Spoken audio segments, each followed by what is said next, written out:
Hello, one and all. Welcoming in the weekend, because it's Friday night. Formal Friday. Me, as usual, leaving things to the last minute. Again, half an hour ago, plenty of time, nothing I had to do. So then I did a couple things and suddenly realized I was going to run out of time to get ready for this and upload my cocktail video for Black Friday. I'm only a couple of minutes late. That's all good. Hey, Shieldsy might not still be here. Left a comment at 7:30. And hello, Mega Leech and Don't Trust Society. Yes, not just Formal Friday. Anyone who's watched other Friday streams will know that I've got the old cocktails happening.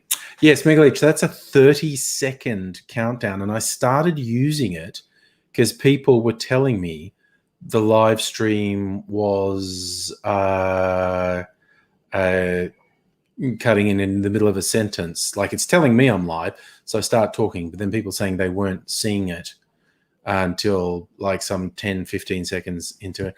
But if you watch the video back on YouTube later, it starts when I started. So I thought, you know what? StreamYard provide that little countdown thing. I'm just going to do it. And that way, when I start talking, the stream will definitely have started. Northwise again, your name is Jeff. Hello, Jeff. I cannot promise I will remember that because I have a bad tendency to forget things. Feel free to remind me again later. But also, see, that's the other thing. If I refer to you as Jeff when answering, responding to any comment you make, other people will wonder, like, who the hell am I talking to? Because Jeff's not, Jeff from 22 Jump Street. Good to know. Good to know. Yeah. When he's being very bad at being undercover. I remember that movie. See, I am so old that I immediately thought of the TV series of 21 Jump Street, then realized you were talking about the movie. Yes, Musico, that's it. I do a countdown to a lift off.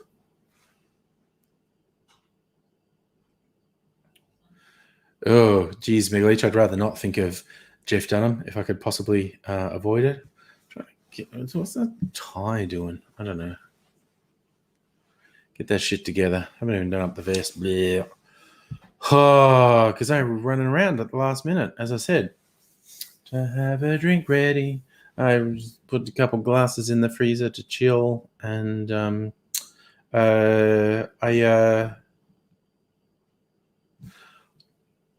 I pretty much have my next week's cocktails planned. So that's like the cocktails I'm going to make tonight. Well, I'll make at least 2 of them tonight.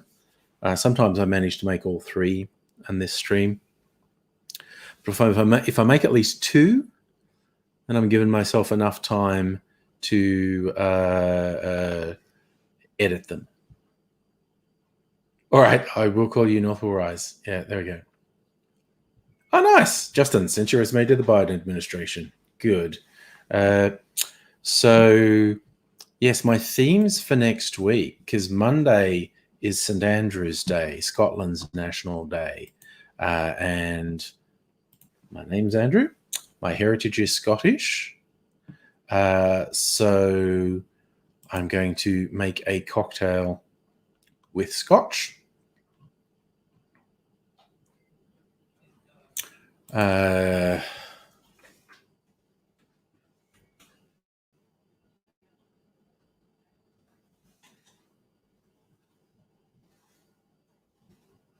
Drambuie. Oh, fucking hell. What? That is not what I wanted to do. I'm looking something up, and the fucking search function on this site is fucking with me.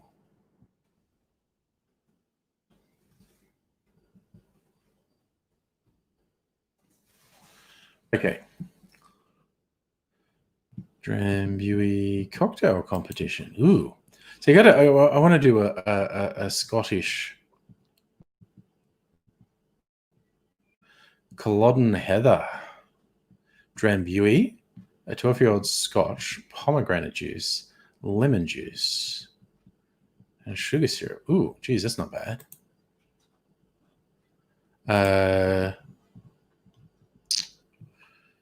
Ooh.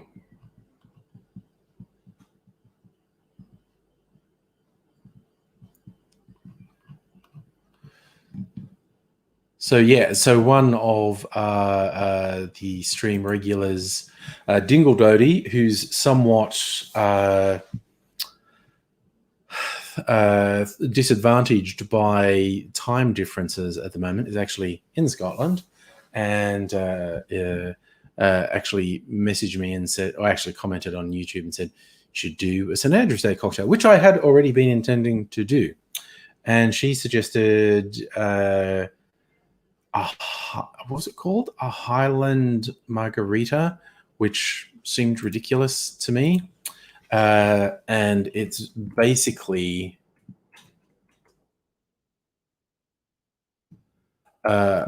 margarita that has Drambuie in it.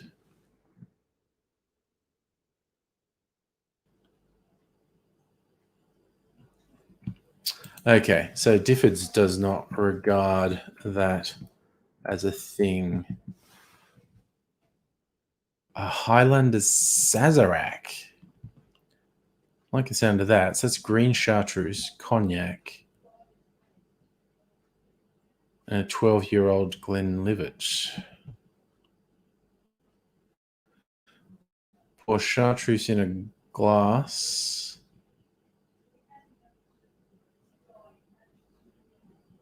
Ugh, throw out my chartreuse. Why would I throw out my chartreuse?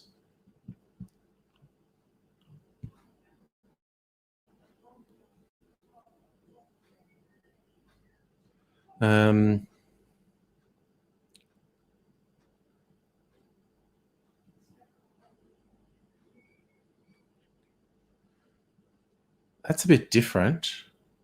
I might do that, actually. Anyway, things to consider, Shieldsy, YouTube didn't start. I had to go back out to get it working. YouTube be a bit weird like that. So, Justin, that's a serious application to work in the administration. Go you. Do some good in this world. All four people getting involved. I imagine it would be incredibly stressful, but go for it, I say. Oof. A Highland Sazerac. Honestly, the Highland margarita sounded fucking weird to me. This one I'm a bit more on board with, actually. Make it with cognac and half a shot of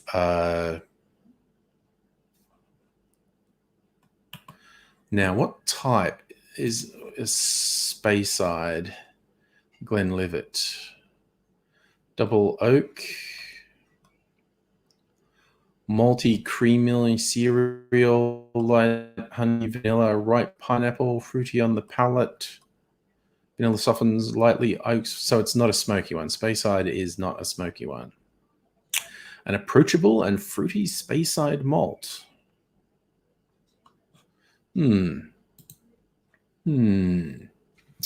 because I don't often use Scotch, but every now and then it comes up in a recipe and I'm like, oh, I don't have any Scotch. So I got this little gift pack from Dan's. It's Johnny Walker's, but it's, it's upmarket Johnny Walker. So black label, flavor of rich fruits, creamy vanilla, and smokiness. So it's like not an Isla malt, but there's a smoky one. And double black is more intense, smokier. Now, gold label reserve, luxurious smooth whiskey with notes of vanilla, dark fruit, gentle smoke, made with vibrant single malt and grain whiskies. Perfect for great cocktails and moments of celebration. Johnny Walker, aged 18 years. Stunning flavor journey, fruit, nuts, spicewood, malt, finishing with signature Johnny Walker smokiness. I think from the description... Dingle Doty, hello. I was literally just talking about making the St. Andrew's Day cocktail with scotch. And I'm looking up different recipes. Look at this, this is tasteful. A little gift pack of Johnny Walker. And so I can use them for cocktails. And I did find one just now that caught my eye. It's a Highland Sazerac, which I'm really liking the sound of.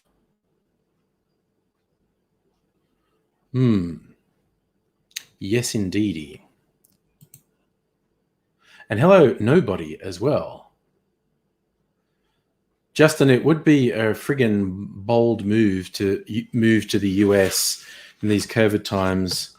And the next couple of months might be quite nightmarish. Yes, Shieldsy, you say AZ 3 times. I did talk to him earlier today. He wants to come along tonight, so I have already emailed him the link. And this random chaotic universe could mean anything. He could be here in the next 30 seconds. We might not see him. It's strange. It's mysterious. Who is it? Oh, good. Yeah, see, Nobody. AZ loves chatting, so I'm glad you hung out with him for a while. Yeah, and he clearly wanted to hang out last night. I was just showing. Mr. Davin Blumenstein, how are you, sir? How are you? Yes, Megalith, you probably did try to convert Nobody to chaos as well. That's a thing he does, proselytizing. So I think if I make this Highland Sazerac, I might use the Johnny Label Gold Label, Johnny Walker Gold Label.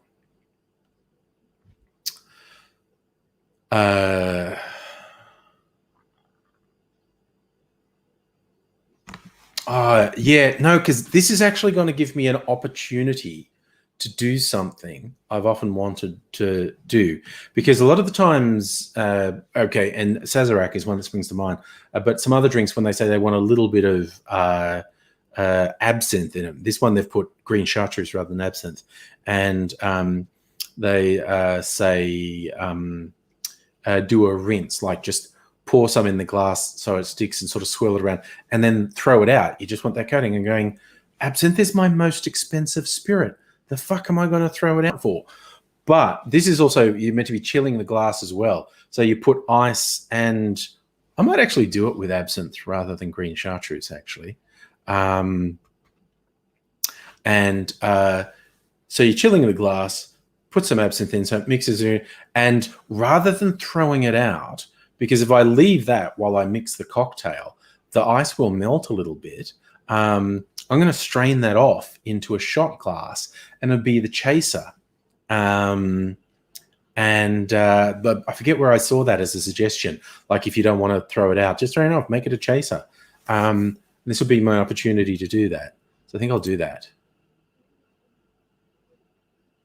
Yes, David, I realized, I don't know if it was today or yesterday, when I was thinking about, fuck yeah, we're kicking COVID's ass. Things are getting to some strange new weird version of normal. And then I just thought about the rest of the world and go, okay, I feel slightly guilty being too joyous and happy about it, because I am super fucking worried about particularly Europe and North America. Nobody, I will bet you AZ really enjoyed discussing religion with you. Because he loves the philosophy of it. And, sort of speaking with an intelligent, open-minded chap as yourself, he'd be up for it. I think there's, okay, I'm being dragooned into being home barman now because that's what's happening, isn't it? Yeah? Do you have anything in mind? Or... No, you just want a big drink. I'll just give you some, vodka or tequila. surprise me. Boo. Yeah, I'll surprise you. Instead of giving you a drink, I'll attack you with a knife. All right. That would definitely be surprising. That would definitely be a surprise. Let me get some ice. Ice. Ooh, shit. Okay, don't make a mess in the motherfucking kitchen. Gotta remember I got glasses in the freezer and don't want to knock them over. Because that'd be bad. Yes, it's just young Mr. Angry saying Friday. He's doing Friday night hangs with his pals, and so if I'm having drinks, he wants a drink. So that's fair. That's fair. Making him a highball, though. Do you prefer the highballs to like an actual like boozy cocktail? Don't you? It's easy to drink. Where? Tito's. That'll do. Would you want a flavored vodka? That'd be fun. Yeah. All right. Then I was going to put some fruit things in, and it'd be pointless. Okay. All right. Just give me some Tito's. And lemonade to make a highball. Just make the highball as boozy as a boozy cocktail. Yeah, that's the thing. It's as boozy, but there's more of it, so you drink it over a longer period of time. Or you can take bigger gulps or whatever way you want to look at it. Where's my jigger? Because despite what these crazy young people do with their free pouring, I like to know how much I'm. Where is it? Seriously? Oh, I actually put it in the dishwasher, which I don't do very often. Get a pristine, clean jigger. All right, so put some water in the drink. Shieldsy, it's quite preferable that if a lady who is an adult, is going to be bloody 21 next year, even by American standards, allowed to drink. It's much preferable that that I know what's happening rather than it being some hidden secret thing, which is stupid. What was I looking for? You don't like creme de menthe, I don't think. It's vodka, anyway. Oh, right, he uses vodka. Chocolate. Where's the bloody... Oh, down here. What's that one? Parfait Amour. Some blue curacao. Blue drinks are always good.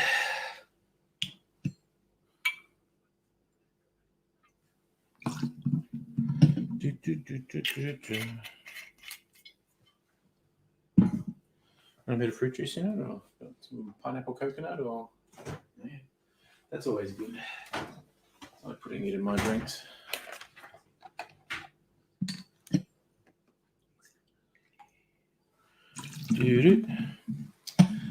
Top that off.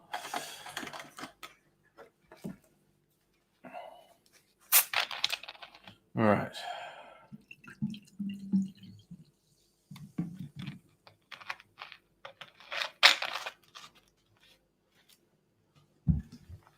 There you go. Thanks. Very classy looking blue drink.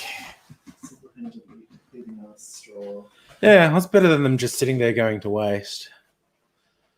Alrighty. See ya. Shieldsy, are you remembering like when he was in a video 12 years ago or something, when he was a little lad? Ah, dear. Oh, sorry, Justin. I saw you saying that we can't be complacent. Look at the South Australia outbreak. No, we have to be prepared to react really quickly because the virus is just going to hang about. People are going to keep coming back from overseas. You're going to get, people on ships and stuff coming into port.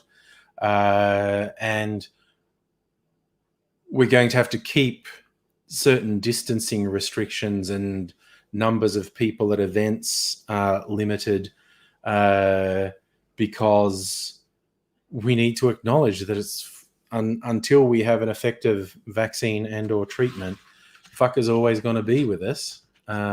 So We just need to be able to react quickly. I think the South Australian one is going to be under control. Yeah, we've got what they up to like 10,000 people in isolation at the moment, and 99% of them are incredibly low risk. It's just, you take the precautions, you go hard when you need to take precautions so it doesn't spread or you end up in America. Yeah, Shieldsy, 14 years ago, man. That's when we started doing this shit. Time fucking flies, my friend. Time flies very much. So, yes. So, drinks I'm making and drinking myself tonight. I'm going to make a Highland Sazerac. I'm gonna. Oh, that's right. Because all the Americans are making Applejack cocktails at the moment because it's fall. And I've got Applejack, and I found one because somewhere during the week,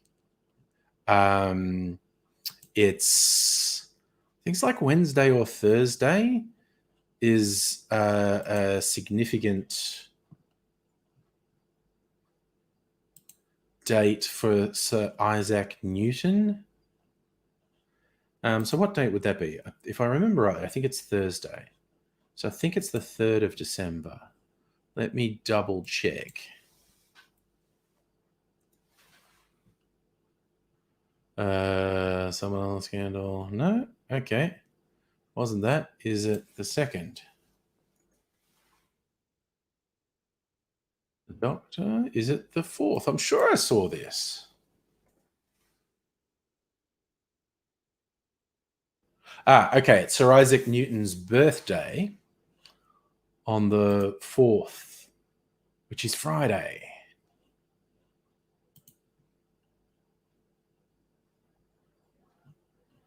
And I think the 5th is the repeal of Prohibition. So I've got to do a Prohibition cocktail. Yeah. Okay. So I think on Monday is St. Andrew's Day. Wednesday, I'll do an early happy birthday to Isaac Newton. Let me see. What's the recipe they're suggesting here? Yeah, an apple brandy sour. I'm going to do an Applejack brown, an Applejack sour, because that sounds like a good balance between them wanting like apple flavors in the US for fall, but we're going into warmer weather, so I think it's a good balance. I'm going to do an Applejack sour, and I have to do a Prohibition cocktail for the repeal of Prohibition. Nobody, you have a shower, buddy.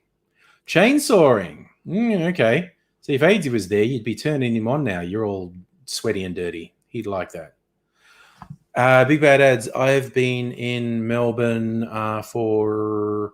this is coming up on 23 years. It's actually really easy to remember because I just have to remember how old young Ms. Angry is. And she's just turned 23. And we moved to Melbourne in around the January. It was either January or February after she was born, because all the babysitters were here, all the in-laws. So, yeah, I am coming up on 23 years in Melbourne. Just you're driving this Christmas, so you're mobile if there's a sudden border closure. Yeah, I guess. The facilitator of peer support groups being tested twice for COVID as a precaution. She's been to the airport recently. Yep, that's a good precaution. That is a good precaution. Now, I think there's a section in here on Prohibition. There should be. Let's have a look. Not forgotten, staying power. Okay. What are the things? Hanky Panky, National, 20th century, old-fashioned. Sure, there's a section in here on Prohibition cocktails. We'll look in the glossary. Pineapple Polite, Pug Puntamez, Prohibition. Pre-prohibition, 68, 69. 69, nice. Okay.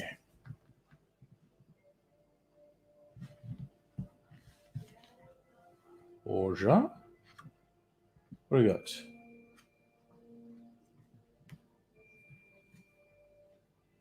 Not Forgotten, Champagne, 20th Century, Blackjack, the Julep, and the Smash. Applejack, Robber Roy, Drinks of God, Hotel Nacional, Honey, Last Word, Cameron's Kick. I'm going to find something here. Aperitifs, Japanese Milk, Clover Club, Drinks of Empire, Florida. I got to find Prohibition in here. Oh, Ray Jones, international borders are not opening for a long time after a vaccine being available. International borders won't be open next year, 2022 at the earliest. That's my big prediction. It'll probably be wrong. Absinthe, Southside, Ricky, East India, New Orleans, Cocktail Essentials. All right. Sorry, I'm just going to divert for a second here.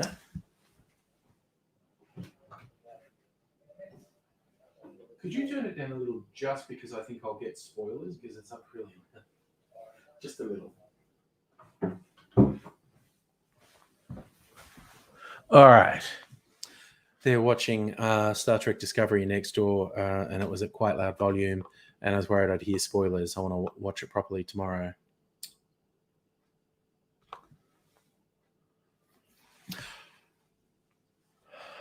Oh, yeah, Justin, obviously there are circumstances under which you can travel internationally. I assume everywhere sane in the world puts at least 2-week quarantine on you when you get there.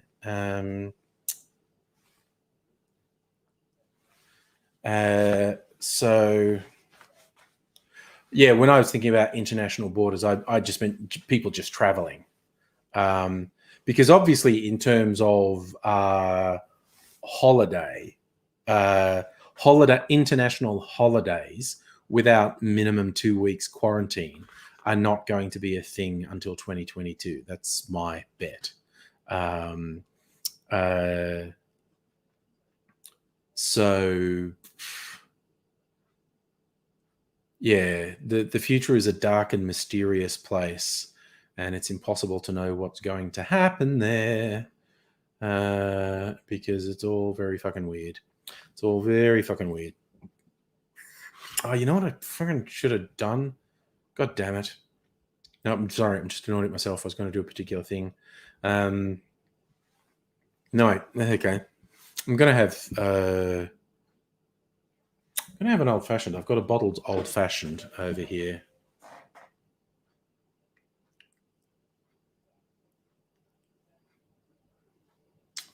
Where am I? Oh, I still got the Red Manhattan, I think. Maybe I'll have that. And I'll have... Okay. I'm going to get... Red Manhattan. I'm going to get my sweet and sour mix. My special, clever sweet and sour mix. And a glass and some ice.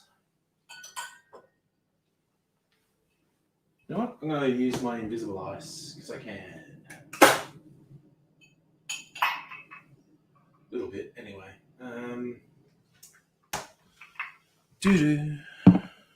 Need a stirring spoon. All right. Stir and spoon. And we're back. So,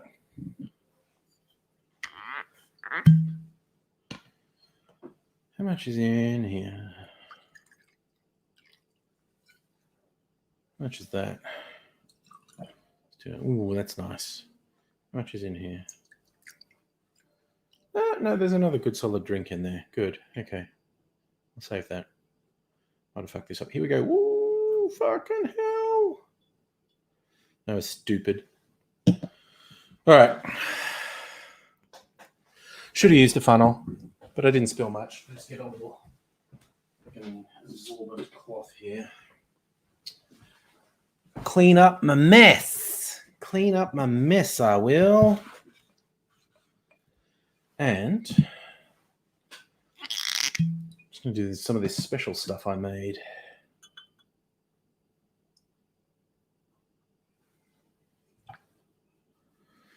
Oh yeah, mix that in. Okay.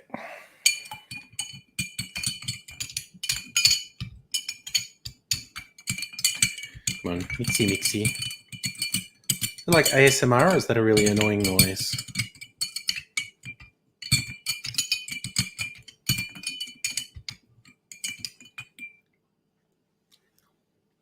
You get this thing in Japanese bartending where it's a show as much as it is a drink, and the way they prepare and the things they do are as important as actually tasting the drink. And I was reading someone relayed when they had a particular drink in a bar, it's in this really fine, elegant glass, and just like it's just really thin, delicate glass, and the bartender mixed the drink in the glass, and they had to do it with such precision because you can't clank on the side of the glass like I was doing then, or you'll probably break the glass. And so it's part of the whole ceremony was the bartender being able to stir the drink and making virtually no noise, stirring the drink with ice and making virtually no noise. Japanese bartending is weird.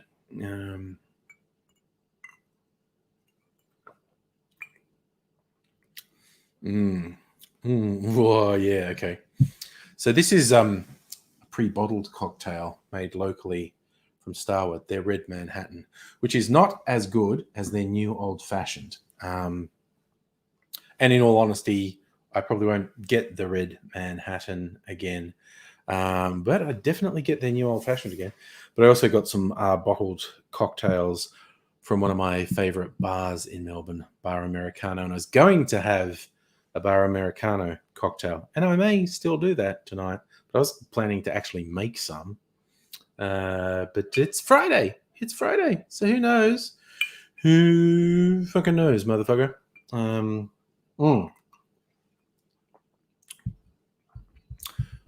Do I want... Okay. First thing I would do. The Old Fashioned from Bar Americano sealed. It's the second one I've got from there. And it's got this fucking plastic wax thing that's fucking impossible to open. I should open it while I'm still sober so I don't hurt myself. Nope, that's the Brooklyn. This is my Old Fashioned. I might do it with these scissors. I feel like I'm less likely to hurt myself with the scissors. With a knife, I think I'll slip. Hey, who wants to see Angry cut himself and bleed out on a live stream? Might be happening. Might be happening. Okay.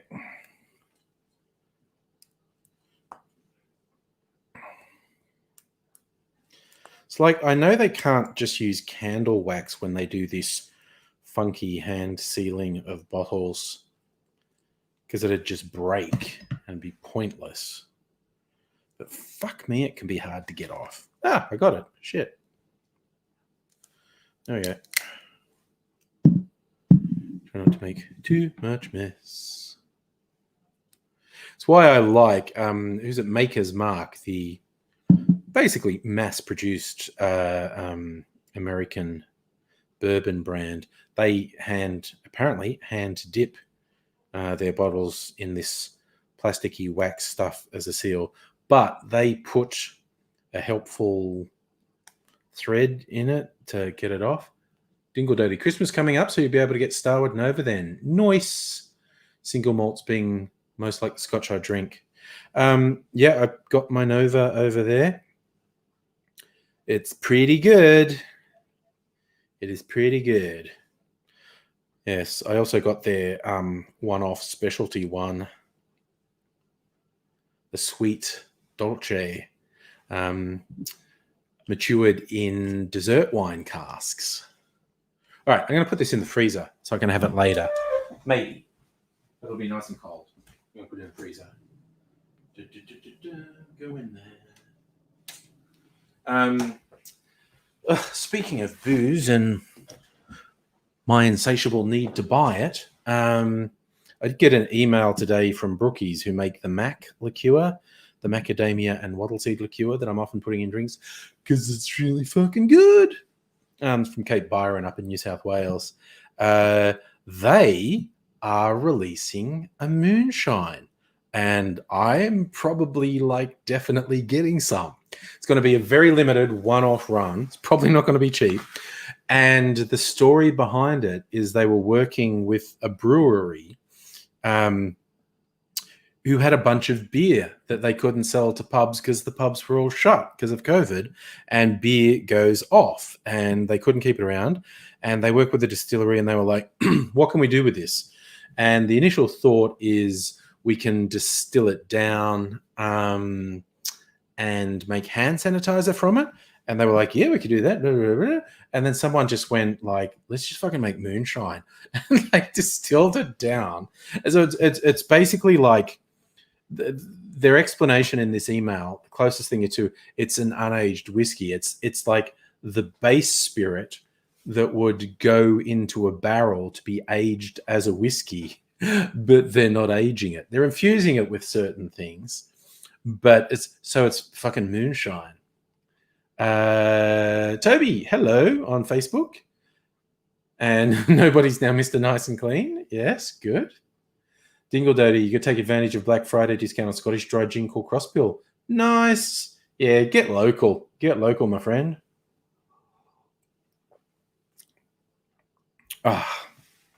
Fuck, this went really... This is a weird thing. I found this recipe for it. This is like a homemade sweet and sour mix. It's basically... it starts off as oleosaccharum. So making a sugar syrup by having a bunch of citrus peel, covering them in sugar. The sugar draws the citrus oils out of the peel and goes, very thick and syrupy. And then if I was just making a sugar syrup, then I'd add water to it, mix it so the sugar dissolve fully, and voila, sugar syrup, which I actually have in the fridge. I have that sugar syrup. But this one, instead of adding water, actually add some juice of the citrus that was in there, and then you milk clarify it. And this was, because this had orange juice in it, this was very orange when I finished just using the orange. It was orange and lemon and lime, I think, in it. And then you milk clarify and it comes out that nice color. And it's like sherbet. It's really zesty. It's great. Toby, I am going well. Thank you, buddy boy. How are you doing today? So yeah, my one thing with this, the Red Manhattan from Starward, for my tastes, it needed just a little bit of sweetening. So what I've done with it in the past when I've poured one is just like a spoonful of sugar syrup. And this time as an experiment, I put a spoonful of this stuff in and it works really fucking well. It's got that Manhattan flavor in there, bourbon and vermouth, and just with this wild fruity element as well.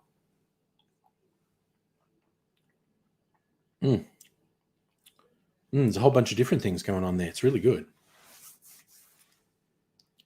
So Dingle Doty, what do you think of my idea for St. Andrew's Day of doing our Highland Sazerac, which is a Sazerac that has Scotch whiskey in it as opposed to an American whiskey? Normally you'd make it with a bourbon or a rye, This is like a split base bourbon cognac and rye. Yeah, Dingle Dirty. I've never really tried to clarify red wine, and I did see a YouTube channel doing that just in the last week or so, and I was like, yeah, of course, you can clarify red wine. It's very acidic. You just add it to milk, and it's going to form the curds, and so you could do the milk clarification. So I'm thinking, like, I might do that and make some sangria or something like that. No, but do you like the mild red wine? It's just going some delays.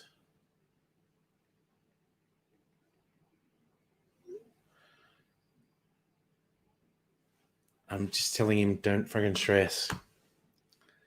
Not going to be the end of the world. No, but you don't like the dry reds. Yeah, I just don't drink wine, basically. Or, I've got like vermouths, which are, some people call them fortified wines, some people call them, and then they've got other things added to them. Yum-o. So, yeah. Yeah, nobody, I gotta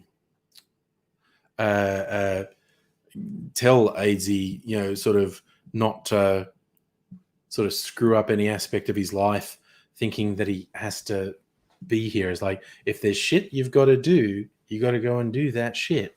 If I had shit to do, I wouldn't be here. But I can get things more or less under control here. So it's good. It's good. It's good. It's all good.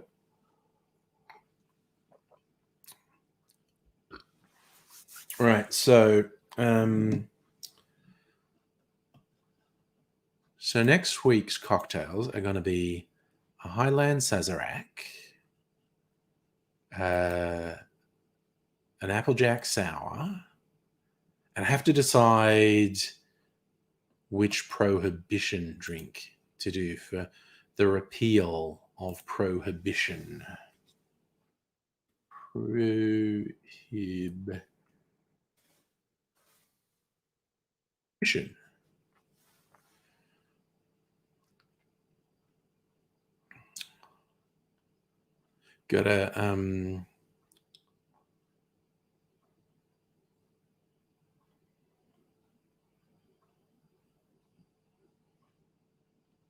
Gotta find some popular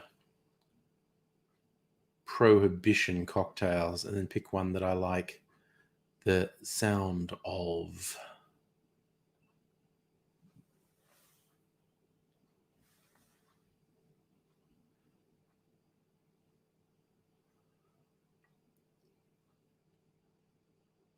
It is ridiculous how badly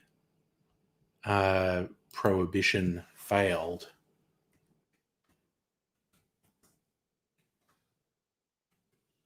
It's not to say that alcohol isn't a scourge, because it absolutely does a lot of damage, but it's just straight up prohibition. As we've seen, it doesn't work, and this goes for drugs as well. All it does is enrich criminals and make it more likely that people are going to consume something that's straight up toxic, and you don't really reduce the amount of drinking. And so while it's prohibition like that is seductive, it doesn't work. Mega Leech will be back later. I will see you later. Yes, nobody. That kind of sums up Aspie. It's AZ. It's partly his Aspie thing, and also that he's just never wants to feel like he let anyone down. And I keep telling him, if you're not able to make do a live stream because there's stuff that has to be done, that you're not letting me down. You're not letting anyone down. And wiping yourself out because of that is a really bad idea.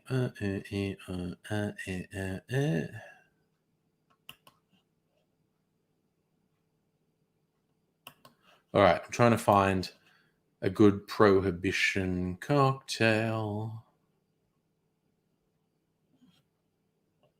Next page. Mary Pickford. Rum, pineapple juice, maraschino, and grenadine.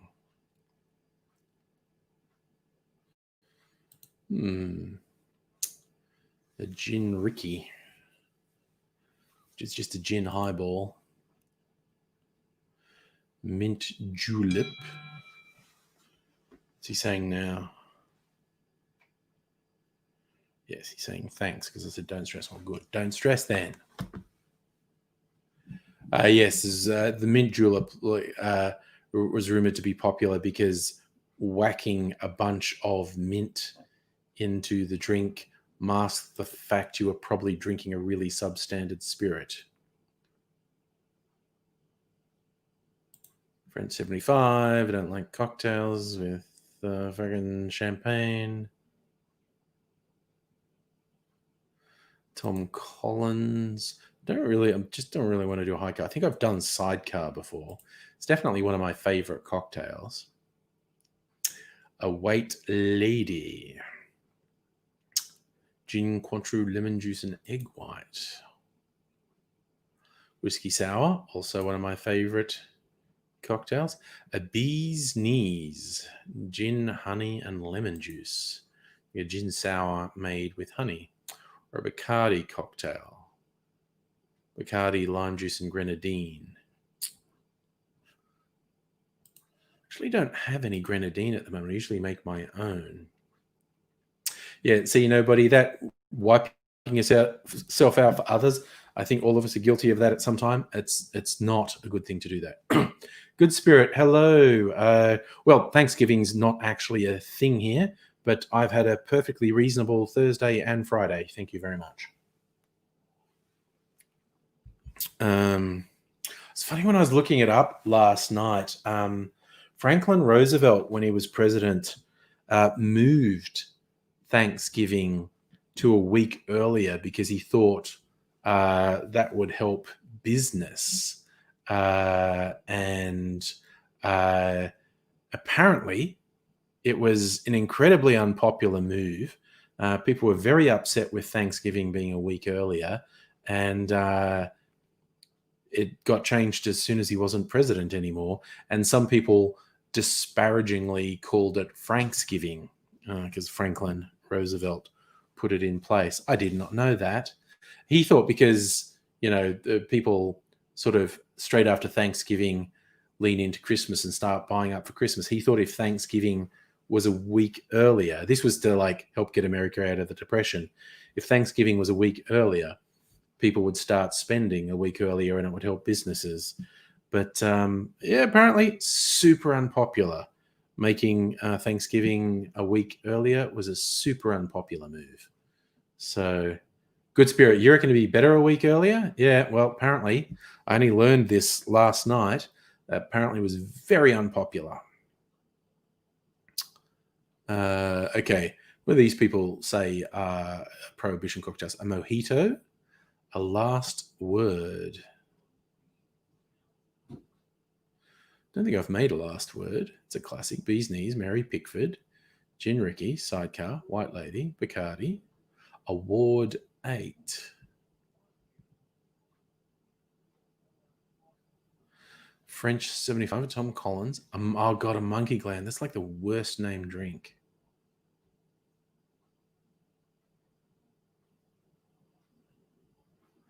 A Hemingway daiquiri.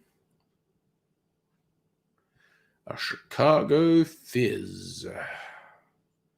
Dark rum, ruby port, egg white, lemon, club soda. A Jack Rose.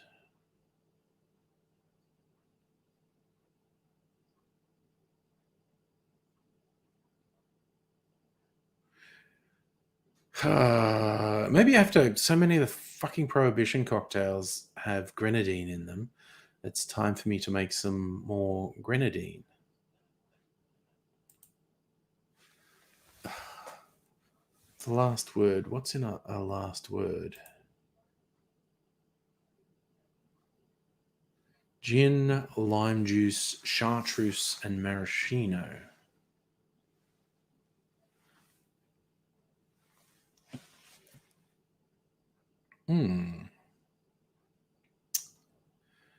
Believe the last word was developed during Prohibition at the Detroit Athletic Club. Arguably one of the better drinks to come out of Prohibition. I don't think I've made a last word.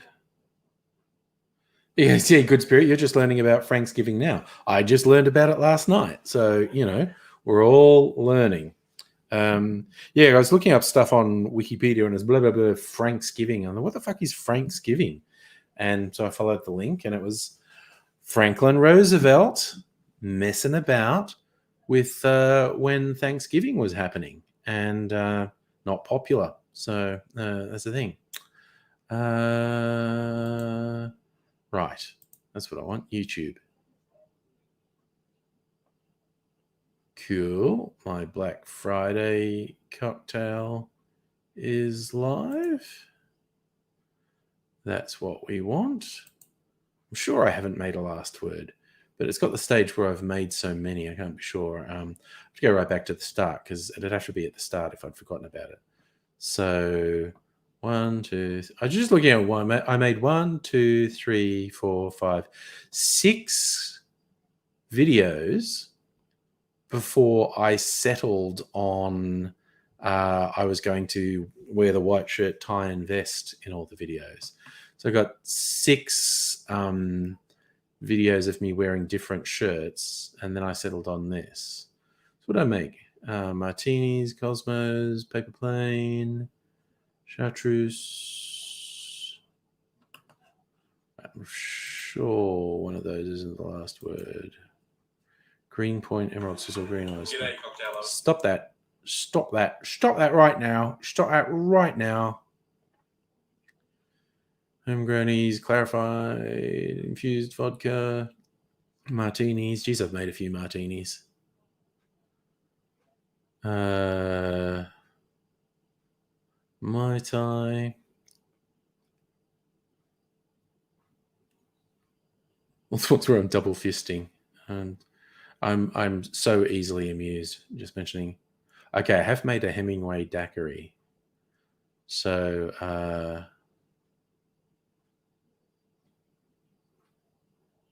Grog, Boulevardier, Rastimac.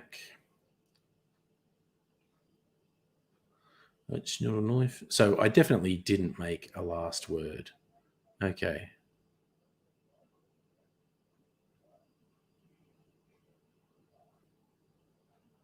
All right. That's the thing. Maybe I'll make a last word. That's a bit classy. That's a bit classy. Yeah. Yeah, good spirit. I find Wikipedia quite interesting. It has some very distinct failings that are all the time. But mind you, old school encyclopedias, in all seriousness, have worse failings than Wikipedia.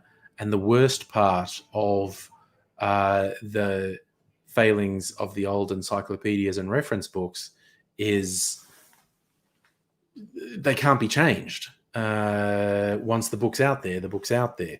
Yes, later editions can correct things that are wrong, but the books with incorrect or biased information are out there, and there's no discussion pages. I think if you want to know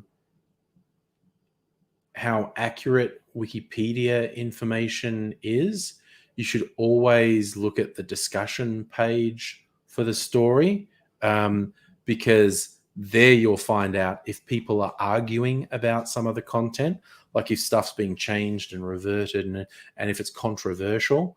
And that's when you should seek other references. Yeah, but if a Wikipedia article is well referenced, and you can see on the discussion page that people have sort of nutted out all the detail in it and have successfully sort of justified a particular point, it's great. Like I said, you should never just take Wikipedia absolutely at face value if it's an important topic. And I think as I said, the first thing to check is the discussion page to see what controversy there is.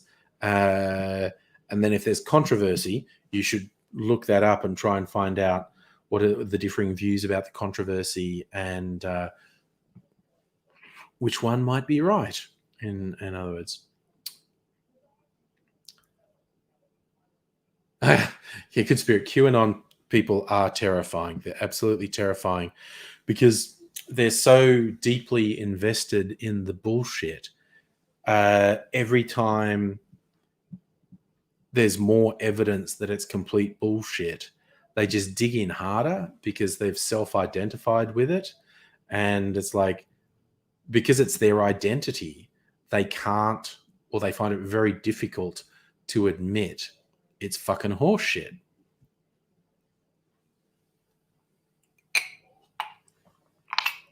And once it's become someone's identity, it's very bad.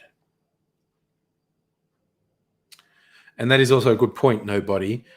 Conspiracy theorists argue about things that are happening in secret and tend to ignore stuff that's in plain sight. I mean, if there's people say, oh, how do you reach a conspiracy theorist? I don't fucking care. If someone's a fucking idiot, they can fuck off. If it was someone close to me, someone I cared about, and I thought it was important to try and get some sense from them, I know the usually recommended techniques are not to directly challenge them because that won't work.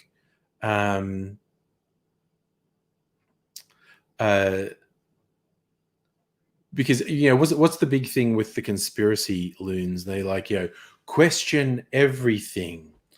And it's like, okay, it's like, here's the commonly accepted version of things, which they think is evil lies being protected by conspiracy. And here's their deranged conspiracy theory. It's going, okay, it's good to question this. It is absolutely good to question the narrative fed to you by those in authority. But now ask the question, what evidence is there that backs up that mainstream view? Now, here's your contradictory view over here. Let's question that. What actual evidence is there that supports that? What evidence is there that makes this more likely than the mainstream view? And their initial reaction to that will be very negative. But if you're able to actually have a conversation with the person and sort of gently edge them along and go, you are intelligent, you are questioning, you are, reserving judgment. You're not just accepting what you're told. Those are all good things. Are you applying those qualities to this theory? Are you really being objective here? Are you being I'm fucking struggling with the right word. I was going to say cynic. It's not cynic. Skeptic. Fuck, why was that word so hard to think of?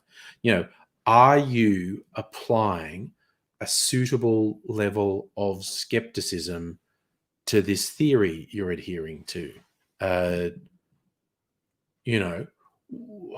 What is the evidence that supports this? Not you believe it. I accept you believe it. I accept you think it's real. But completely outside of that information sphere that makes up that conspiracy, what evidence is there that supports the theory? What objective things can you point to that support the theory? Because if this mainstream view has, reams and reams of validated research that supports it, and your theory has nothing but your gut feel, is that really a good bet? And I don't know, maybe you can get through to them. I don't know. Oh yeah, you are spot on. Nobody. Dutton has definitely been actively trying to bring in a police state for years now. It's kind of funny he thought he could be prime minister. I mean, speaking of delusional, he is completely unaware of the public opinion of him. Like, he's a piece of shit, and he doesn't seem to understand that that's the dominant public view of him. Like, because he launched the challenge that ended up with Scummo being prime minister by default. If he had have won that, the LNP would have been fucking smashed at the federal election, because he's a psychopath. He would have just immediately, and he's got no personality, and he's just a horrible person. The public would have turned on him right quick, and but God knows what damage he could have done before the. All right. Well, that's a bad sign. I'm getting a yawn, and it's only 9 o'clock, but I'll soldier on. Good spirit, you get the really face when people whine about supposed fake news. Oh my god, the weirdest fucking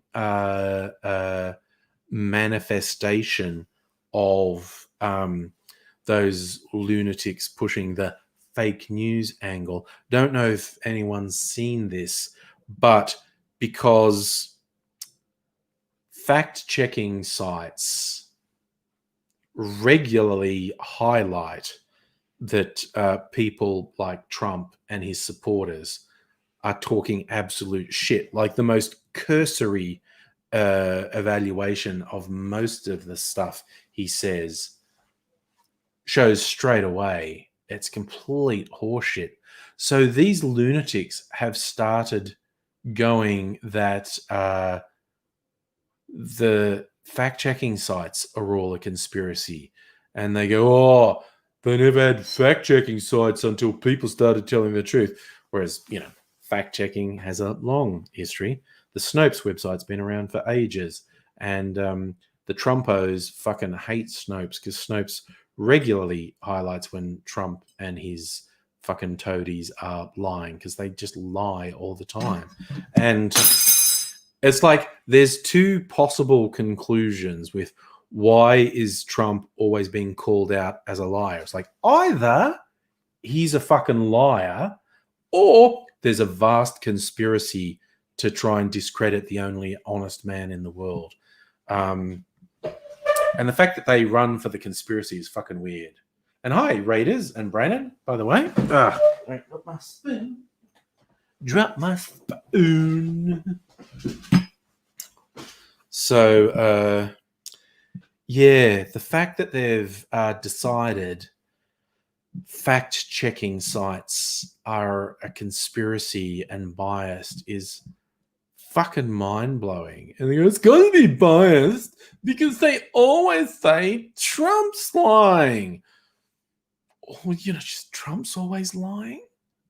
It's fucking weird. It is honestly... this is not something I thought I'd live through. Like, there's always been the fucking conspiracy crowd, the lizard people, the tinfoil hat brigade. They've always been around, but they've always suitably been on the fringe. And they've just in the last... certainly since the advent of Trump, they've fucking moved into the mainstream. It's terrifying. Sorry, spoon was loud when I dropped it. Yeah, tiled floor. Does make loud noise. And bonjour, Aspie. Good evening to you. A little clear ice puck. Little hockey puck made of ice. Sorry, I just really like my clear ice. It's very clever, and I've got a lot of it in the freezer, which is why I just made it. I think I'm going to put a Sazerac in a rocks glass with some nice clear ice. I think.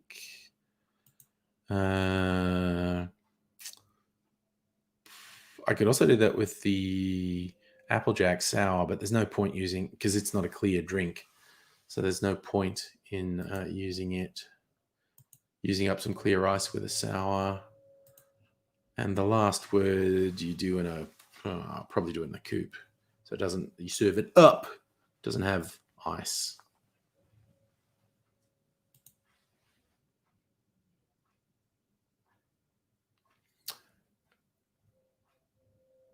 Raiders, that's a fair call. Trump supporters would say the sun is the moon if they thought it would help him.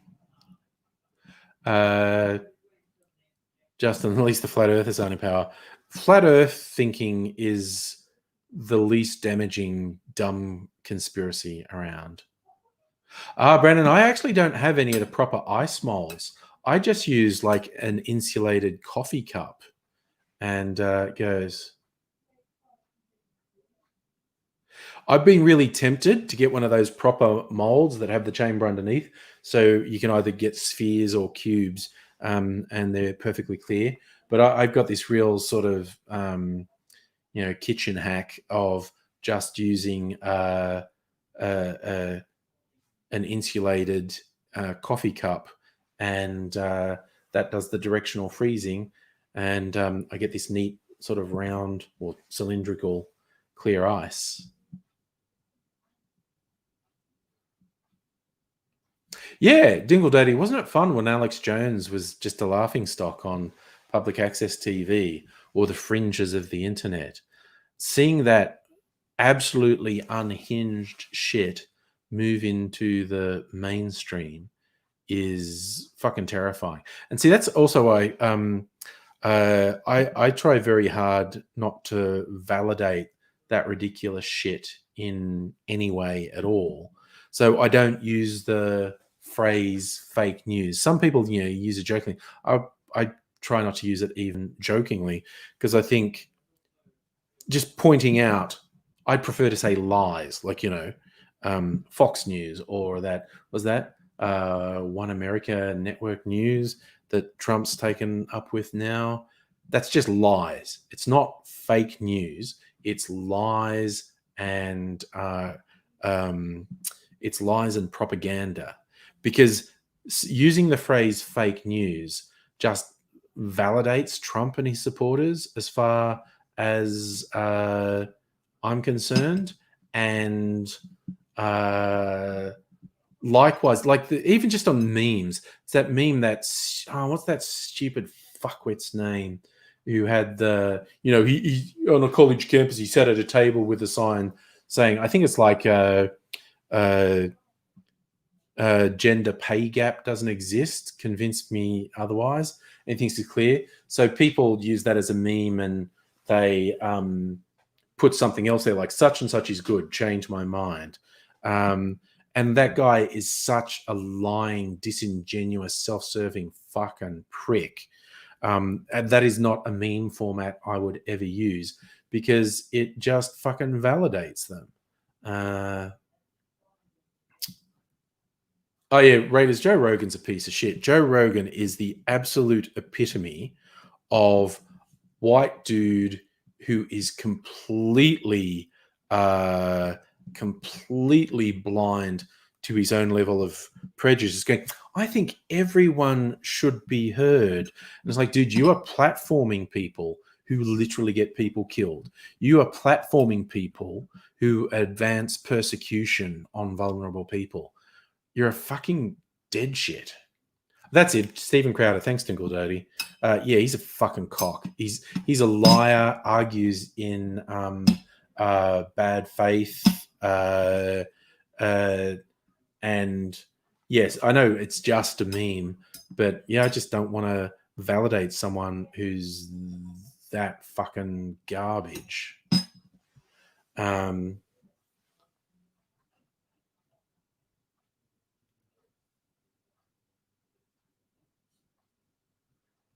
Yes. Raiders, I did see you've changed your avatar. I can't really tell what it is because it's tiny and has a YouTube play button in front of it.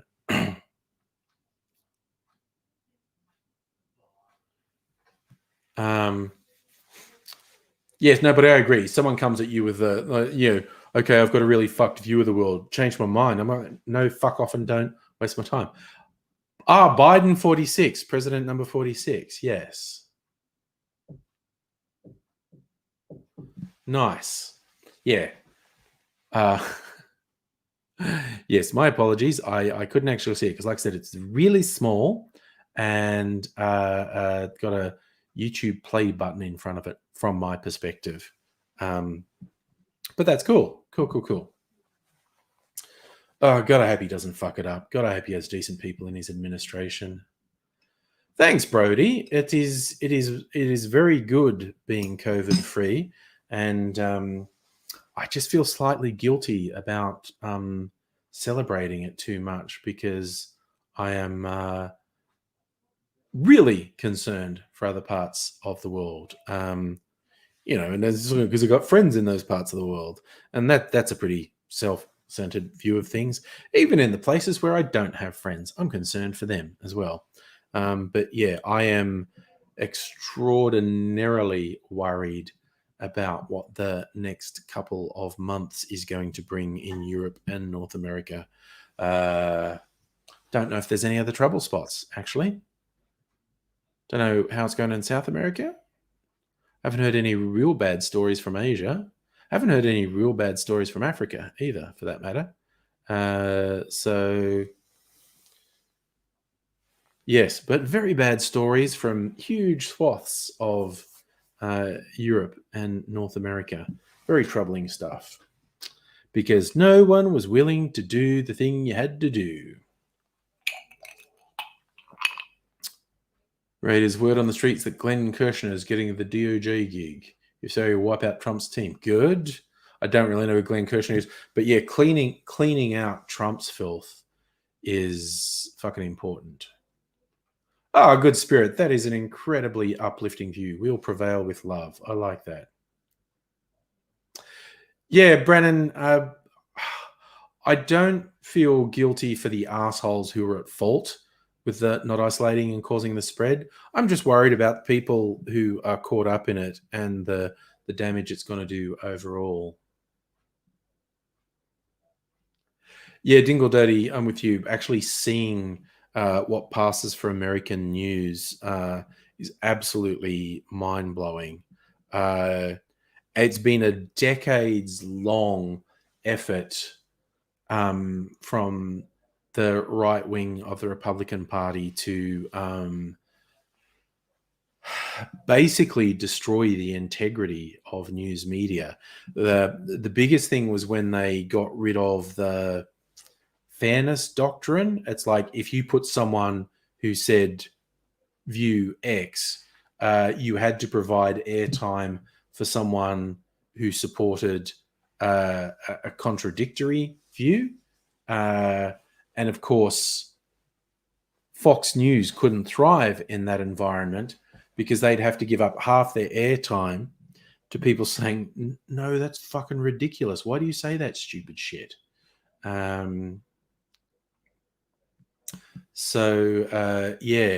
that fairness doctrine, I think it got killed in the 90s, or maybe Reagan killed it. I don't know. That was what allowed Fox News to be what it is, and was not good. Was not good at all. You know, my feet are feeling weird, and I was just thinking, I'm just going to take off my shoes. What do you care? You're not going to see my feet. And I thought, yeah, but every now and then I drop a fucking glass and break it, and it'd be Murphy's Law. I'd do it while I don't have shoes on. So I don't think I will. I do not think I will take my shoes off. But now the idea's got in my head. Now my feet feel hot and fucking constricted. Ugh. I got an itch on my ankle. Why is my ankle itchy? It's ridiculous. It's ridiculous. But I think about something else.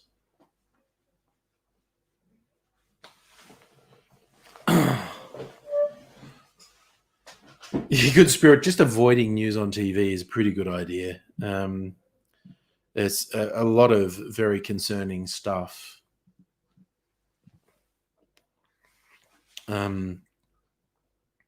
Just ridiculous. So I get so shitty when journalists do such a bad job. Like, okay, this is at a comparatively inconsequential end of the spectrum, but it still really pisses me off. In the last couple of weeks, months, our worthless shit heap of a prime minister, Scotty from marketing, has done these contrived photo shoots to humanize him. Oh, look, here I am in the backyard making it. I forget what it was, a fucking cubby house for the kids or something. Well, here I am pulling a beer in a pub. Or here I am. I'm like, because I'm doing a Zoom meeting, but I'm just wearing shorts. I've got my business stuff on the top and just the shorts. And they keep running these staged photo shoots that are completely false, completely constructed. The media are invited to do this photo shoot, and then the fucking sycophants in the fucking media run these things as if they're a casual moment just caught by the photographer. And it's just like, it's fucking propaganda, you pieces of shit.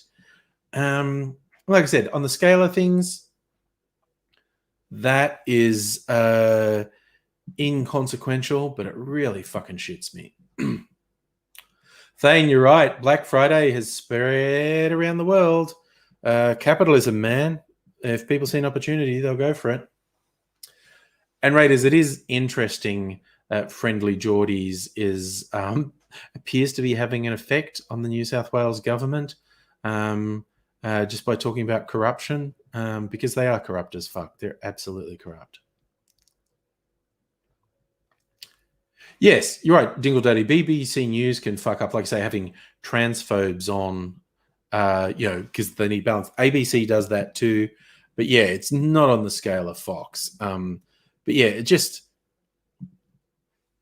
every time some fuckhead in the media goes like, "Oh, why do people say such shitty things about us?" I just want to trot out like 50 examples of them completely failing the public. And yes, great things are done in the name of investigative journalism. But when the great bits of investigative journalism are one out of 1,000 things that are reported, and the rest is somewhere between inane and stupid biased propaganda, you tend to notice their fuck ups more than you do their brief moments of shining glory. So yeah, it's not good. But yeah, particularly in Australia, the commercial media are basically stenographers for the bloody LNP. Unless they're Murdoch media, then they're the active propaganda wing for the LNP. Although I struggle so much with which way it goes. Is Murdoch media the propaganda wing of the LNP, or is the LNP the propaganda wing of the Murdoch media? Because they do whatever Murdoch wants. Nobody, you got to go, friend in need. By all means, you are doing the correct thing. If you have a friend in need, taking care of them is definitely the right thing to do. Oh yeah, Christ Raiders, News Corp in the UK. Fuck, the tabloids in the UK are absolutely horrific. It's weird because historically the UK has had some of the best journalism in the world, but they sure as shit have had some of the worst as well. Just like spectacularly bad. So bad.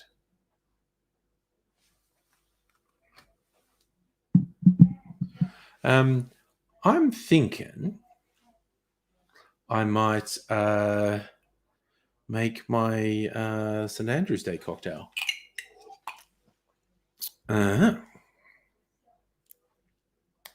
Yes, that is in fact what I am going to do. I like the Cylons. I have a plan, which is going to involve me running out there for a minute or so while I grab my accoutrements. Just take me a second.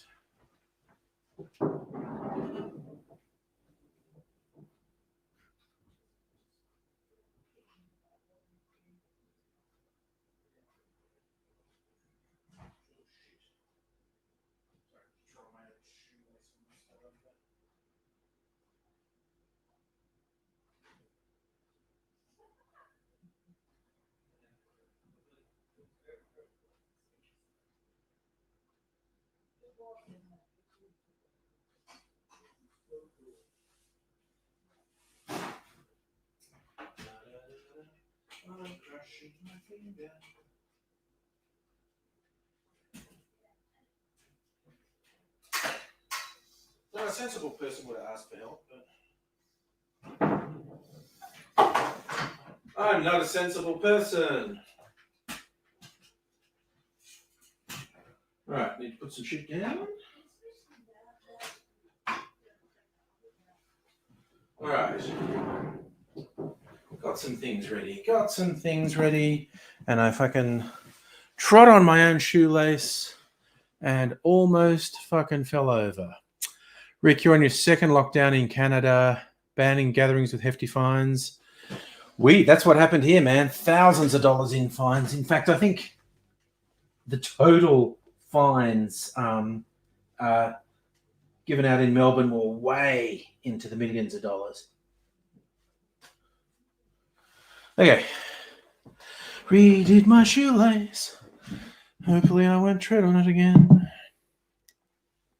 Oh yeah, Raiders. That was the low point for Murdoch, wasn't it? Hacking the dead child's phone,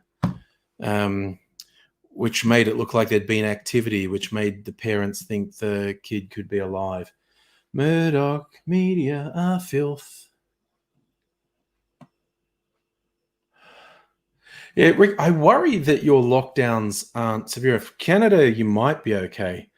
The US and the UK are not doing anything near as strict, near as tough as the lockdowns need to be if they're going to work. Doing it half-assed is a waste of time, because even a half-assed lockdown is really inconvenient, and really it is. The lockdowns are a shitty thing to go through, but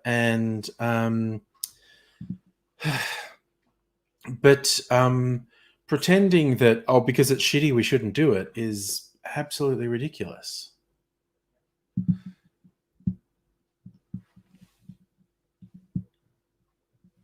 Oh, hey, Safa, I just noticed you're coming. Sorry, that's confusing. Your grammar there. Are you in regional Victoria or not in regional Victoria?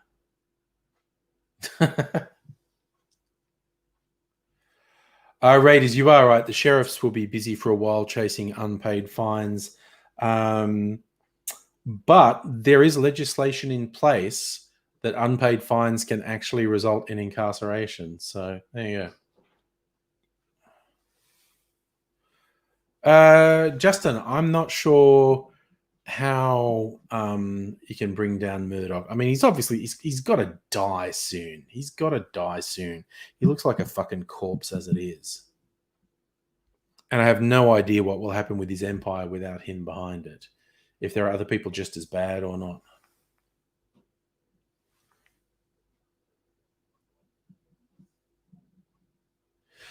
Yes, Rick, I agree. Mask wearing has proven to be very effective. The people who whine about not wearing masks are fuckwits.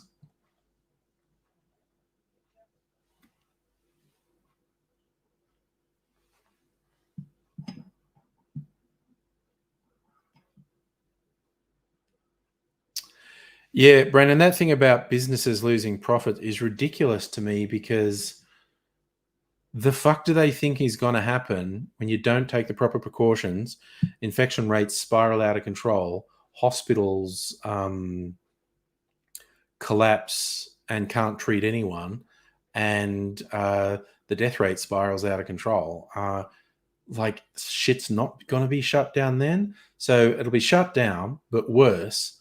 And with the addition of, I don't know, globally it'll be millions of deaths. But anyway, just you're saying Lachlan's worse? I don't know.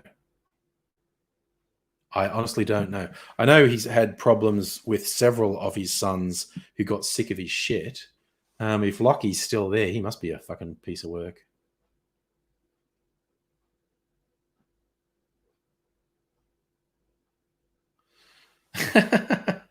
Safi, you may well be right. With less boomers, Labor stand a better chance of winning elections. With less non-stop propaganda against them from Murdoch media outlets, they probably have a better chance too. Yeah, Safa 1 quit ages ago. I'm going to quickly look it up. Who's the one who quit ages ago? I live with his... No, I thought Lockie was out years ago.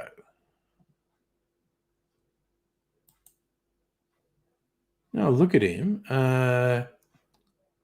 He's executive chairman of Nova Entertainment. Oh, he's back being co-chairman of News Corp. He fell out with his dad at one point. He his dad must have convinced him to come back in because he had the shits with his dad, and I mean like 5-10 years ago, and walked out. His dad must have done something to make it up to him. Raiders, yeah, you'd think Fox supporters, Trump supporters turning their back on Fox would be good, but they're going straight to far more extreme sources of just outright lies and propaganda that make Fox look like they're full of integrity. It's really dangerous.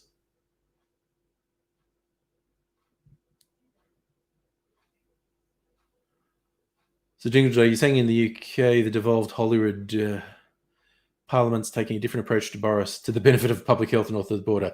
Yeah, well, you'd want to take a different approach to Boris because he's an incompetent fucking idiot.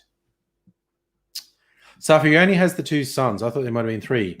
Speaking about illegitimate sons of Rupert Murdoch, here's Aidsy. Hello. How you doing, buddy? I'm right on time for a given value of right on time. Yeah, no, Aidsy time. That's fine. That's fine. Are you trying to knock the colour of my skin again? Yes. Yes. That's fair, actually. That's pretty fair, actually. Yeah. Yeah. That's okay. Shit happens, as the saying goes. Yeah, it was one of those evenings. Okay, I've got my dinner ready. I'm fucking set up. I've got all my... Yeah, it was sweet to go. Ring, ring, ring. I've got a crisis. No. Okay, let me come and help you with your crisis. Fucking okay, yeah. Done. Fucking sweet. 15 minutes out, it'll be good. It's a good ring, ring, ring. The crisis is still on. Oh dear. Dear. Oh dear. You go, you people are adults. Yeah. If you were, fuck it. I'm here now.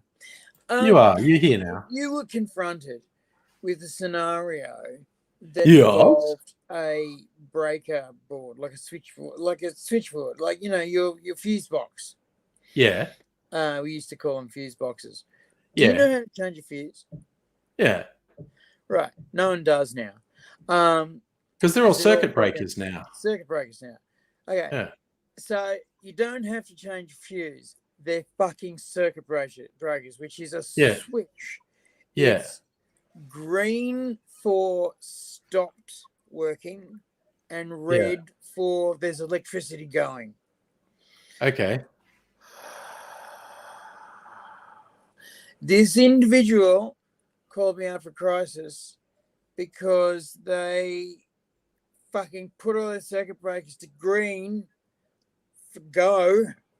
Green for And go. we're Yeah. going. And I said, okay, look. Red is go. I know that's Green right. means safe in this context. Right. You know, okay. And I said, no. Red means go. Click, click, click. Lights go on. Power goes on. Yes, but red means stop. But look, even if it didn't, just evidence, like people, I electricians just sometimes had put the a switches red in moment upside then. down. You're Electricians still will put the, frozen. well, from my perspective, you were frozen. From the audience's point of view, I have no idea who was frozen. So actually, in I the think we chat, both went out. possibly that could happen. Anyway, so fucking power's on, right? And I'm going, look, power is on. Red. And this individual goes, no. Click, click, click, click. See, green, on. And the fucking lights go out. And I'm going, do you know how sometimes you get so frustrated and you nearly shit yourself? Well, Metaphorically, yeah. You know, this moment. And so I said, look, you've just got to come to accept the fact that I'm going to turn all of these to red and all your power is going to come on. And you're going to have hot water and you're going to have that shower and you can wash your hair. Yeah. Because this individual needed to wash their hair because they had work to go to. Yeah. And their work involved them dancing on a pole. And Nice. basically, I said to this person, look, you're going to have to wet and wash your hair once and then get out of the shower and wait 10 minutes, 15 minutes for the tank to fill up again. Go again. Because, you know, when you've got long hair, it takes an hour to wash your hair. Right? Yep. And I said, heaps of people in this house have in the past done their shower in stages, rinse, first soap, soap this bit, wet it out, soap this bit, wet it out, soap this bit, wet it out, and you get your shower done. Oh, well, can't you organise it so I can have an hour shower? Well, no, I can't because your hot water tank is 20 litres. Yes. And 20 litres of water runs out in 5 minutes. Yeah. 5 minutes. That's with a normal shower. You can actually drip it and actually give 20 minutes. But the constraints of physics and all that sort of thing mean that, 20 litres won't last an hour. Yes. You talk crazy shit sometimes. Crazy shit. Anyone, well, if you're going to be talking crazy shit, because clearly I was talking crazy shit, because this person became furious and said, well, you're the caretaker. Why can't you make... I shouldn't shout because they'll probably hear me. I'll hear you. You're the caretaker. Why can't you make the shower last an hour? And I'm going, because there's only 20 litres in the tank. Yeah. And then they said, all right, well, then get buckets and we'll fill them with hot water. And I'm going, that will work well, except that it comes out of the same tank. The same 20 litres, yeah. It will still go cold. Yeah. No, it won't. Oh, fuck. So I got buckets and said, go fucking crazy, don't burn yourself. Yeah. And then I got a fucking another phone call and going, no, I've got to start the show. I've got work. And this is the thing that pisses me off about this house, right? Yeah. Every other motherfucker right? He's supposed to be Yeah. a student. They're not. They're all fucking working. Okay. Yeah. They all got fucking some fucking TAFE card they had 10 years ago. They say, yeah, I'm a student, I promise. Right? They're all fucking working. And there are some students, I will admit. But then they fucking, oh, fuck. Then they give it a whole bunch of, oh, Azy, you should come and help me do the thing. And I'm going, well, I'm really fucking a bit busy. Oh, but you're here, aren't you? Well, of course, I'm here. Oh, Therefore, yeah. you know, Yeah. anything I'm doing for Angry or fucking our future fucking programs or Yeah. fucking future fucking projects is fucking Yeah. pointless and useless. Yeah. Therefore, and I'm just going, fuck, all right, I'll go and fucking fix this shit up. And then I come and fix this shit up. And it's invariably they've done something fucking dumb. One individual said, my power went out because I was fixing the toaster while washing up. I said, what? Well, I had my hand getting toast out of the toaster while I was rinsing a plate. I said, were you wearing rubber gloves? And they went, no. And I went, holy fuck. And I looked at the board and the fucking earth breaker has gone black. Yeah. Because it's tripped itself so fucking hard that it's killed itself to stop this individual fucking electrocuting themselves. And I've just gone, how do you not know this? You your are parents feeling. told you not to put the fork in the toaster. Yeah. Fucking earthing yourself across your heart with electricity is a way to make an Adrian happen. Yeah, you were dealing with some reality challenged people there. It's all the time. They're at war with reality. Tonight's individual fucking calls me back. Yeah. I'm setting up, right? I'm literally at the point where I've hit the link. Yeah. I'm adjusting, ring. Look at the number going, no. Come on. I get there expecting fucking, the water's gone out. And then there's water all over the bathroom. Now, you've seen my house and no one else has. Yes. But what I will now describe is our sink in our bathroom is literally 10 centimeters deep and 15 centimeters wide, right? Yeah. It's tiny. This individual's put this bucket into this sink and turned on the tap. Yeah. And the bucket, the angle of the bucket is this. Yeah. Right? Not even sort of that. Yeah, it's like, And the water has just basically flowed straight out into the mirror, missed the backsplash, gone down the sides, and they've gone, there's this water everywhere and I can't fill the bucket. And I've gone, I see. Well, what's happened here is there's not enough space to put the bucket under the sink. What you need to do is bring this bucket and take it to your kitchen sink and put it under your kitchen tap. Yeah. And they've gone, I can't. And I've gone, tell me why. And they've gone, well, there's too much washing up in it. And I've gone, let me help you with this. And I've fucking put my hand in fetid cold water. Why people think rinsing fucking stuff and then leaving it there is good, I don't know. Right? I never will understand it. You rinse stuff by putting hot water on it and you get all the crap off and then you put it on the pile of got to be washed. Yeah. Biggest things on the bottom. That's just a pet hate of mine. The boss of the house fucking constantly. Boss of the house is an engineer and yet will put a fucking baking plate on a teacup. Please, Jesus, help me. He's admittedly a robotics and electrical engineer, so, everyone to Fucking structures aren't his thing. Yeah. Mind you, fuck me.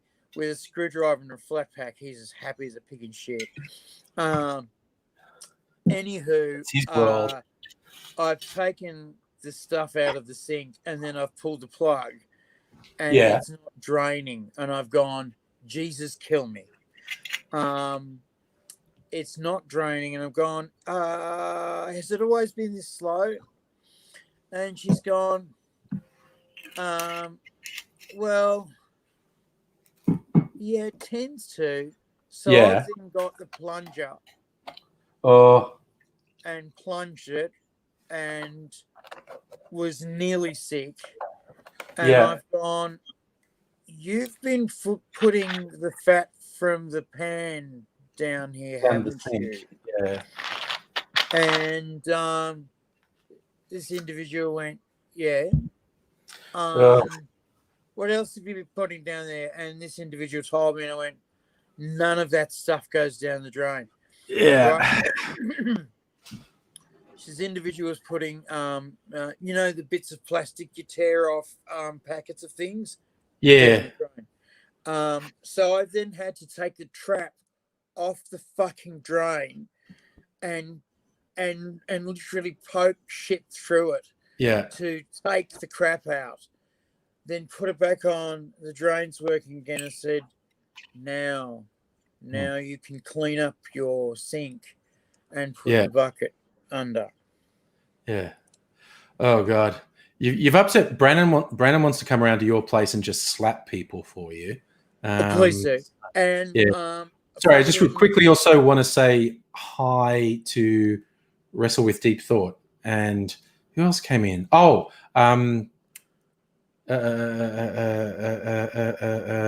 God, my brain stopped working. It's a very bad sign when my brain stops working. No, trust me, it does.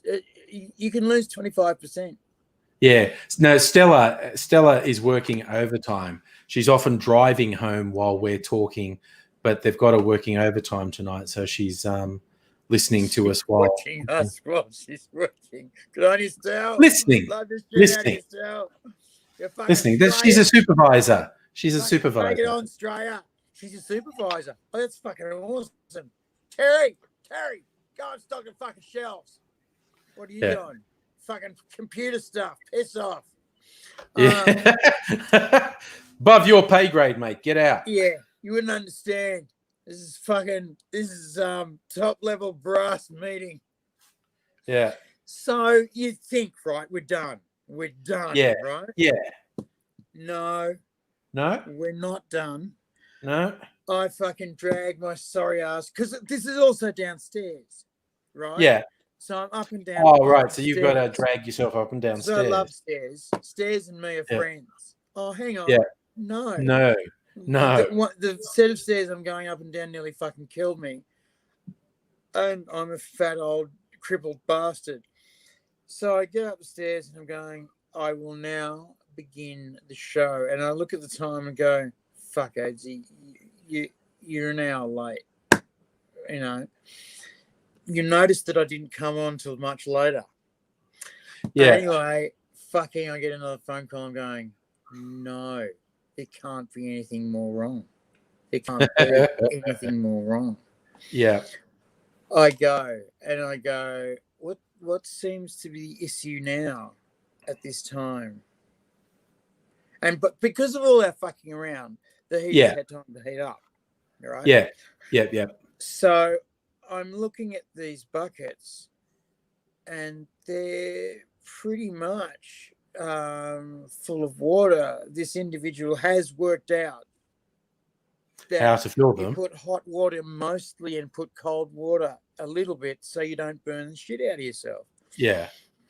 And then this individual's gone, well, the water in the shower's gone cold. And I said, we would expect that. Remember, we talked about that. And then this individual says, and the bottoms of the buckets are filthy. And I'm going, don't tell me. And I looked in the sink and they hadn't bothered to clean the fucking sink. And I said, if you see the sink here, it's got two distinct rings in it. Mm, That's where the buckets have sat while they're filling up with water. mm. That's where that's come from. Oh, but I'm pretty clean. And Oof. I couldn't help it. And I've said, evidence would show otherwise. Yeah. You've really got to clean up that sink if you want it to be sparkly. And it smelled. Oh, yeah, it would have been gross. It Just fucking rotten smelled. stuff. I deliberately filled the trap up again so that we weren't getting Yeah. fucking raw sewage coming up. But Yeah. fucking, it was just, come on. But you go into the bathroom and the mirror's clean as shit. And the fucking toilet hasn't got a skiddy on it, and it's got that blue crap in it Yeah. that's fucking non-biodegradable. And Yeah. fucking, I'm just going, you wash your dishes in this shit. How do you survive? Yeah. How did Anyway, you not die? Yeah. I found out later this individual can't cook, and the only reason there's dishes in the sink is that once or twice a week a friend comes around and cooks my home cooked meal, because they eat takeaway every fucking night, and it's not healthy for you. But then a lot of people in this house eat takeaway every night. Yeah. Okay, look, it's up to them. Yeah. I don't eat fucking my broccoli anymore from hospitals. I got told once by a nurse, "Oh, you gotta eat your vegetables." So I said, "I'm an adult. I don't have to eat any vegetables. I don't want to anymore." And I don't eat carrots because Yeah. they used to be nice and juicy, but nowadays they're sort of like soap. I think we're getting them imported. Oh, look, particularly if it's frozen stuff, that it's not going to have the proper carroty qualities. Yeah. It's the big frozen things that they just chuck in boiling water. It's not going to be great. Yeah. Anyway, fuck. Yeah, they're all woody at the moment. Maybe it's seasonal. I don't know. It could be. Anyway, it actually could be. Yeah. So I've told this individual, you fucking got to clean up. And I said, are you going to have this shower? Because I've got to go to work. I'm an hour late. And then they've gone, yeah. Okay. We've been talking 15 minutes by this point. The hot water's come back. Jesus. All right. Okay. Here we go. Ring, ring, ring.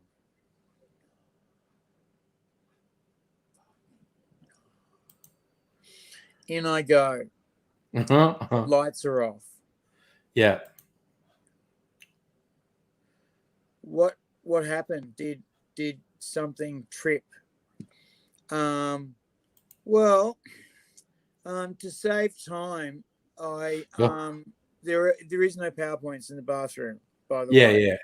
Okay. To save time, I got the hairdryer and brought it into the bathroom, and I got it in the sink, and just while I was washing my back, I got the hairdryer Wet. hair drying while in the shower, and I was just going. At some point, this person goes down in the annals of history as a Darwin Award winner, because they will kill themselves. Please, please. They will definitely kill themselves. Well, in fact, I remember I was driving along with a plumber that used to work for us, and there was a kid running around a car next to us. We were in the main truck, and George was in the medium truck, and Jason was in the little truck. So I was in the big truck, and we were going to set up the next job. And there's this kid running around in this car, back seat, front seat. And I went, Jesus fuck, this kid is, what the fuck is going on there? That's dangerous. We should maybe even fucking pull him over or call fucking cops or something. And he said, you know what? That doesn't bother me. And I said, why is that? And he said, I was once driving much like we are now, and I saw a kid jumping up and down in the front seat and hitting its mother while she was driving. And I was freaked. And then I went, no, hang on. If they crash, that kid's dead and that gene line stops. Harsh but fair. Harsh but fair. And frankly, that's how evolution works, Azy. Yeah. Well, what's that old joke about? I'm not saying we should kill the stupid people. I'm saying we should take all the safety labels off and let shit sort itself out. Like if someone has to be told not to take a hairdryer into the shower, maybe they should take a hairdryer into the shower. So I gave them a quick lesson on fucking circuit breakers and earth current detectors, and put everything back together and said, only hairdryer when you're out of the shower. But that'll take more time and you won't die, was my reply. Or say, look, if you want a quick result, stand in a bucket full of water and stick the hairdryer, turn the hairdryer and stick it in the water, because that turbocharges the hairdryer and will dry your hair quicker. Except what we know from bitter experience in this house, because we nearly burnt down a fucking flat, is the earth current detectors work 9 times. Right. Now, if you've tested your earth current detector 9 times for reals, like for reals, you're doing something really fucking wrong. Arguably, yeah. And what's supposed to happen is a cascade effect where it flips that earth current detector, then the main earth current detector in the floor, and then it goes downstairs into the shop and flicks out that fucking whole power switch, just flicks out. And I have to then crawl down to the shop and beg to be gained entry so that I can move their artful display and fucking flick a switch. Anyway, if it's nighttime or the weekend, we're fucked, because they will not come and open the shop to let us in. Yeah. We have no power, and fuck you. And so I oh Christ, this earth current detector fucking tripped many times, and this guy told me how he did it, and I said, you can't fucking keep doing it. He says, oh, but it's brilliant, it works. And when I fuck up, it works. And I said, it's not always going to work, man. It works right up until the time it's going to fucking replace it because it's working. But it is going to fail. And one day it failed fucking spectacularly. He's rung me up and said, AZ, I really, really fucking need you here now. And I've gone, oh no. And so I've bolted over, and the thing blew a hole in the cover of the fuse box and was jetting fire out of the thing. And I've gone, this is not a look we like. I am going to fix this now. And I've gone into the fire and flicked off the main, and it stopped. And then I've got the fire extinguisher out and gone, if it goes up again, I'm dousing the place.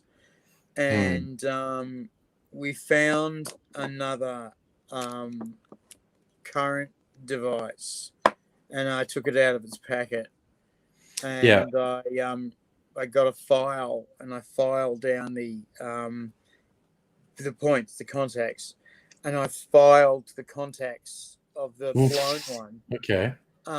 Because there's carbon everywhere, and I've put it in, and I've said, now you're going to write a little letter to me. Yeah. And in that letter, you're going to promise not to do this shit anymore. You've done it 10 times now. and nearly burnt down the house, and I'm unhappy with you, and you know that I love you, but I'm very unhappy with you. Very And we're unhappy. not going to tell anyone that you nearly burnt down the house, okay? Yeah. Yeah. And he did. He wrote the letter and signed it, and I have it. Right, you left years ago. But this individual tonight fucking complained about the dirty buckets and then complained that there was no hot water. And I said, you've got to wait for the tank to heat up. I told you this, and you can't do the dryer, and red means go and green means stop. And I said, do you want to maybe give your hair a quick wash? Because you must be running out of time to get to work. Oh, I can't be late for work. It's very important. And I'm going, Yeah. mine's not. Clearly, my work is not important at all. My work is valueless. Many people say so. And fucking, I've gotten away. I'm just waiting for my phone to ring. Now. Oh, you ignore them. Hey, speaking of things I'm expecting, it's Friday night and I'm dangerously sober, so I'm going to make a cocktail. Good man.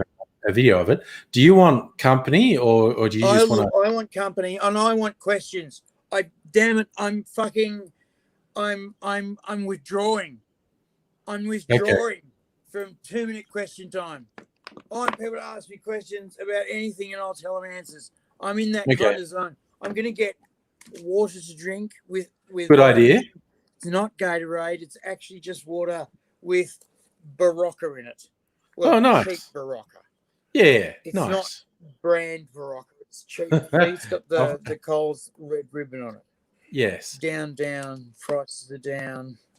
Did you see what was it? Thin Lizzy. Is it Thin Lizzy? I don't know. Who did that song? What? Down. Status Quo. Status Quo. Did you see them doing the ad and they were laughing the whole fucking time? Yeah. Going, we're being paid millions of pounds to do this. Yeah. In Australia where no one will see it and we don't give a fuck. This is awesome. Well, yeah, absolutely. Do anything. Yeah. So because as the first they would have been aware of it is when they got these fat royalty checks. Like, why are we getting paid this? You go, we're using one of your songs for an ad.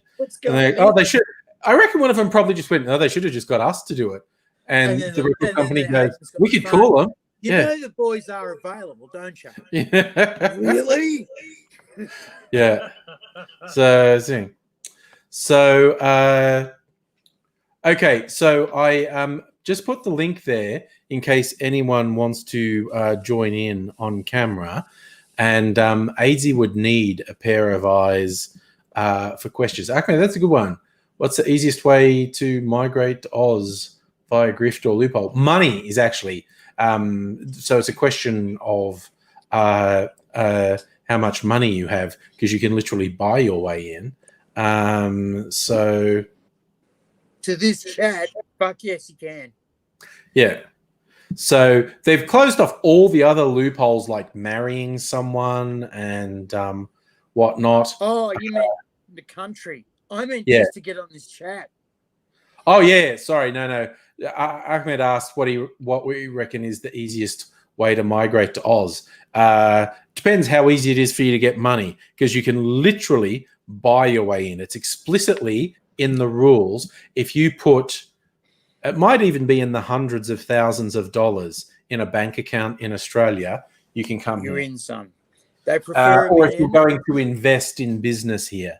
They prefer $1 million in the bank, $300,000 in a business, or if you bring a business to the country. Or if you are in the top 20% of your skill set in the world. There are various skilled jobs that there's more demand for, and also you can boost your chances if you go to live in a country town rather than a metropolitan center. Absolutely. a good trick that many people have pulled. And in fact, there are country towns that will pay immigrants to come to their country town and sell them a farm for $100. Yeah. Shit you So not. yeah. They will buy the kids' school uniforms. Yeah. They will fucking buy the first 6 months' food, right? If you come to their town, they do expect you to join the volunteer bush firefighter service, which is the best fucking fun you'll have in your life. And they expect her to join the Country Women's Association, which is the best fun she'll have in her entire life. And the kids will find fun smoking bongs and fucking playing footy and punching shit out of cows and each other. And, you know, very soon they'll go, the black fellas in town will go, fuck, there's other black fellas in town. Which mob are you from? Somalia. No, I haven't heard of that. No. Is that Yeah, up slightly north, is it? different. Very north. And then it's hot. I was thinking, because I've actually had the aircon on. I haven't looked at what the actual temperature is.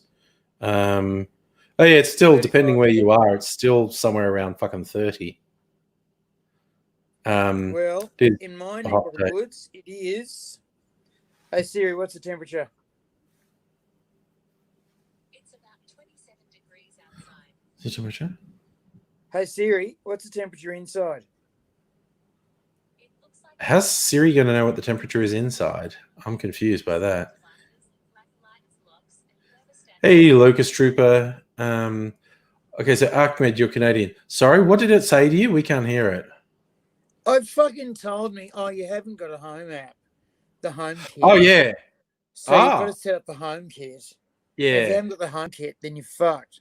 Yeah. So your house has got to be fully automated, or we don't tell you shit like what's the temperature. The fucking phone has to operate within certain fucking temperature parameters, or the chip dies. It knows what fucking temperature it is. So Duke, in winter, Siri, you actually like 0. Has anyone ever called you a fat slag? Okay, I found this on the web. Has anyone ever called you a fat slag? Check it out. What did she say? Mean Girls, movie quotes, Rotten Tomatoes, Viz, the fat slags, Dirty Weekend, YouTube. It fucking answered me. It answered you about the Viz comic, The Fat Slags. Oh, dear. Oh, dear. I remember the fat slags on Viz comics. They were pretty grotesque. Yeah. No, Viz magazine generally was pretty grotesque. I still see stuff pop up in memes. Like, people have got a scan of, like, the letters to the editor that they used to print. Because Viz was a very stupid humor comic. Yes. And bits of it were made to look like mock-up of newspaper, and they'd have really weird opinion columns and letters to the editor. I still see them, like someone scanned them and they post them online as a meme, because they're deranged. The stuff they used to print Viz is just deranged. And they also used to have helpful tips. Oh, yes, their helpful tips are frightening. One of my favorite helpful tips was, have you run out of cold medicine? Not to worry. Just buy yourself a bottle of Lucozade and some methylated spirits and also some kerosene. Mix them together and you'll have something that's effective as cough medicine and tastes the same. Yeah. Oh, no, Dr. Pepper. Yeah, it was the Dr. Pepper that was the main ingredient. It was, sorry, not Lucozade. Okay. It was Dr. Pepper. I felt compelled to look some of them up now. And of course, they all popped up. Viz has its own website. Here's a top tip. Save money on your water bill. Every time you flush the toilet, piss into the cistern. It all goes down the same way, and you'll save approximately £1.56 over a lifetime. Over a lifetime. Or nursing home staff. Modify a bathtub by attaching roller skates to the bottom. And next time you give an old man a bath, roll him down a country lane for some last of the summer wine style fun.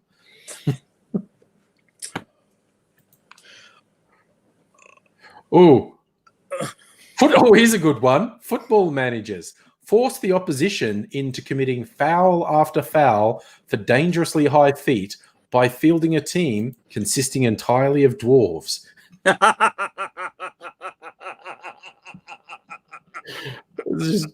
Oh, God. The top tips. Filmmakers, why not cut down on the number of actors you need by having loads of identical twins and triplets in your stories, all played by the same actor, but never having them meet?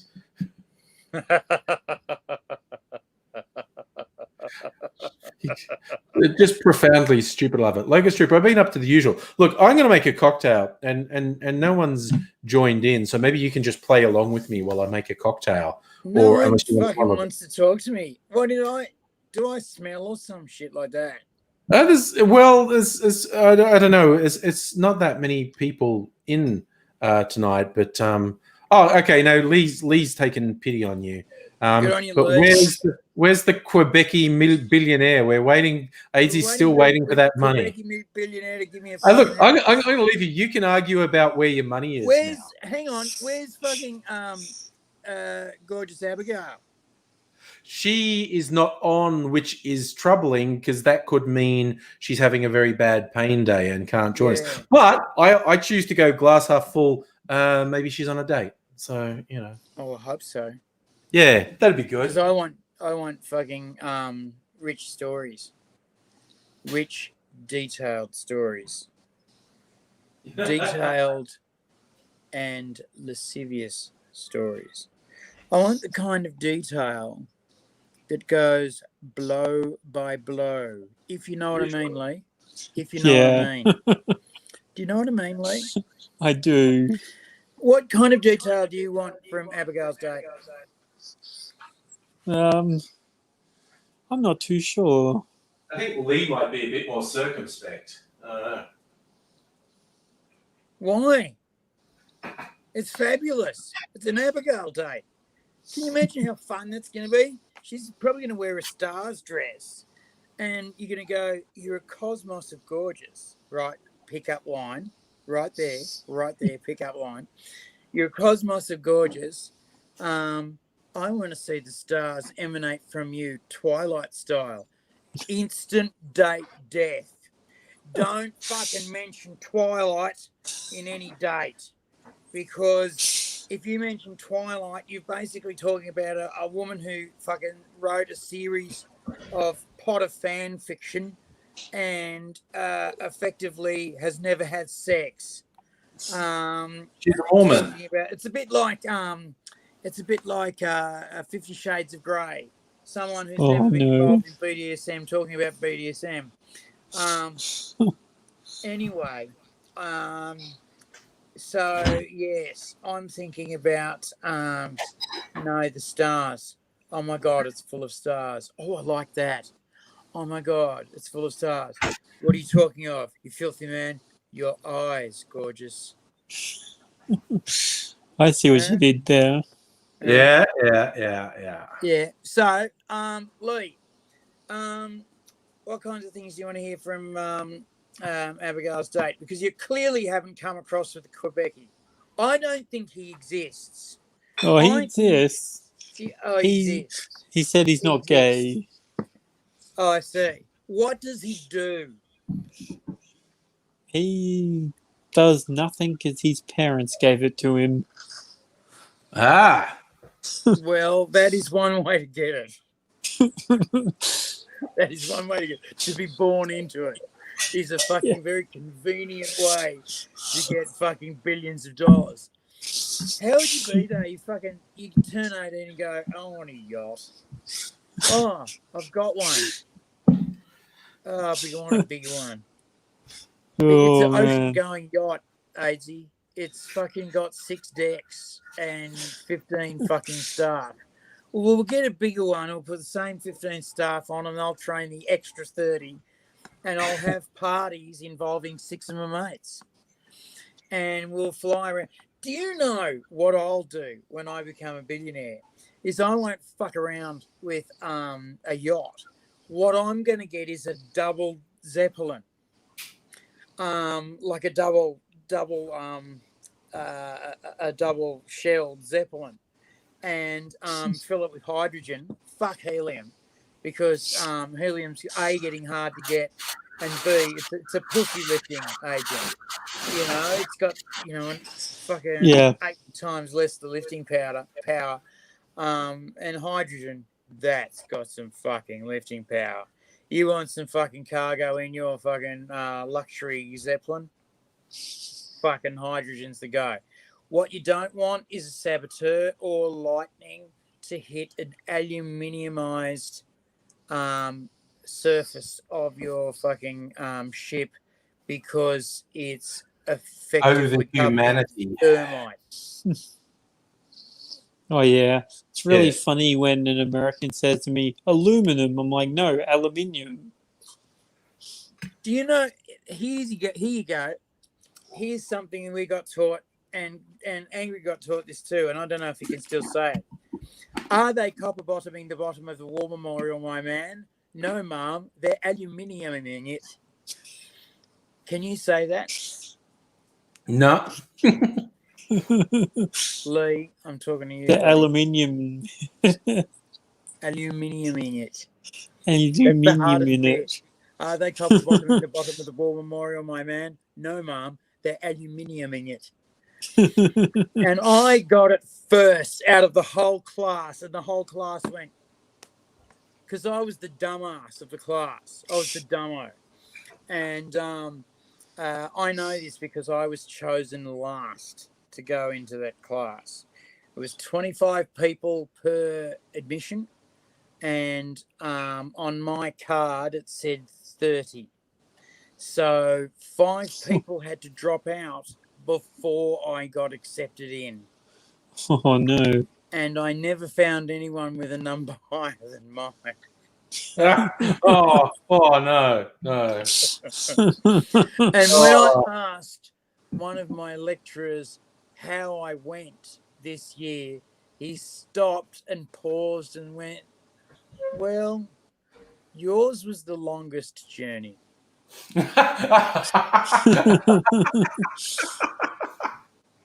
oh. Thank you, Jerry. Thank you very much, That's Jerry. a Jerry line. That's a Jerry line. Love you, Jerry. Yeah. Tell you Jesus. what, though, I learnt more than from Bill Blakey in fucking 15-minute grabs than I learned from fucking wise men in years. And from Phil Ralph, too, but you never met him. Anyway, so this Quebec, he does nothing because he's a trust fund kitty. What's his idea of fun? The idea of fun is playing hockey and skydiving. Righto. Oh, that's okay. He can come to Australia on his own ticket, and he can basically teach me how to skydive and set me up with the equipment.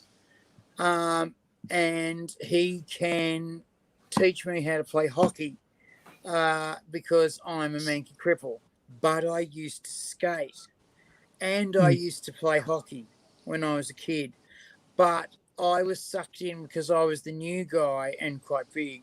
I was sucked into being the hitter of the team, and I used to be the one who got told to body check the the opposition, and of course that's illegal.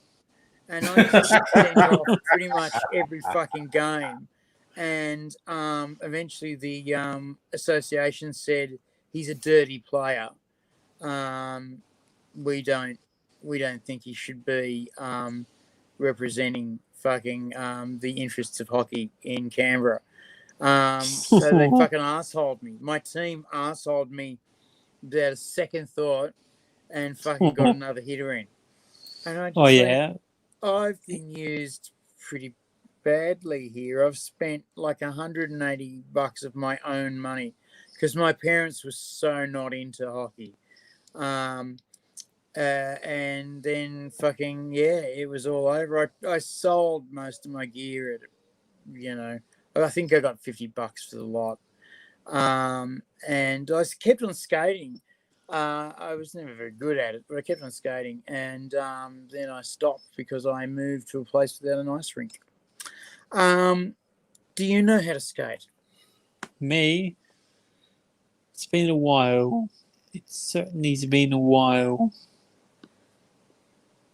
Well, we should skate. We should go and skate. There's got to be an ice rink somewhere in Melbourne. Surely to Christ. Oh yeah, there is one in Melbourne. Where? You know where? I think it's near Costco in Docklands. Right. Well, we should go and skate away and take some video cameras with us. We should take a few people down to Docklands because we know how to get there because we've had meetings there before and say, right, skating, taking videos of us skating. And I'll have a penguin. Now, I don't know if you know about the penguin, but what they are is a little thing that kids can hang on to while they're skating so they don't go arse over tit. And I'm thinking I deserve a penguin. I have a stick, therefore I should have a penguin. Mm, Your thoughts, Lee? I agree. You don't think I can skate without a penguin, do you? I think I do. So now I'm I don't just- deserve a penguin. You do. Lee, you're fucking me, Lee. You're not giving me access to your Quebecy billionaire. You're shitting all over my skating. No, I'm not. Lee, I don't know, man. You know, I've just run out of stuff to say. Lee, tell me about your day. What's been going on? Not much because it's been very, very hot.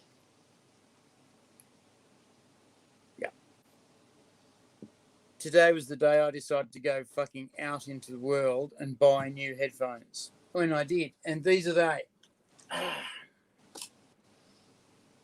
Right? And I can Nice. stick them in my phone and they play the musicians. And what I want to see, because I had a pair of headphones and they're very good. Yeah.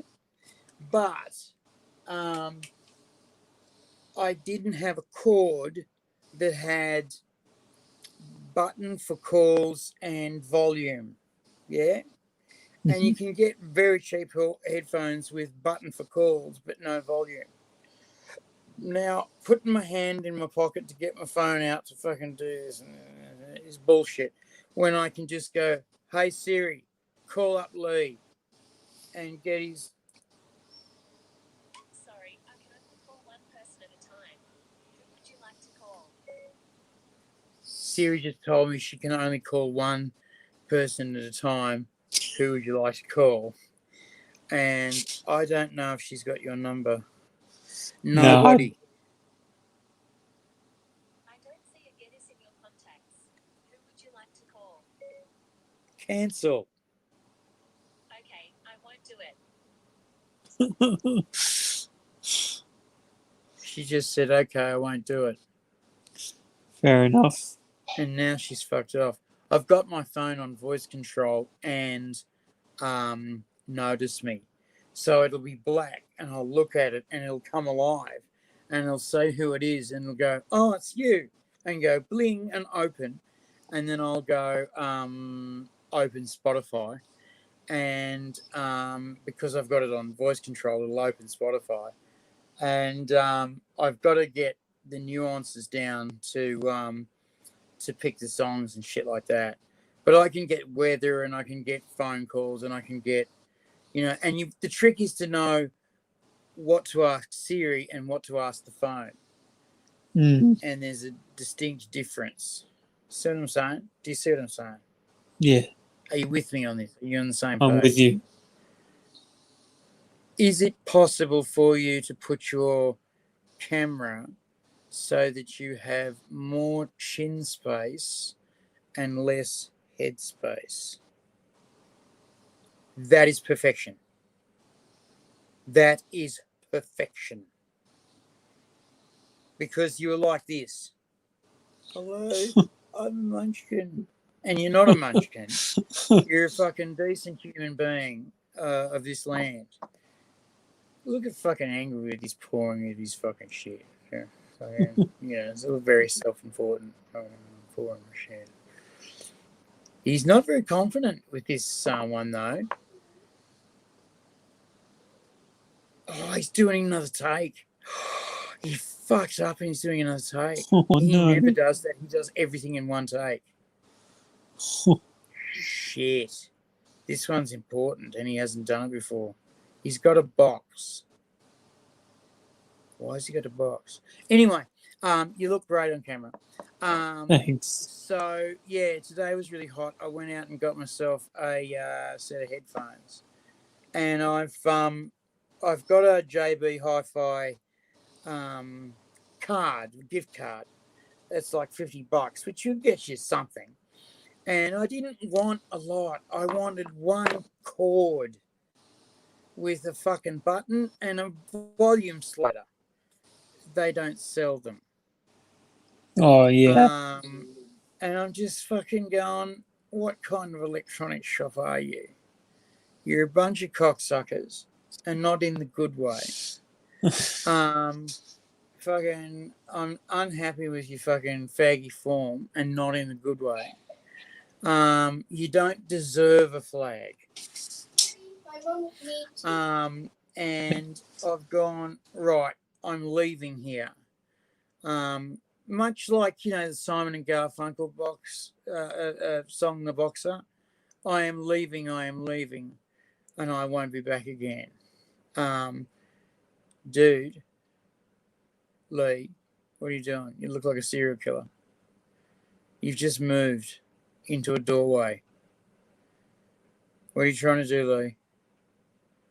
Are you stalking someone? Just moving You're in the something. bathroom, Lee. You're in the bathroom, Lee. Are you going to get naked?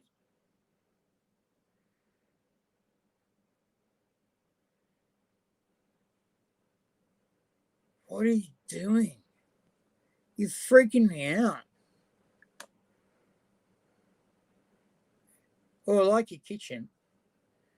I do like your kitchen. I'm not shitting you. I like your kitchen.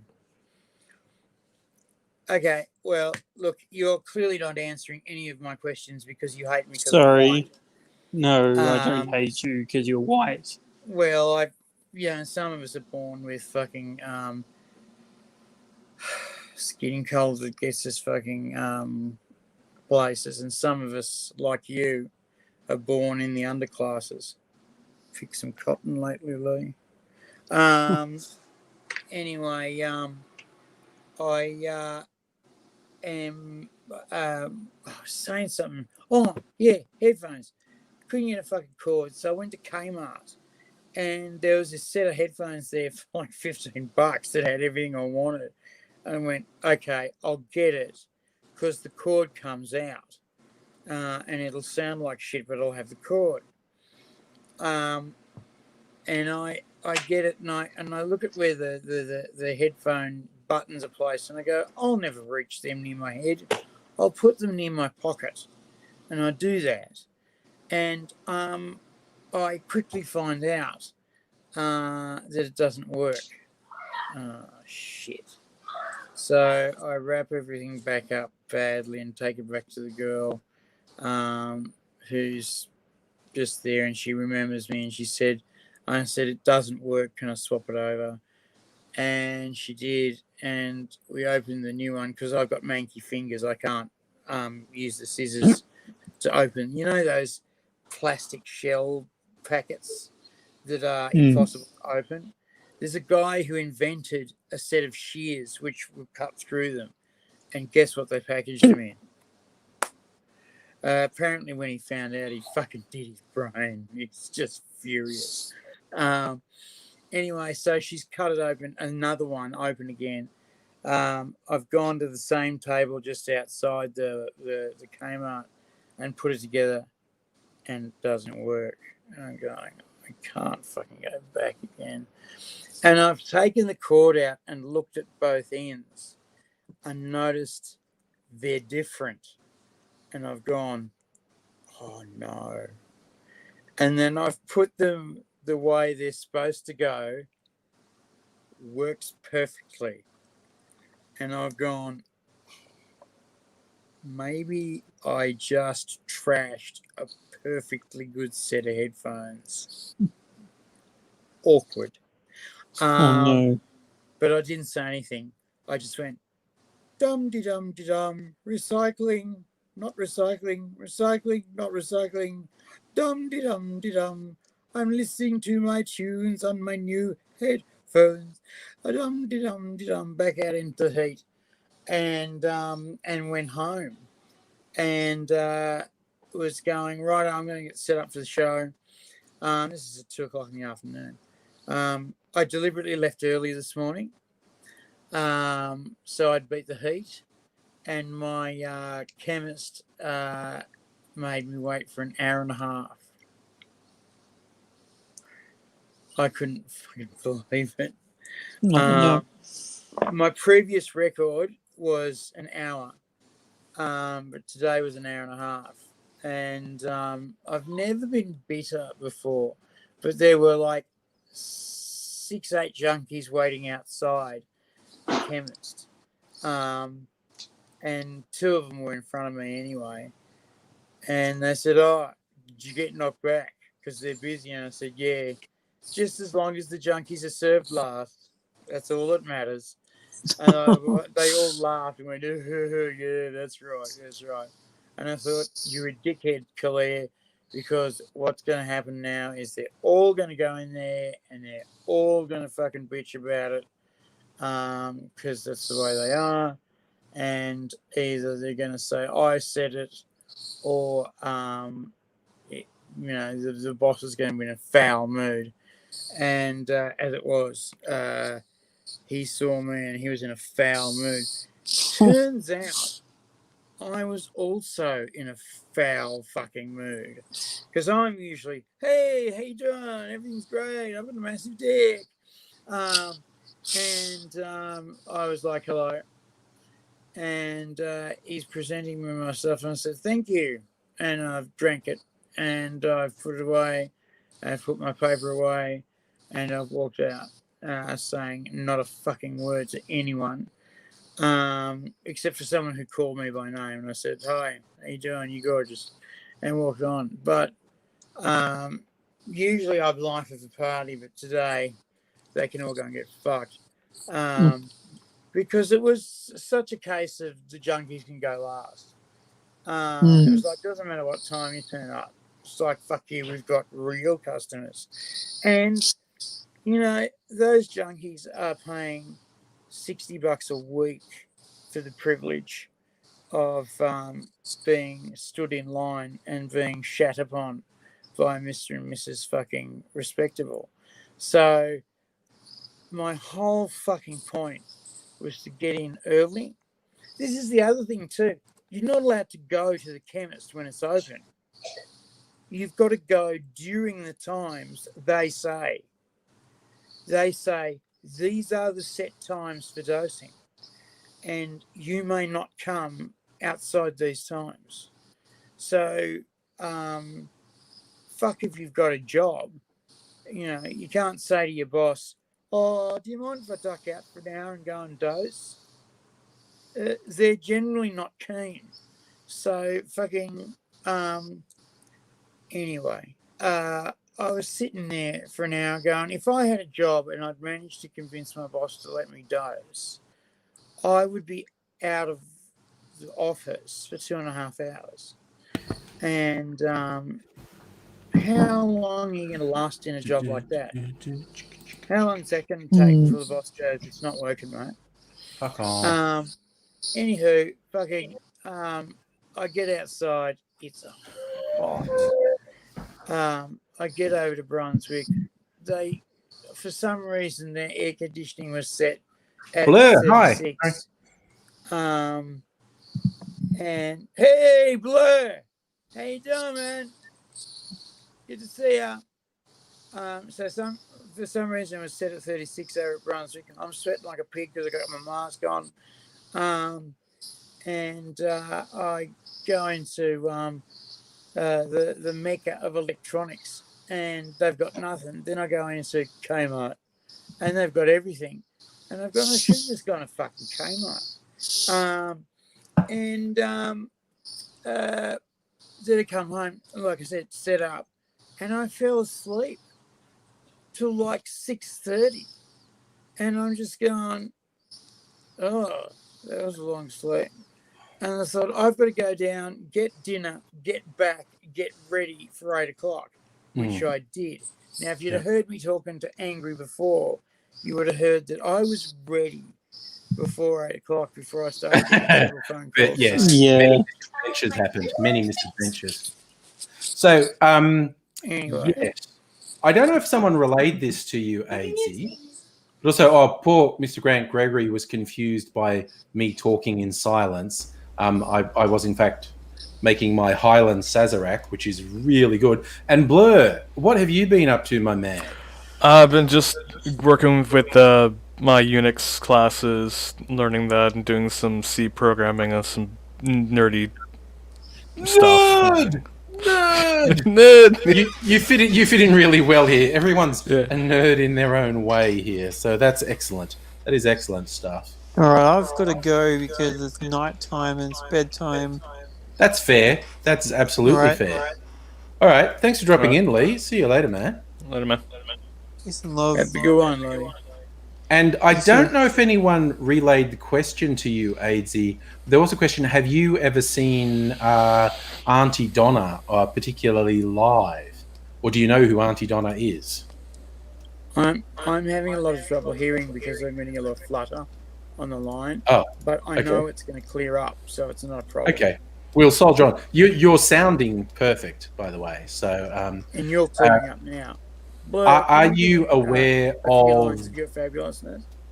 Yeah, are you aware of Auntie Donna? Do you know Auntie Donna, the comedy troupe, or is Again, I'm having a lot of trouble hearing. no? Should I fucking come out and in again? Yeah, I'm not sure what's causing you the problems. Okay, I'll do that. I'll see Yeah. you in just a bit, guys. All right. Yep. Oh, hi, Abigail. By the way, seeing AZ's on the right.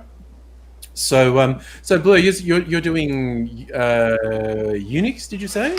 Yeah, it's just doing the intermediate Unix. It was the second half of the course that I'm doing for the 8 weeks. They split up in Oh, cool. half, so the first portion is Introduction to Unix, and then the Yeah. second portion you do more scripting further on. Okay. Your awk, your GCC, so on and so Yeah. forth.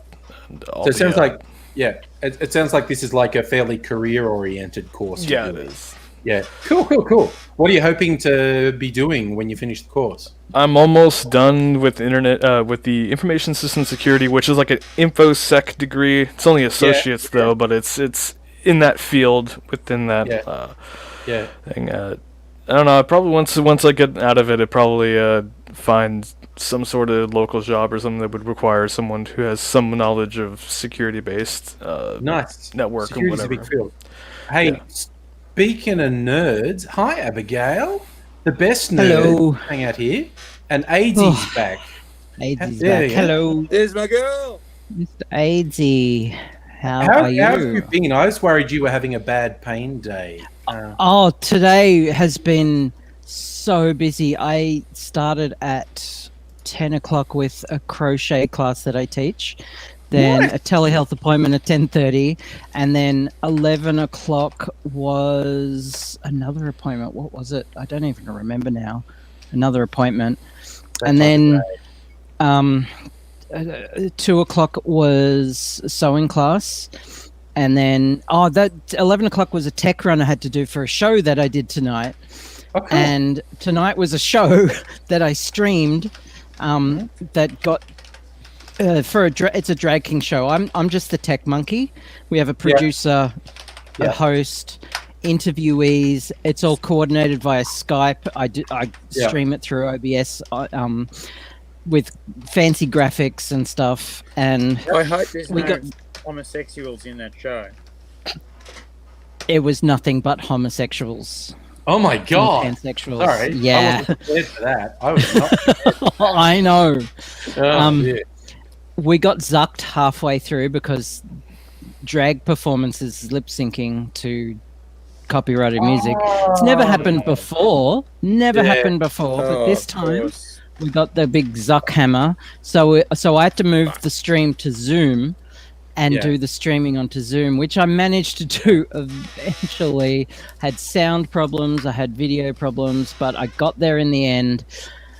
Huge amount of work in the background to get it running as smoothly as possible, and I got a lot of love from everyone tonight Go you. for Go accomplishing that. Should have, dude. Go you. But I'm Moving a just so crowd, exhausted now. Me and Angry got taught. Moving a crowd Yeah. is one of the hardest fucking things you can do. Yeah.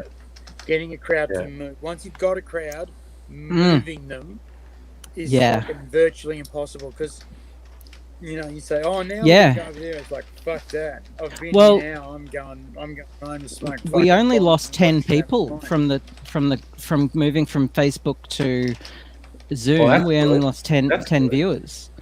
That's Yeah, I know. fucking awesome. That is Yeah, it was fucking great. Hmm. We have a really dedicated support base of fans and people who really look forward to the shows, and it really is You a say privilege fans, to You mean fag. Yeah. That's what you mean.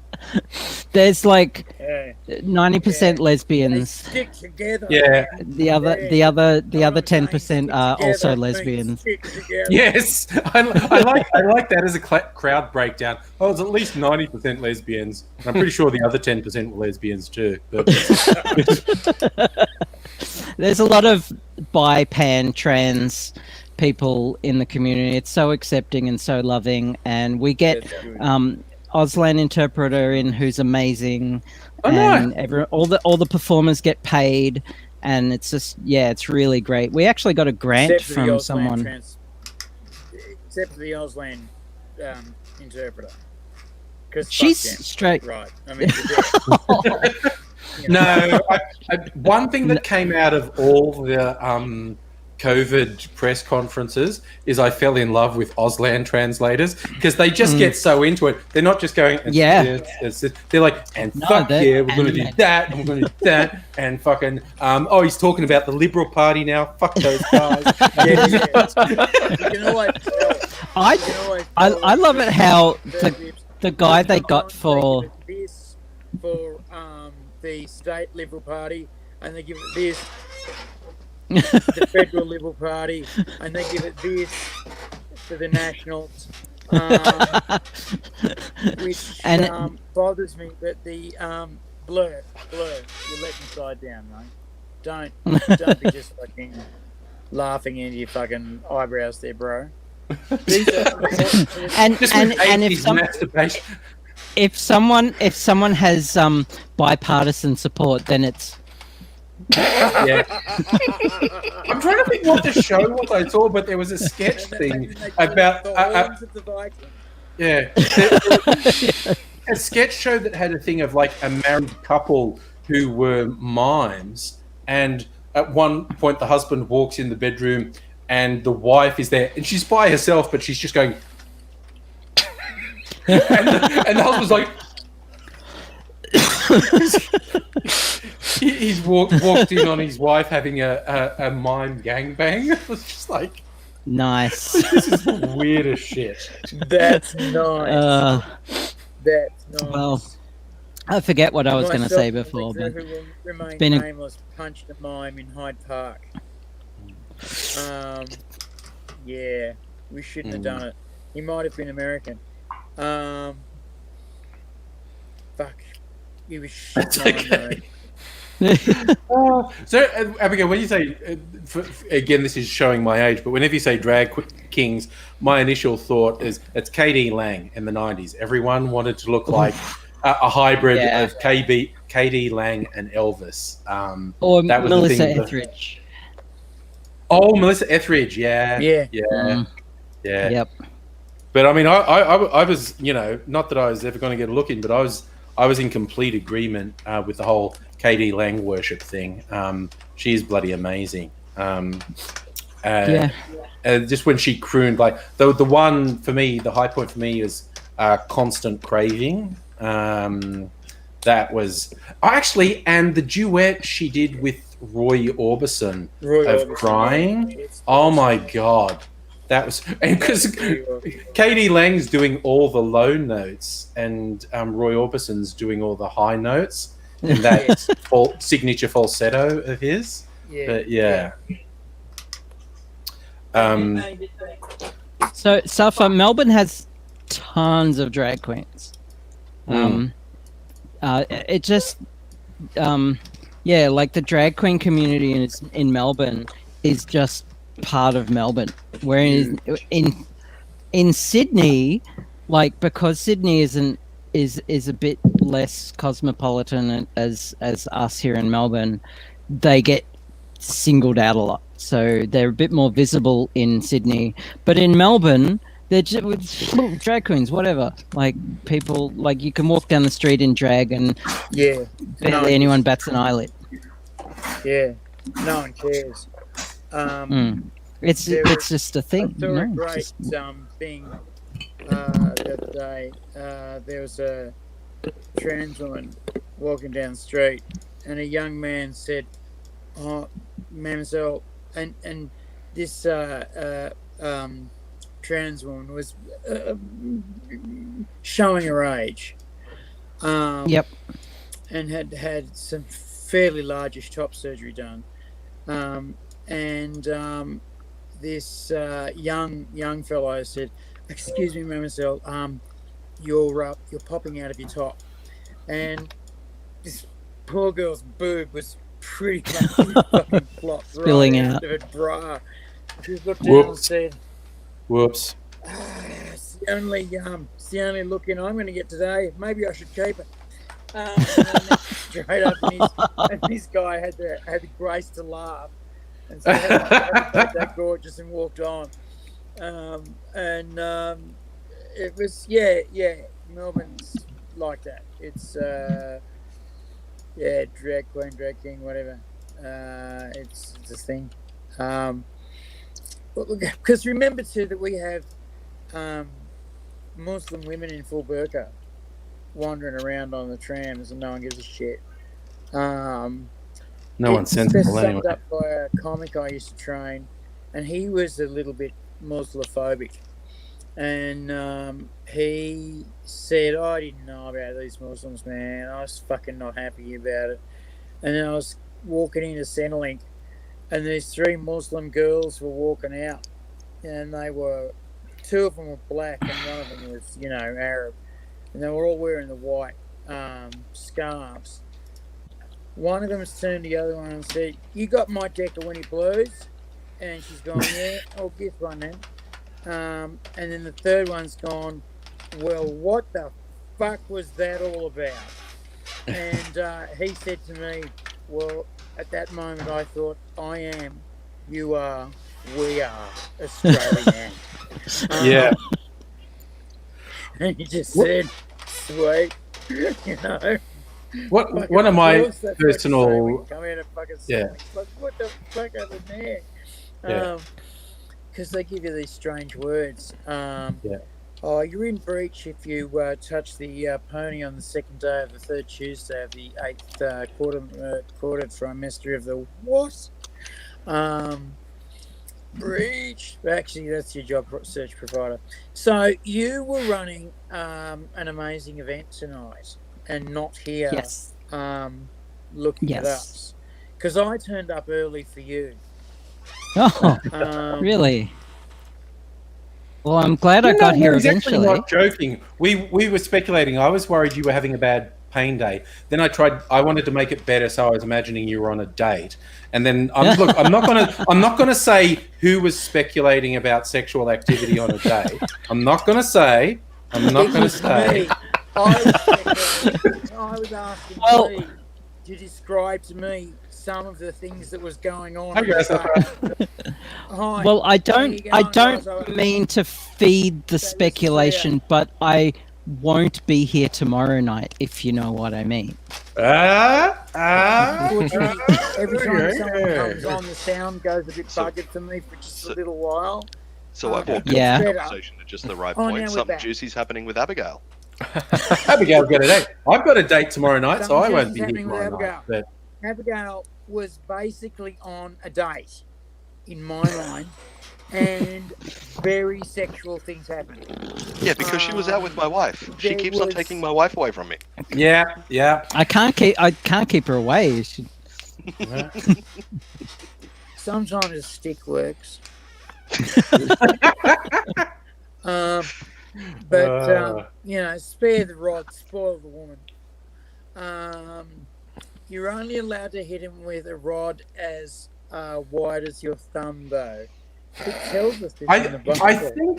I think that was proven to be a fallacy. That was people used to say the rule of thumb was the Bible said you could hit your wife with a rod that was the thickness of your thumb, and I think that was actually a fallacy. It's not. It's just one of those urban legends someone made up, and everyone latched onto it. But in the meantime, a lot of people were hit with sticks.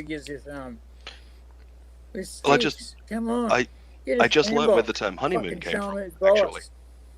The term honeymoon Grasshopper, where does honeymoon come from? Comes from the old Viking idea. When two kids went off to get married, they would be handed a metric fuck ton of honey mead and told to go off and do their thing and hopefully come back with child.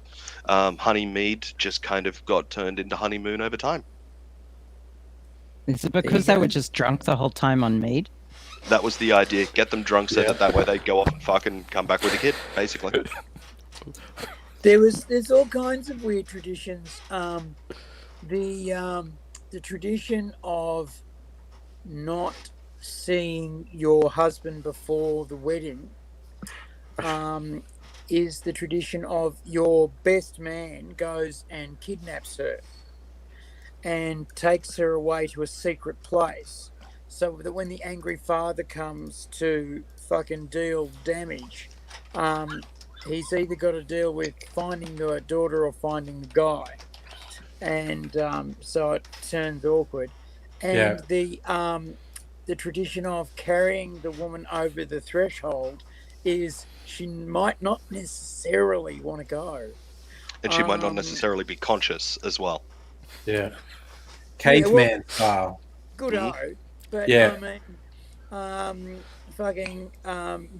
might not necessarily want to be there, but there's all sorts of things. The running away for the honeymoon also comes from sometimes families weren't real cool with them being wed, so if they fucked off, because you're not supposed to tell anyone where the honeymoon is. It's supposed to be a secret. So if you fuck off, then raiding parties can't come and get you back. And, well, you heard about the Tasmanian kid that came running home on his honeymoon like night. You say, with child, deal's done. You heard about the Tasmanian kid that came running home on his honeymoon night, didn't you, Aidsy? No, tell us. It was the weirdest of things. This Tasmanian kid, he got married to a girl outside of his own family. He's come running home on his honeymoon night, and his dad's, "What the hell are you doing back home? You're supposed to be off of your honeymoon." He goes, Dad, you don't understand. She's a virgin." And his dad turns around and he goes, "Oh, you did the right thing, son. If she's not good enough for her family, she's not good enough for ours." Unbelievable. Unbelievable. A virgin. I just want to raise the tone a little. I still had the tab. Oh, nice. What's that on your head, Abigail? Is that a Among Us thingy? Yeah, that's an Among Us plushie. Yeah. Yes. Yeah. I made it. I crocheted this. Oh, that is wicked awesome. Nice. Yeah. I've heard Among Us has become fucking huge. I haven't played it, but I've heard it's become fucking huge. Yeah, I've played it a few times. Grasshopper and I were talking about potentially playing it on a stream, but we'll have to try and work that out. I'd be in on that. I'll be in it. Yeah, we could put it on my Twitch stream. Yeah, there we go. Sorry, I had the Viz helpful hints page open, and I went to close it, and of course I couldn't help reading a couple. And that's why I started giggling stupidly. This one, pensioners. Get to the bus stop 30 minutes before your bus pass starts. That way, you can spend half an hour whinging that the driver wouldn't let you on the bus. You will especially enjoy this if the driver is black. Oh, the Viz. Oh my god. Classic. Oh. They are classy as fuck. Yeah. The Oh, classiest. oh, convince your Oh. wife Yeah. that she's followed Once- through during the night by slipping a chocolate button between the cheeks of her ass as she sleeps. Oh, Oh dear. so stupid. One of the best Viz cartoons I've ever read was a special, and it was Sid the Sexist mixed with Militant and the Fat Slags. Oh my god. It was pretty chaotic. The crossover no one asked for. Oh dear. and the world got. Yeah. And it was, you know how like Viz comics at maximum 2-3 pages. This one Yeah. was 7 pages long. Yeah. Because of the Just an intricate epic. story. And eventually Militant got anyway, I'm not going to spoil it for you. I'm not going to spoil a 20-year-old comic that you can't find. Okay. And that you know how it ends. Yeah. Because every Viz comic is the same comic. Yeah. You read one Viz comic, you've read every single one of them. Yeah. There is a pun at the end, and that's it. Yeah. The what was the something parents, where they were eco-friendly and they gave their kids shitty stuff, and the Oh, kids God, always no. liked to torture and hurt them. Yeah. Anyway, that was one of my favorites too. Probably wish fulfillment. I just remember Blur, you're looking at me last Terry week. Fuckwit. Terry Fuckwit, the unintelligent comic character. It And there was great. one where he teamed up with Prince Charles because Prince Charles said, "Well, I've always been a bit of a fuckwit myself, so you seem like someone I could hang out with." So, And they did. yeah. And they did. Blue, you've been looking at me lustfully the whole time and Yeah. not saying much. Why don't you tell us how much you adore Hearing me? hearing And the we'll just get it the out. We'll just get it the over. hearing all the trauma and drama before coming on the show with the all the chaos and I don't know what would be considered tenets or whatever. Fantastic! All the chaos you have to keep going back and forth. Like seriously, do you want me to come over and just slap every single one of them? Just I really do. I've got no idea what's happening right now. I was a bit facetious when I said I came on early to see you because I didn't get on till 8:30, 9:30, an hour and a half 9:30. in. Yeah.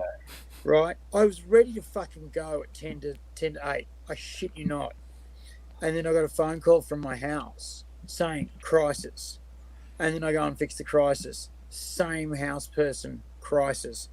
Fucking 6-8 crises later, and I'm not shitting you, it was that amount.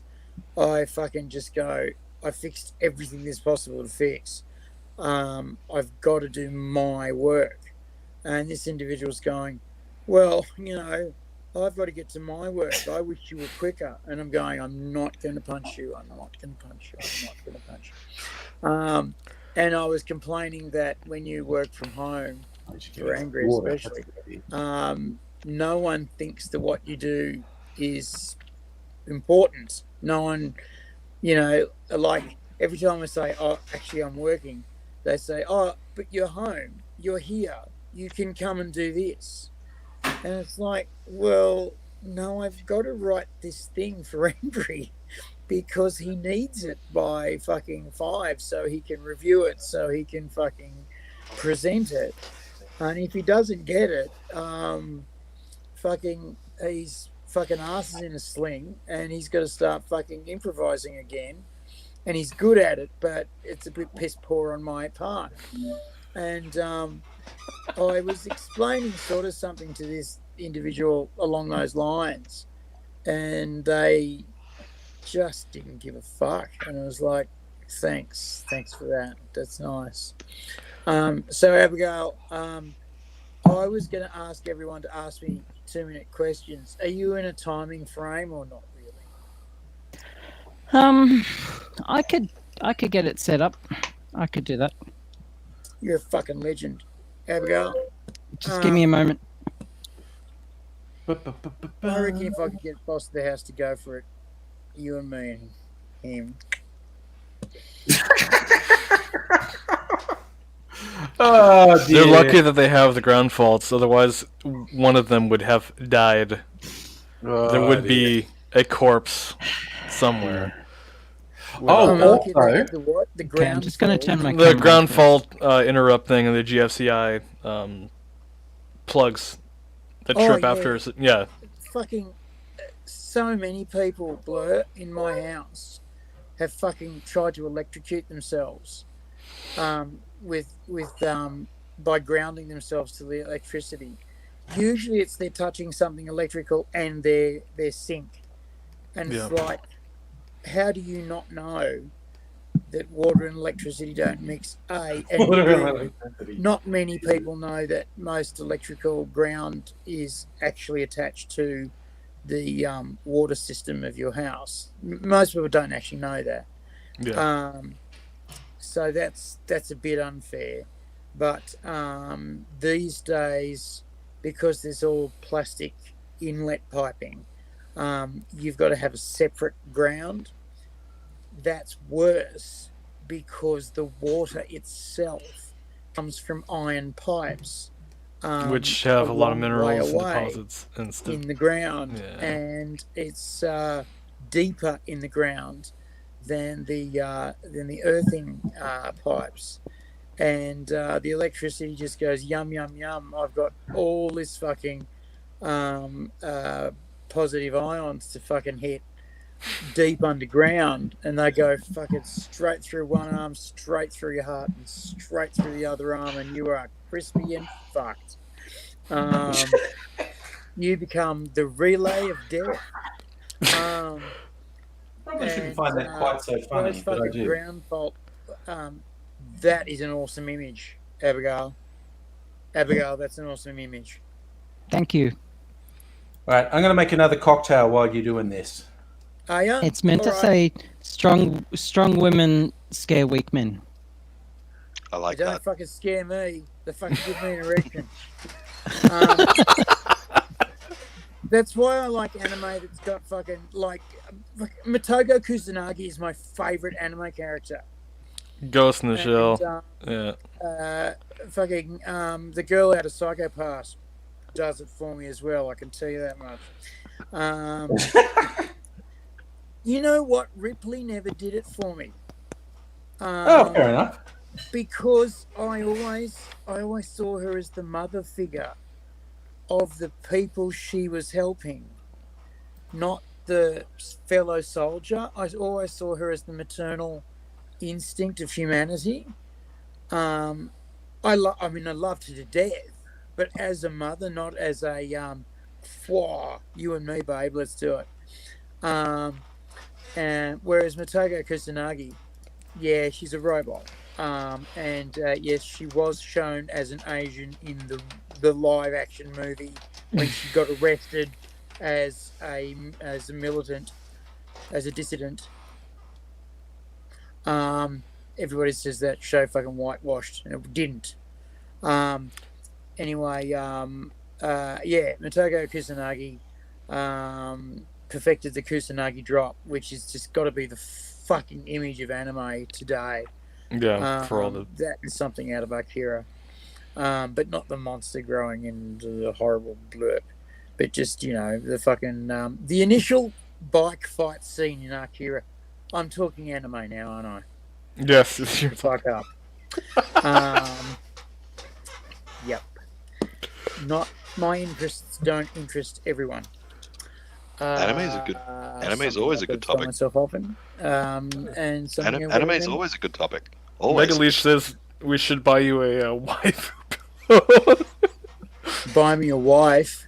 A waifu waifu. pillow. One of those body pillows with the character on it. There. Yes. Boss Boss of the house Yike. would have that razored in about 15 seconds. But I keep on buying Boss of the House unicorns because he hates My God, you're amazing with graphics. Abigail, That is a fucking hell. hella cool overlay. Too Right, bad. This ask is your questions. I'm fucking fired up. okay. My shoulders This is are hurting crazy. just some of the things I can do in OBS. Wow. Okay. So 2 minutes is on the clock. I know it doesn't say that there, but No. it hasn't I started, accept so- 158 at 2 minutes. Okay. So- let's see. who has a question for AIDSy? Or anyone, really. While we're waiting for a question, I would also like to point out that during the show, we did a raffle. And because it was all online and no one was in the same room as each other, and all the raffle tickets were bought online, I had to write a piece of software that grabbed the data from the website that was selling everything and like do a randomized raffle drawing. And I wrote that software on a live stream, and I'm pretty happy with how that turned out. So you should be. It's like doing a fucking code test for a job interview in front I've of done those. 60,000 people. I would who die. aren't going to not give you a job, but are going to criticize fuck out of you for the rest of your life. So awesome job. I'm going to ring up Google. Cool. We do have a question. Yeah. So, Dingle Duty wants to know. Well, firstly, are you aware of the tale of the ship of Theseus? Rings a bell. Can you just give me a reminder? Yeah. So the premise is they set sail, and over the course of the voyage, they have to replace deck after beam after this and that, and by the time they get back, every part of the ship has been replaced. Is it the same ship? Is it the same ship? Go. Okay. For this, I'm going to refer to Star Trek. Star Trek is happy to say that when you beam somewhere, you are the same person that you were when you beamed out. When you beam in, you're the same person as you beamed out. Now, for this to happen in any real sense, to email yourself down to the planet, you've got to do this virtually by hologram printer, atom by atom, ion by ion, and you necessarily destroy the first copy, maintaining the brain interference patterns in the computer as you arrive. Now, that is considered the same person.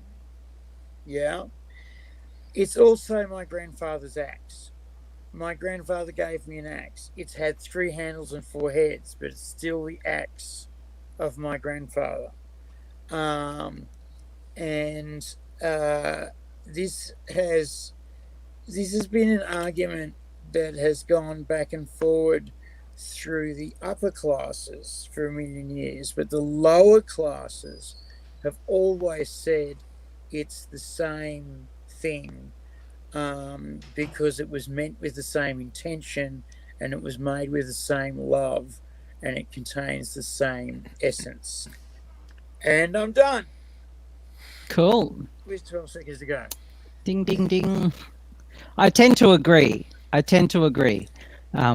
When you replace something in an object, it becomes part of the object, whether it's a ship, an axe, a human.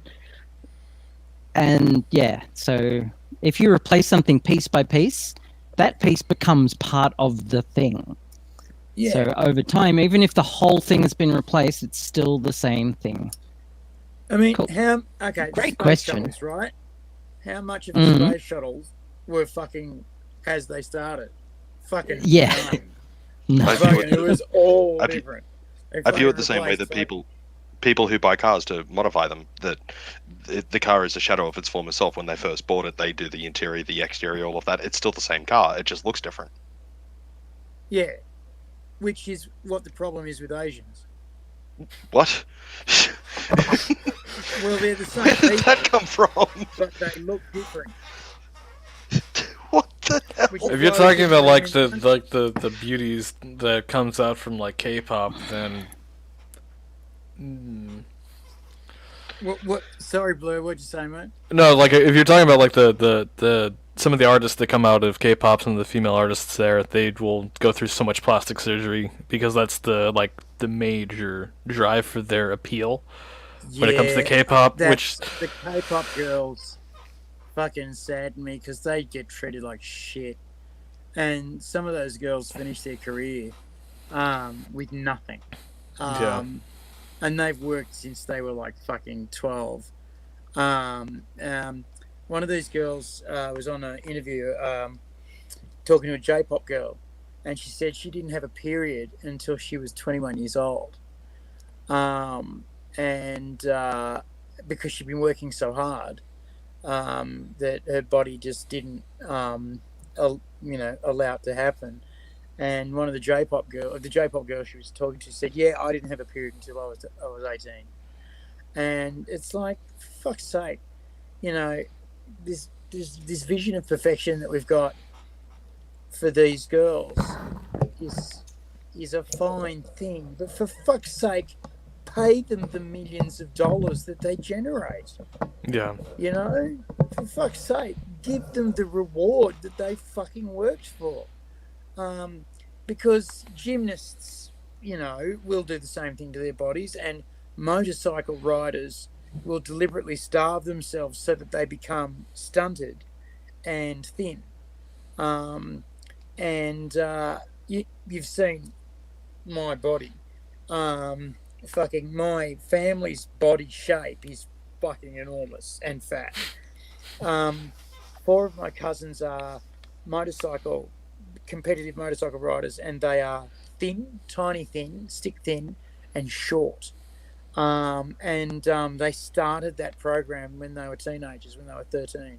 They started starving themselves, and they all smoked, and they all fucking were very fit, but they deliberately didn't put on any weight, and they became tiny little things that could drive around on motorbikes very, very fast.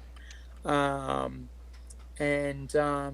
even fucking learnt to skydive so that they could cut the parachute when they were 15 meters up and commando roll out of the hit. Excuse me for 2 seconds. I will be back, I promise. Sure. All right, Abigail, I got a question for you. Yes. Sure. All right. Taking out all of the mainstream superpowers that we've seen before, name a superpower that you would like to have.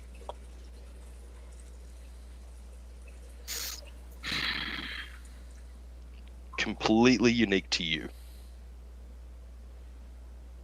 That's a interesting question. So excluding British, American, Chinese, French, those are the classic superpowers that I can think of. I don't know, maybe the Dutch. I mean, if I picked any country to be a superpower that I could get into, maybe one of the Scandinavian countries, or Iceland. But excluding those two, maybe, I don't know, Germany. I mean, I know I'm reaching into the European powers a lot here, but no, I think I didn't ask the question correctly. In terms of superpowers, things like mind reading, levitation, teleportation, etc., etc. Oh, I thought you meant political superpowers. No. Oh, So okay. outside of all of the there you go. standard fare of superpowers, that What we've are the seen a standard? thousand Okay, times. I'm going to stop the clock. What are the standard superpowers then? Because so I do have an answer to this. okay, so flight, super strength, invisibility, invulnerability, super healing, mind reading, the ability telekinesis, which I think is the ability to move things with your mind. Those are all the good ones, though. If I had my choice of the good ones, it would be mind reading and invulnerability, maybe super healing as well. But, or like, I don't know, maybe like. So there's a role-playing game. I actually have it on the shelf over there. An old Palladium RPG called, what's it called again? Super Spies and Spies and Heroes or something. I'll go get it in a sec. But it's all about this. It's a superpowers RPG. And one of the most fascinating superpowers in the book was telemechanics, the ability to control machines. Mm-hmm, mm-hmm. And I think, and there was someone in the TV show Heroes who had a variant of that where he could talk to computers and get them to do what he wanted. I would take that. That is what I would take. I completely agree with that answer. People have asked I'm me. going to go get the book because, Cool. because I'm keen now. You know, people have asked me I'll before. let AZ go. No worries. People have asked me before what mine would be, and my answer has always been either to literally have the Hollywood version stereotypical ability. Ooh, kitty cat. To have the Hollywood version stereotypical ability of hacking computers the way that you see them do it on TV all of the time, where they sit in front of the computer and it's clack, clack, clack, clack, clack, and all of a sudden they're in. That would be absolutely amazing. That would be my superpower if I could have one. It would be great. By the way, Grasshopper, you have to say "I'm in." You can, Yes. you go, I'm in. Yeah. Really like. Yep. Sorry, forgot that part. Yep. Mine would be to get suicidal people and to go, all right, Okay. you believe your options have shut down into a dark corridor. So this is the book. Oh, there you go. Called Heroes Unlimited. Okay. And the one I was thinking of, it's a supplement to this called Ninjas and Super Spies. Ooh. And it's got mutant animals, it's got Wolverine claws, it's got adamantium, it's got cyborgs, it's got psionics, it's got everything. Yeah. All right. AZ, question for you. Right. Okay. I would Question for AZ. just quickly, I would take people with suicidal thoughts, and they close down their corridor of options into one dark corridor of oblivion, and then my superpower would be to instantly flood their brain with all the options they've got, and to bring their joy level up to being grateful for all the options they've got, and motivate them to start picking them off one by one. That would be the superpower I would want. Fucking gay. Apart from By which, of course, I mean wonderful and uplifting. No, actually, For another change question. from AZ. Another question for you, AZ. Somebody comes up and holds a gun to your head and says, you need to live in a different country other than Australia. What country do you pick and why?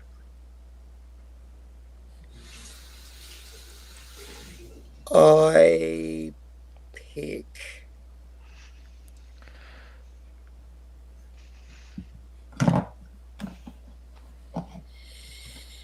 the Netherlands. Okay. Because I can get around, I can take a lot of drugs. They have universal health care. Except that I also have this horrible tendency of when people want me to get into a car or want me to do something because they've got a gun pointed at me, I say, fuck you, kill me here, in front of all these people. When they say get into the car, I say, fuck off. Do your damnedest, hurt me here, in front of all these people. I'm not fucking going with you in a car. Yep. Don't let them take you to a second location. Don't let him take you to a Yeah, second I've been location. taken down dark alley before, and it sucks. If you're gonna hurt me now.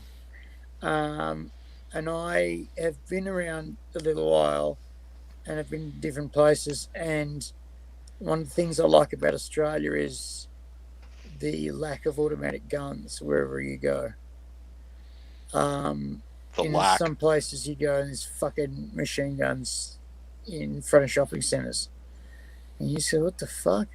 But here, there's no automatic guns. There's cops with guns on their side, but they're Glocks. And yes, there's soggies with fucking automatic guns. But they're usually only called to, places with full-on things. But no, I think I'd stay here. All right, Angry, same question to you. Somebody holds a gun to your head and says you need Regardless. to move to a different country. Which country would it be and why? God, I could probably live all sorts of places really easily. I'm really easy like that. But top of the list would be New Zealand.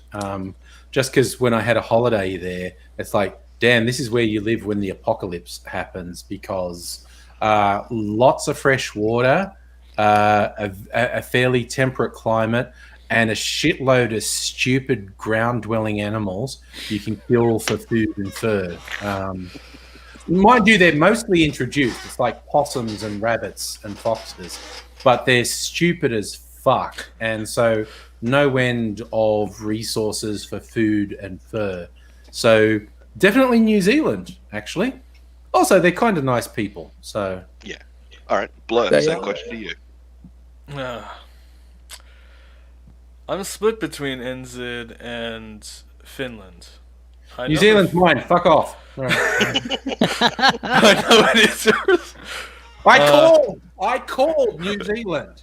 There's not enough room for both of us. No, which island? Because there's the North Oh, and South South. I Island. fucking You- said the there's- Netherlands. well, I you've was got gonna the say North New Island. Zealand. North I Island knew you were smells fucking like going to fart. New Zealand. Fuck. North Island is all those hot springs with methane and sulfur. North Island's all farts. You can have the North Island. Don't live on what is it, White Island where it recently exploded. That's Yeah. Yeah. Which one's that? I would have to I've say got to probably. stop making noise. People are probably trying to sleep in my apartment. I just realized when I was just shooting that video, I started rambling, and halfway when I'm rambling, I'm going, "Hey, I might have made several videos and several cocktails in a row. Ooh, geez, look out, fucking." So I probably won't make another video tonight, but I'll probably have a couple more drinks. I think All it's a right. wise idea and a good choice. All right, so Blur, which country? I would have to say probably Finland for the isolation portion of it. The winters is harsh, but I mean, when you think about it, nobody's there as much. You're not going to get fucked with, and for apocalypse, I mean, the only problem is probably be I'm not quite sure of the fauna and how it would be for getting food for both animals and plants that would be edible there, but reindeer would be one of them in abundance, I would believe so. I've got a bit Alright. of trivia about Finland. Huh? In Finland, one of the things they do with their medium, very violent prisoners, and these are not guys who are pure psychopaths, sociopaths who will kill on sight. These are medium violent prisoners who are violent to people. Is they take groups of about 15 to 20 of them, and they dump them in a Finnish forest and say, "Righto, boys, it's autumn. We'll be back in summer. Good luck. Next year." You just And make if me you're think still of the alive- Monty Python song. Does anyone Right. remember the Monty Python song about Finland? I've just looked up the lyrics. Finland, Finland, Finland, the country where I want to be. You're so near to And- Russia, so far away from Japan. Quite a long way from Cairo, lots of miles from Vietnam. Anyway, so they Sorry, drop this guy, you've got your own song, Blur. You've got your own song. and they say survive, and they've Yeah. got to learn to work together, and they've got to learn to work as a team. and they've got to learn to shut the fuck up and get the work done, or they will die. And they know this. They're well aware that the winter will kill them if they don't get a log cabin together and fire making and all the shit you need and hunting. And so they very, very quickly organize themselves into, part of the group is food provision, part of the group is house making, part of the group is animal protection, because there's wolves and shit that'll kill you, and they very quickly get it together to become a society. And then they bring them back to prison, and they find that these guys, their attitudes are completely changed, and then something clicks in their head, and they get cooperation as a thing that makes you powerful, and they start organizing the people around them in their block, in their cell block, going, guys, this fighting amongst ourselves is getting us fucking nowhere. Yeah. And it's apparently a really, really good system, but they do accept that 2 or 3 people out of the 20 will die, because that usually sharpens the boys up real fucking quick. All right. Like, Same question. Same question for you, Abigail. Canada. Canada. If New Zealand is taken, Canada. Okay, I don't want to play favourites, but I'd let you live in New Zealand with me, Abigail. Blur, you're then fucking New Finland. Zealand. You're fucking Finland, Blur. Abigail, I'd let share New Zealand with me. I don't play favourites often, but I think you just broke AZ's heart, mate. He can have Tasmania. It's fucking whatever. So the reason I would choose New Zealand, for the same reason Angry did, the whole apocalypse thing, and it's a nice place to live. The people are nice. But Canada, I would choose because their society is a lot like ours. Everyone's kind of laid back and easygoing, and a bit left of America, left wing of America. And the only problem, of course, would be all the Americans trying to cross the border during the downfall of the US. And fucking it up. All of the Americans that move closer to the Canadian border if they get a long-term illness, so that they can cross the border to buy their medications cheaper to come back into the States with it. Yeah. But yeah, New Zealand is the place to be, I reckon.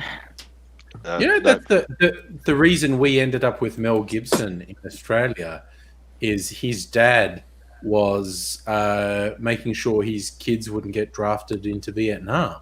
And he initially went to Canada and then ended up moving to Australia, because if he'd have stayed in America, he had kids, including young Mel, who were approaching an age where they could have got drafted into Vietnam. Wow. So that's why we ended up with Mel Gibson in Australia. Okay. I like it how there are a lot of celebrities who are from New Zealand that Australia has kind of like stolen and claimed as their own, except for Russell Crowe. He's from New Zealand. Fuck him. But I don't know. I reckon Rusty's done some funny stuff. But I liked him in Master and Commander. That movie was great. A lot of the New Zealanders say that New Zealand didn't do a lot for them when they were fucking poor and young. It was actually Australia that helped them out. Yeah. So a lot it's basically their career kicked off in Australia. Yeah. Rusty was good in the Nice Guys. Who saw the movie where he was with young sexy guy? Loved it. The Nice Guys. It's just a horrifically underrated movie. And if you haven't seen The Nice Guys with Russell Crowe and please help me, Grasshopper. What's the other guy's name? God. Young sexy guy. God. Shit. Was in La La Land and Blade Runner 2048. God, what was the Nice Guys, isn't it? I haven't seen it. But you must know who I'm talking about, though. I do. And Drive and Blade Runner 2048, and I keep wanting to say Ryan Philippe, which is stupid. Ryan Gosling. Ryan Gosling. Ryan Ryan Gosling. Gosling. Thank you. Fucking hell. Ryan Gosling and kept on thinking Goo Goo Rusty Dolls. in The Why was Nice I thinking Guys. Goo Goo Dolls. Sorry, what? I kept on thinking Goo Goo Dolls, and I was going, "Why are you thinking Goo Goo Dolls?" Ryan Gosling. Yeah, no. That makes sense to me. That makes absolute sense to me. All right. Blue's not buying it. That's just because I sent him to Finland. The ghost of Simo Haya walks the border of Russia to make sure any Russians crossing into Finland are fearful.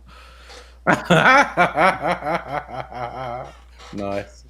Actually, an early Ryan Gosling film where he played a really aspy, overweight nerd called Lars and the Real Girl. It's this guy who's like the weird guy in a small town, and he mail orders a real doll, sex toy, but it's not for sex. He treats her like she's a real girl and whatnot, and the whole town ends up sort of liking, and it's a good film. It's very weird, but and the weirdest thing is Ryan Gosling is dumpy and nerdy and unattractive, and because post that he's always been the ripped, sexy leading man. It's very similar to Her, the movie Her. Yes, where our man falls in love with an AI. Sorry, I just now need to say, AZ caught his drink when it was out of control there because he's used to getting spurting things and suddenly containing them with his mouth. And I'm talking about oral sex on men's penises because we gave up double entendres ages ago and only go for single entendres now. Single entendre. AZ was able to get that spurting drink in his mouth through repeated practice with men's penises. Oh yeah, wait, Popular in the glory holes. You're guilty of As- systemic onanism. As AZ has been popular of saying before in the past, that he's a fan of smoking the odd pork sausage.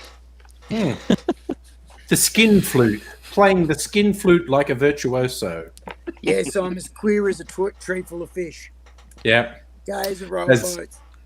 As camp as a Boy Scout jamboree. Oh, I was going to say, yes. Oh goodness! Hey, Angry. I tried to have sex with a scout once and he said no. Angry. You know what the difference between Cub Scouts and Jews is, don't you? No. Cub Scouts come home from their camps. Sorry, say that again? Cub Scouts come home from their camps. No. Oh, No. I No. loved, We've I gone loved into the dark Charlie zone. Bunny's joke. No. Where we made a confrontation No, about that- joke. He said, See, look, don't fucking joke about that. My fucking uncle died in a concentration camp. He fell out of a guard tower. guardhouse. see, okay, so I appreciate a good Jewish joke, but that was just a bit too far. That was too far pretty for me dark. anyway. The falling out of the guard tower Yeah. one is probably the only good one. That's a great one. I That's a appreciate good that one. I've heard Jews say that one. Yeah. Yeah. A Coming Jew, home from a Jew- camps, though. a Jew is the person. A Jewish lady that I know by the name of Lara is the one that told me that I joke, told you that. Yeah, and she thought it was the of course funniest she is. thing And, she'd and ever heard. isn't it always the way? The Jews. Yeah. There is camp joke. no one with a darker sense of humor than Jewish people. That's Oh, sometimes yeah. you would. not wrong, yeah. And a they millennium can hold a of grudge. oppression Look at will the give you a Exodus. very particular humor. So it's like Megaleech has thrown in. If you took your grandfather's father's axe, separated the head from the handle, and replaced the new handle of the head and the head of the handle, which is your grandfather's father's axe. Yes, I've heard The weak- versions of that where That's, I've the only ship had of one Theseus. broom. I've only had one broom my whole life. When the bristles have worn out, I've replaced them. When the handle has worn out, I've replaced it. But it's the same broom because I've never bought a new broom. but the handle's been. As opposed to the ship of Theseus, which is one bit at a time. This is a specific edge case. This is like you take two axes and swap the bits over, which is which. And that's a philosophical question there. Sorry, you said edge case, you fucking nerd. I am a total nerd. Like, I know. I only say that because right? I've referred to edge cases 3 times this week at work. It's just for those who don't know, it is a nerd thing when you're dealing with technology and you've got to work out if the technology is going to work. It doesn't count to just go, well, 90% of people use it this way 90% of the time, so we'll be fine. They go, no, what about that one out there who does this weird thing that you haven't thought of, but they have to be able to do it to successfully do their job? That's an edge case. You have to allow for edge cases. There was a guy that I have an answer. I have a direct, specific answer to Mega Leech's question. Go for it. Neither of them is your grandfather's axe because you took it. Yes, it's your axe now. You stole it. It's yours. Your grandfather's going, where's my fucking axe? Yeah, you took it. There you go. That's the answer.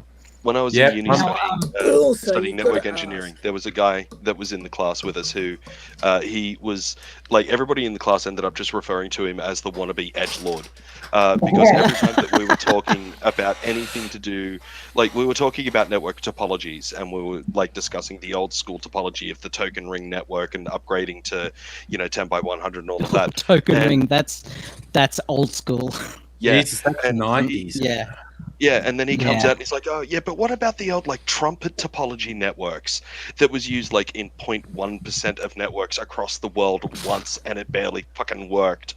Every time that we would talk about various programs for monitoring networks, it was always some program that nobody had ever heard of or was so rarely used as to be a joke.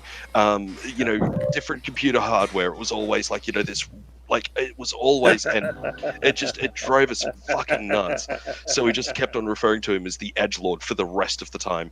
And yes, Angry, you puerile fuck, I love you. Yes, We've been talking about penises, and I have a whiskey that says knob in big letters. And the guy would. I'm not saying that's why I bought it, but that's why I bought it.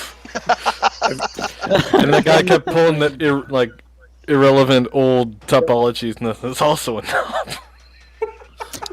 So I just want to share something with the stream tonight. I bought a new guitar recently.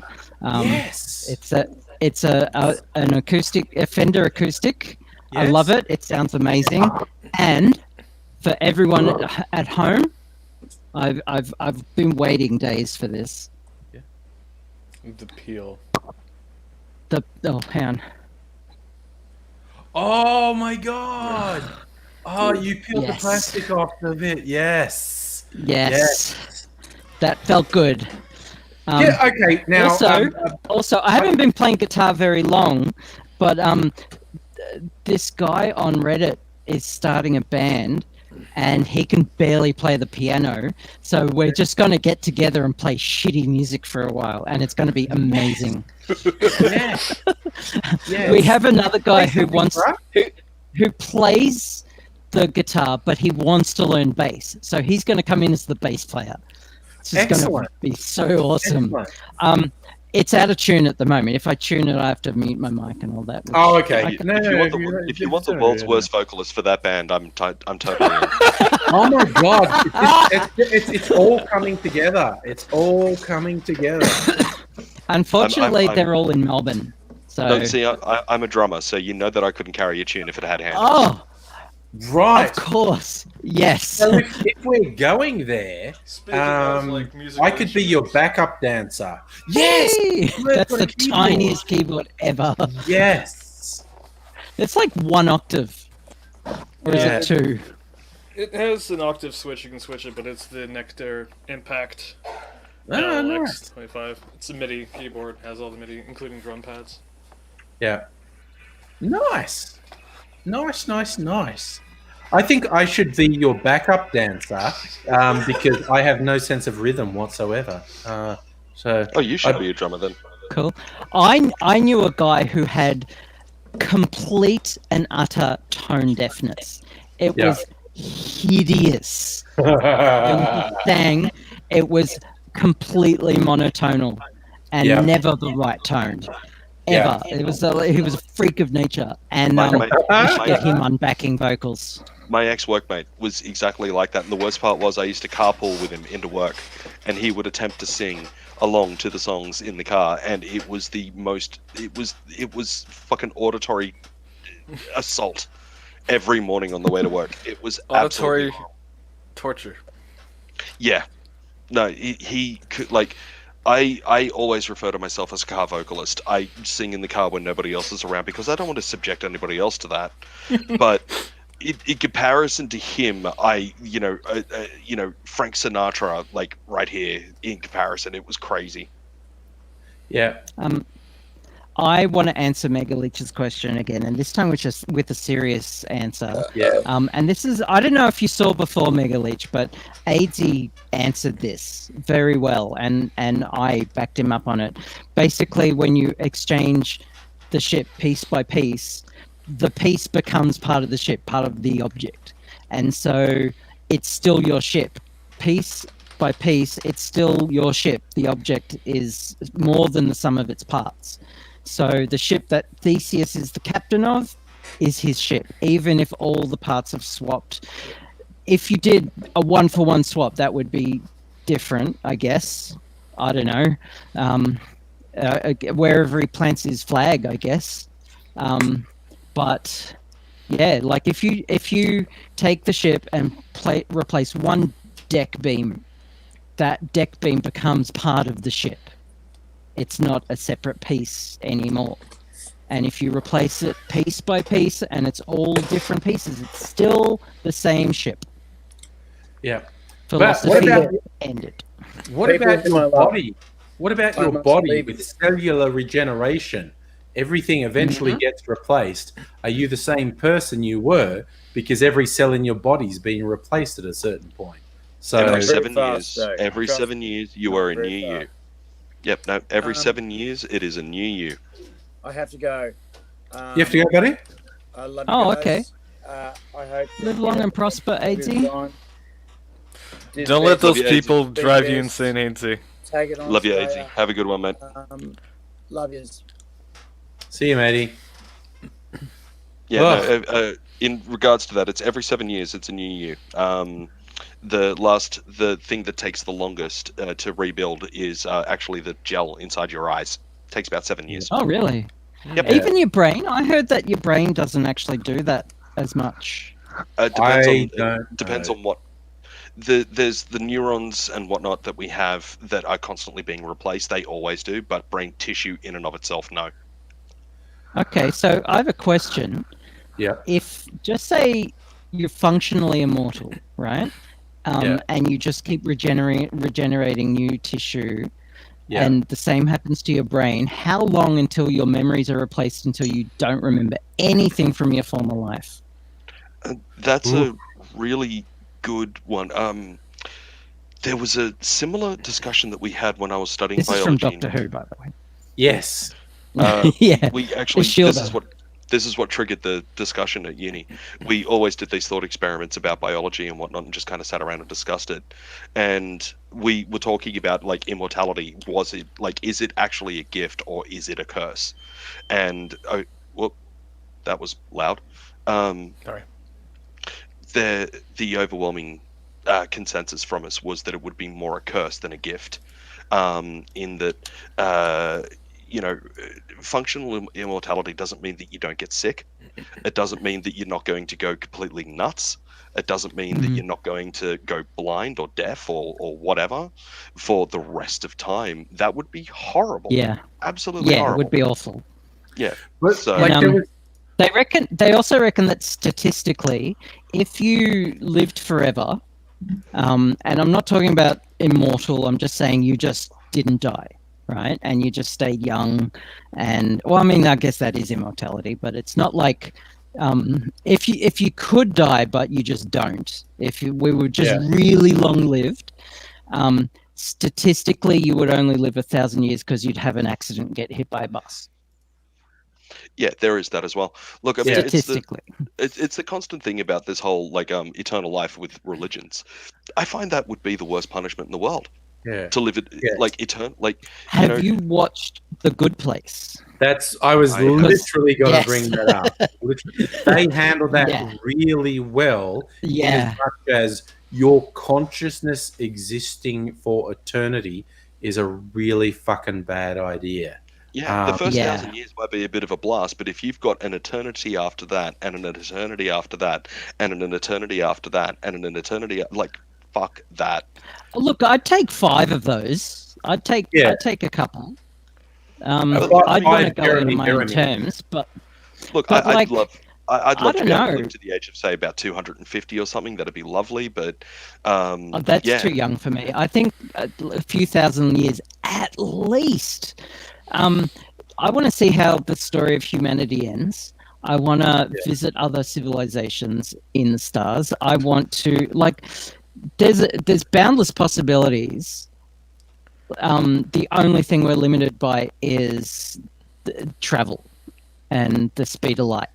So as long as you can keep up with new experiences, you'll be fine. And I reckon that would take thousands upon thousands of years. Yeah. I don't have the ambition to even want to live that long. We're all different. You're Blur. checking We're out next week, are you, Blur? We're all different.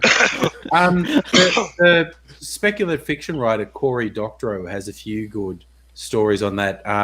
A novel he wrote, God, probably over 10 years, called Down and Out and the Magic Kingdom. It posits this post scarcity future where people basically, you can 3D print anything, food, so capitalism collapses because it's fucking pointless. That'd be lovely. And yourself, you can regenerate yourself. Like if you die from illness or an accident, so long as you can restore from your last backup, and also your body can be whatever you want it to be. You don't have to be a human form. You can be whatever you want.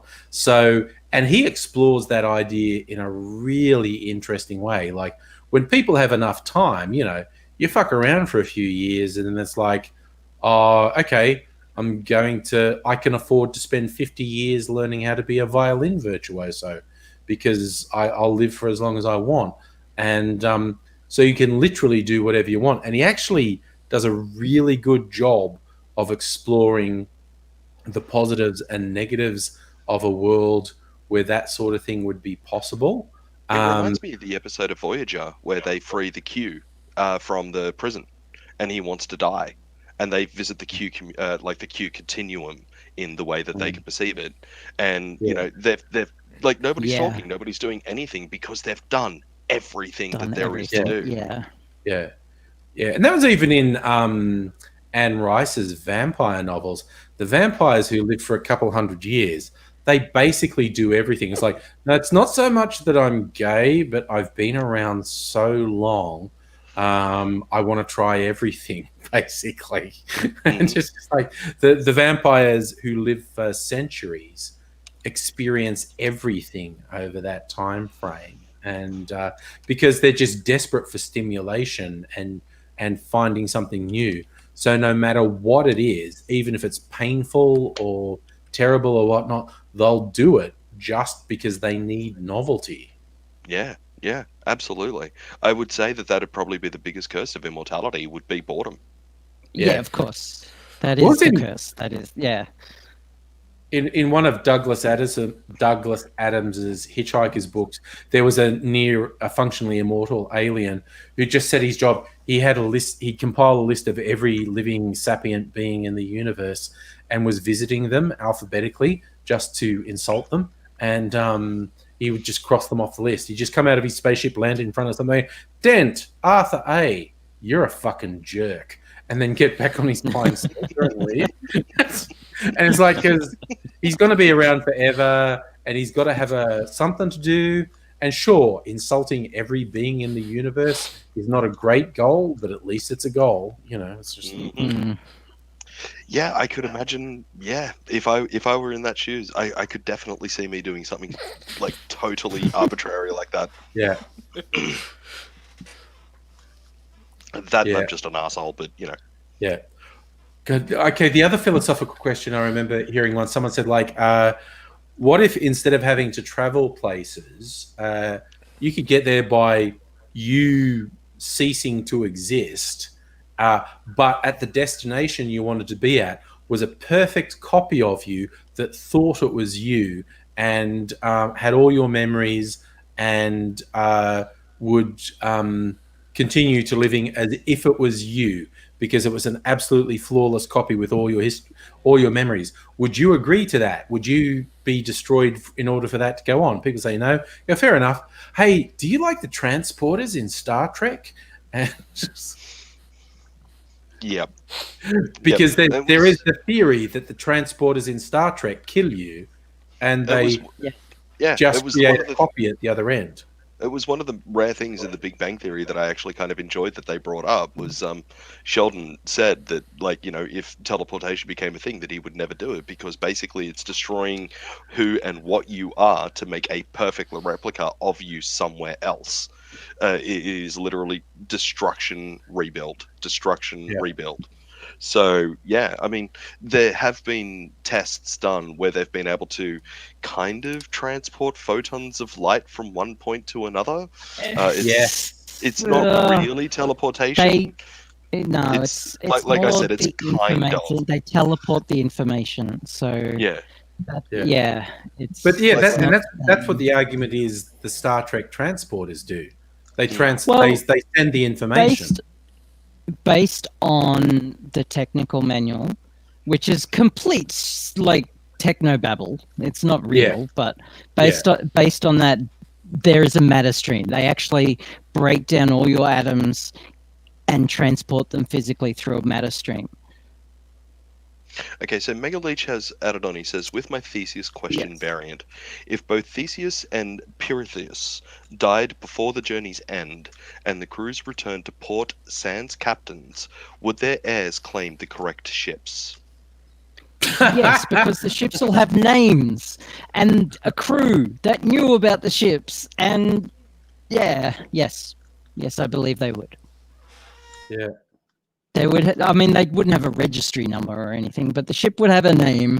And when the captain died, the first officer would stand up and say, "I'm now the captain of this," until the heir can inherit the captain's property. And this was your ship, and or was his ship, and blah blah blah.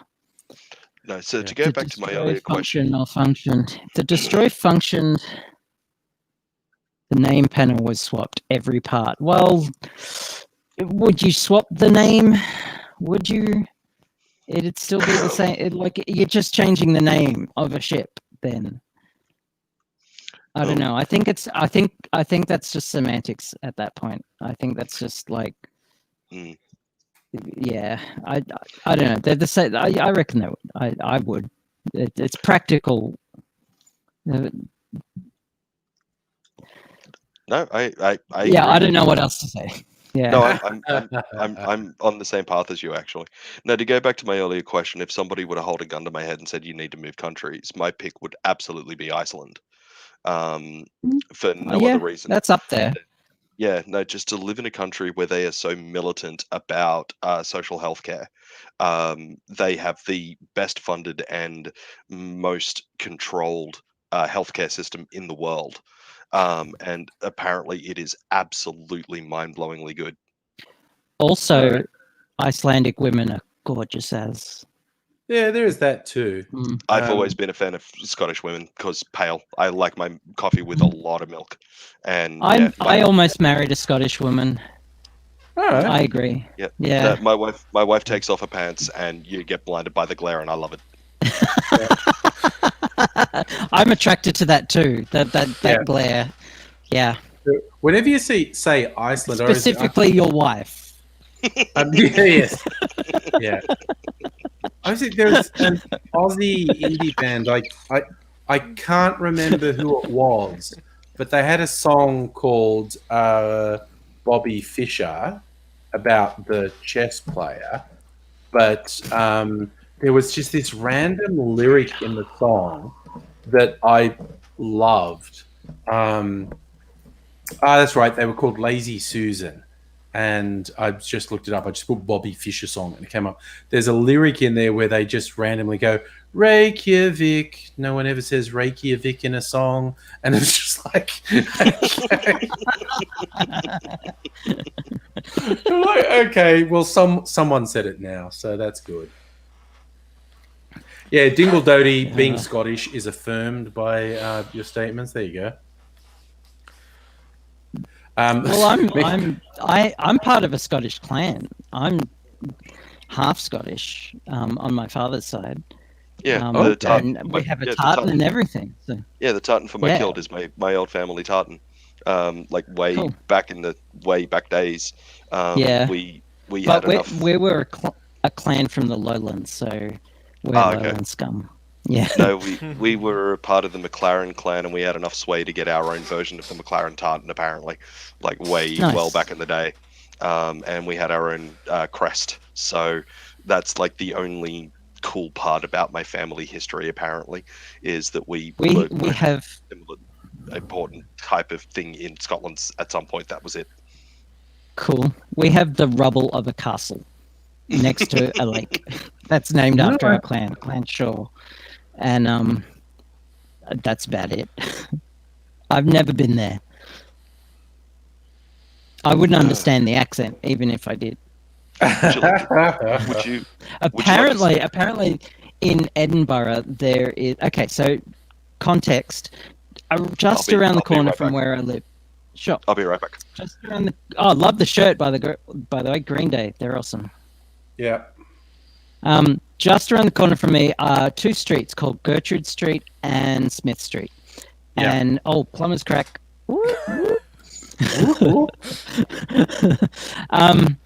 And this couple from around here, from Collingwood, they moved to Edinburgh and they opened up a pub, and they called that pub Smith and Gertrude.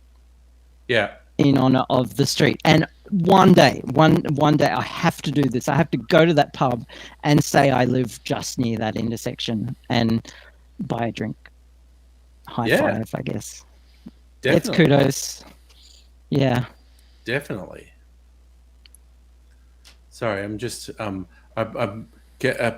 considering the possibly ill-advised choice of making another cocktail, and I'm just looking for inspiration. Just looking at random cocktail sites, seeing if something will.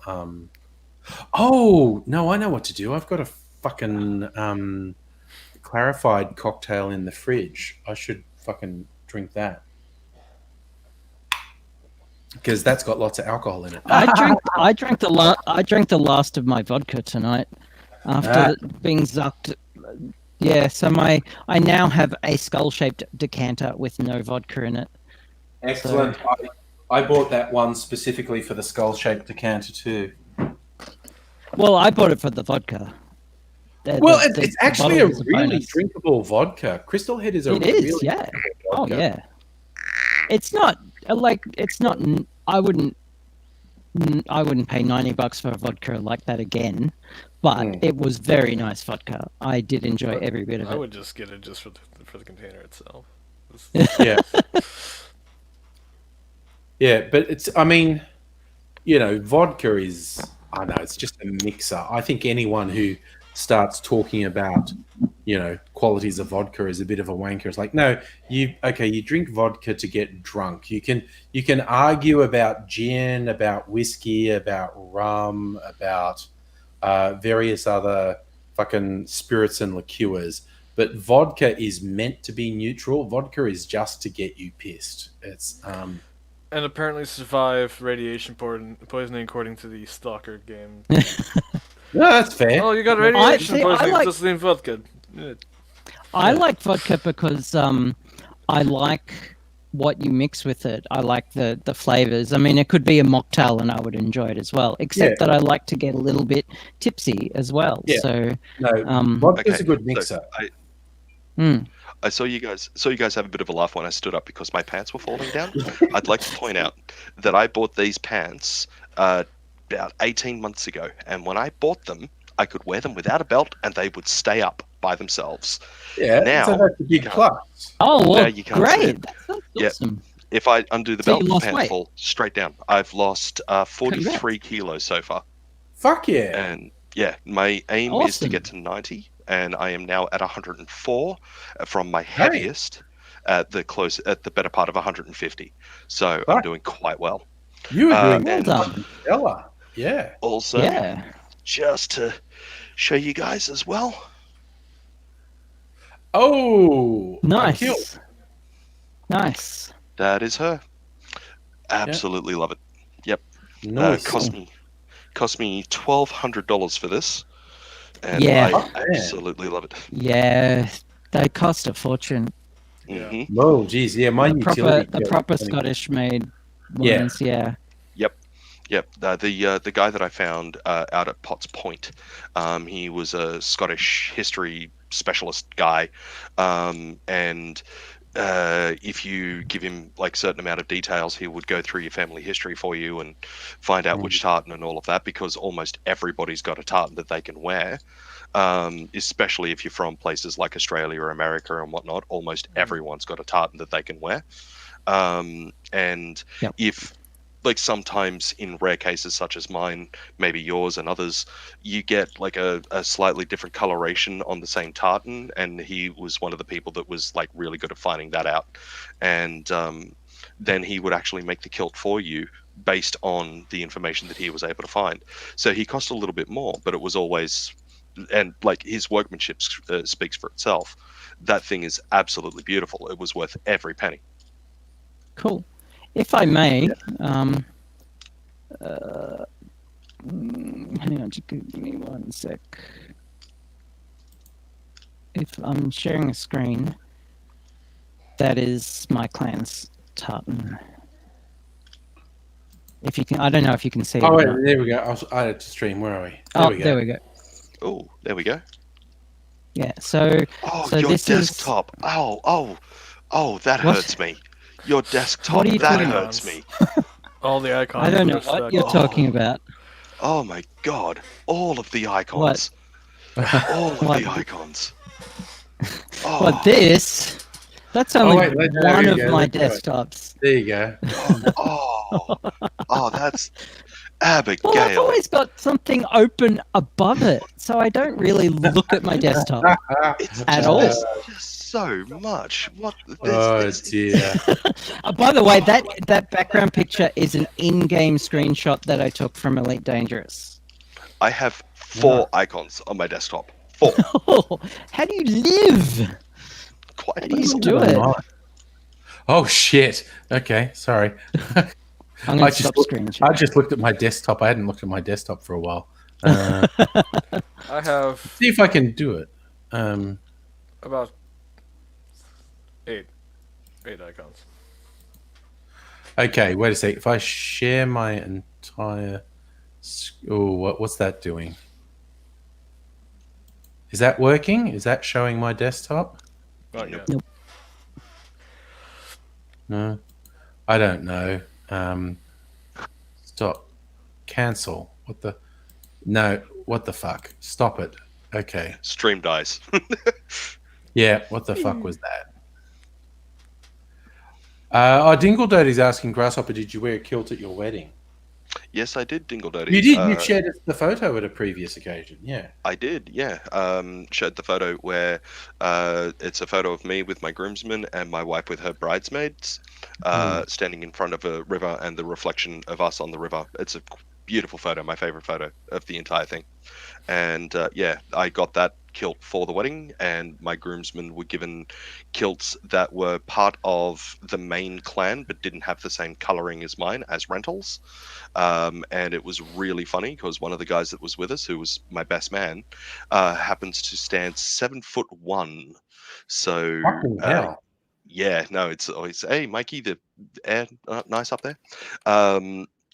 He trying to find a kilt that fit his long thighs was a little bit on the difficult side, but we ended up managing to make it work. That'd So be yeah, like a mini skirt. That'd be pretty sexy. yeah, no, he Mikey's like us, like, you know, take the pants off and the glare blinds you, and he's also a ginge, so yeah, he was very conscious of that fact, a little bit out of his comfort zone, but he was more afraid of giving his best man speech than what he Yeah. was of wearing a kilt. He was terrified of public speaking. And the funny thing is, he absolutely nailed it. His best man speech was absolutely hilarious. It was really good. Excellent. So, because we're talking about kilts, the site from which I bought my kilt years ago sent me the first sort of advertising email in ages, so for a Black Friday sale, saying, "Go on, come back and buy another kilt." And it's like, maybe, you know, I've got my utility kilt from their site. I love the utility kilts. A couple of my friends have got them. I love them. I don't own one. I would though. They're beautiful things. Yeah, mine's a plain black utility kilt with some quality pockets on it. So it's actually, if we get fucking hot days again, I'll probably end up wearing my kilt again. But What? Okay, so this is what grinds my gears. yes, For decades and decades and decades, women have been wearing dresses and skirts, and as soon as men start doing it, they already have fucking pockets. And I know, right? Yeah. Yeah, I love that meme that got shared on Facebook not long ago. It was after years of exhaustive research and talking to all of the women that I could possibly find, I finally found out what it is that women want. Number one, full bodily autonomy. Number two, fucking pockets. yeah, One of the Yep. funniest ones I saw was like a young mother having bought a pair of pants for her son who's just started to walk, and she's like going, "He's got fucking pockets in his pants, and he's 3. What the fuck does he need to carry around? Why don't my clothes have pants? Why does this fucking 3-year-old have more pockets than I do?" The jeans that they've got out now that have got like a pocket in them for women, and like their smartphone without a fucking case, like the pocket's bulging because of how tight it is. It's like, that's not a fucking pocket. It's I don't understand it. My wife refuses to buy women's slacks because of the lack of pockets. I tell you, when we get to the warmer weather, I've actually got a really nice pair of pants that I got from Mrs. Angry, because she bought a couple pairs. They were like from Target or something. They're this really light material. There's some sort of culotte hybrid, and I went, those look like they'd be really good for summer. And then I searched on the website. Not only did they not have anything equivalent for men, but they'd sold out of the ones for women. And I was sitting there looking depressed, and she went, "Oh, fine, have these ones," because she got a couple pairs. And so I'll show them off when I put them on in the warmer weather. They're these really light fabric, and they're like culottes, like you can stick your leg out. They look like they're longer pants, but there's actually a split right up them, and get a lot of air circulation. It's going to be Love good. the Borderlands. Love the Borderlands mask, by the way, Angry. Oh yeah, yeah. nobody's after the link to get into the show. Oh, are you, dude? Sorry, anyone who's after the link. Fuck. Okay. Yeah. So who's the Borderlands player there, Angry? Well, me and my lad, young Mr. Angry, was, I think, at PAX, and they were giving things away, and he knew I was into Borderlands, and he was able to pick up. And he thought, "I thought you like this. Got you a Borderlands mask," and I'm like, "Yeah, boy, yeah." Where to go? Yeah, no, I'm a big Borderlands fan. Except for the pre-sequel. We don't talk about the pre-sequel. I thought the pre-sequel was fun because of the really stupid Australian accents in it. It was hilarious. There was one best part of the pre-sequel and that's Slap Abbott. That's the best part. The what? Slap Abbott quest. I'm not. I can't remember what that is. in Borderlands, the pre-sequel, basically it's you've got to find this guy and slap him and basically go up and melee hit him, and it's a guy by the name of Abbott. And when you get close to him, he's like, "Stop the boats! We're overspending and stop the boats!" And he's going absolutely nuts, and you go up, you melee hit him. Wasn't there like Nice. another achievement or something on the last two ones? The first one and second one? Something like that. One of the Yeah. challenges or whatever. Oh, there's all sorts of hidden quests and all of that. Like Borderlands 3 is good, but it's not like my favorite by far and away is Borderlands 2. I love that game so Yeah, much. I only played the first one and second one. I haven't played the third one. I haven't played any of them. It's good. Abigail. I don't know Oh, why. fun shoot 'em ups. Shoot 'em ups. Yeah. I Like I it's a love the proper bit oh, in yeah. in the pre-sequel, that guy who runs the Thunderdome stuff, who's always screaming with it. Yeah. What's his name? Mr. Nitro or something? No, It's just- Mr. Talk. Mr. Talk, and he's just going, "Let's go! This is a rumble!" And he tries to hit on one of the characters in the pre-sequel. She's one of the ones with a terrible Australian accent who happens to be a lesbian. And when he says he fancies her or something, she just goes, "Oh, sorry, mate, I like girls." And he goes, "Oh, friend zoned again!" And there's he goes, just- friend zoned. there's this weird thing where you're being told what happened in the pre-sequel in retrospect by someone, so people can talk over what's happening and actually pass commentary what's happening. And after he does this thing about being friend zoned, Mr. Talk comes back and goes, "Mr. Talk just wants you to know that friend zoning isn't a thing. He was in a bad space at that point, and it's a really toxic mentality." Yep. I need to respond to Mega Leech because he's called me out on something.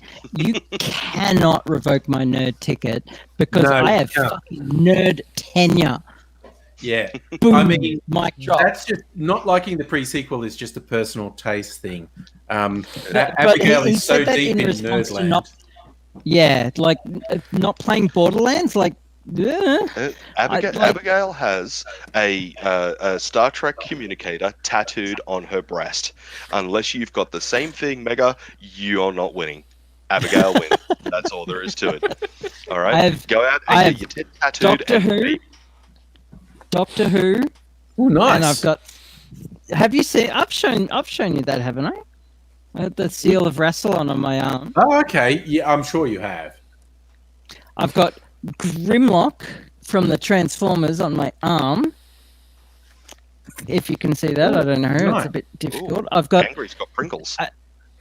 D&D Beef taco treatment. D&D monster on my back, a fairy dragon, and I've got Star Trek right here, right where it's supposed to be, next to my heart.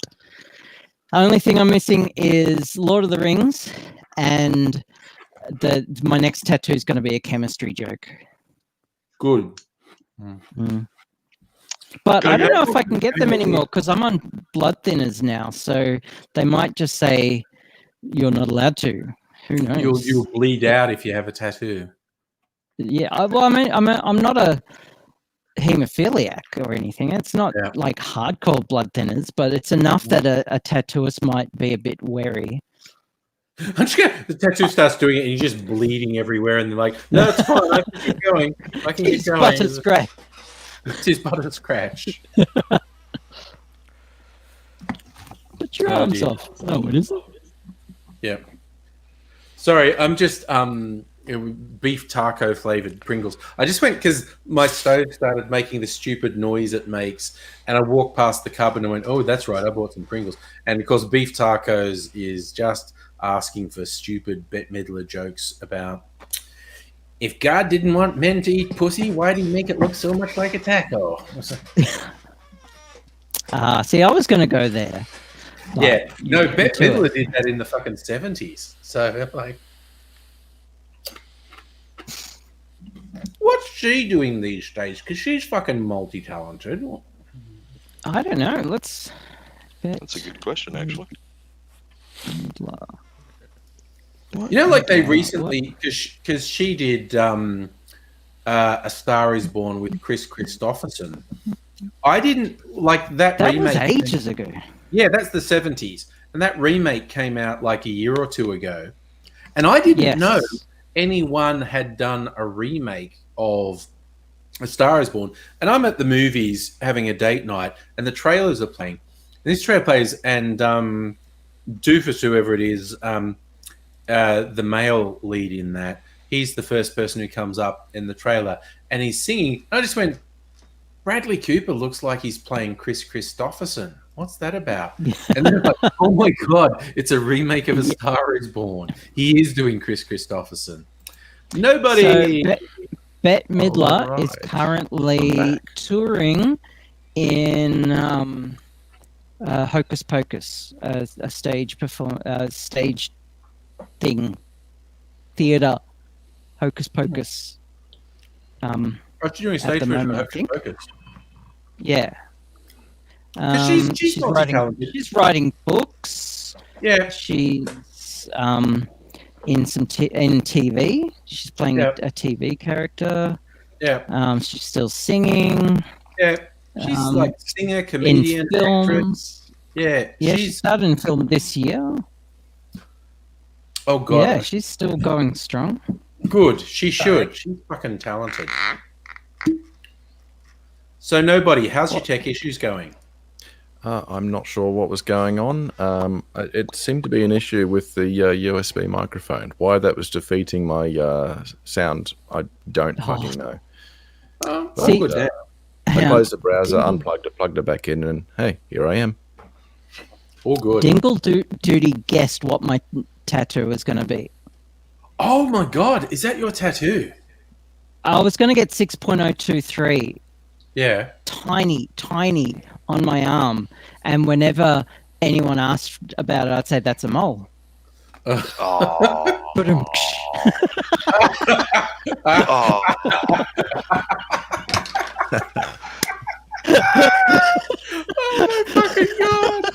Oh my fucking God. Yeah, but pair Dingle of you. Duty. Pair of I you. love- Seriously. I love you, Abigail. I love you. That's This is why I have nerd tenure. The fucking For fact stuff the like- fucking two of you are in this fucking stream is just oh my God.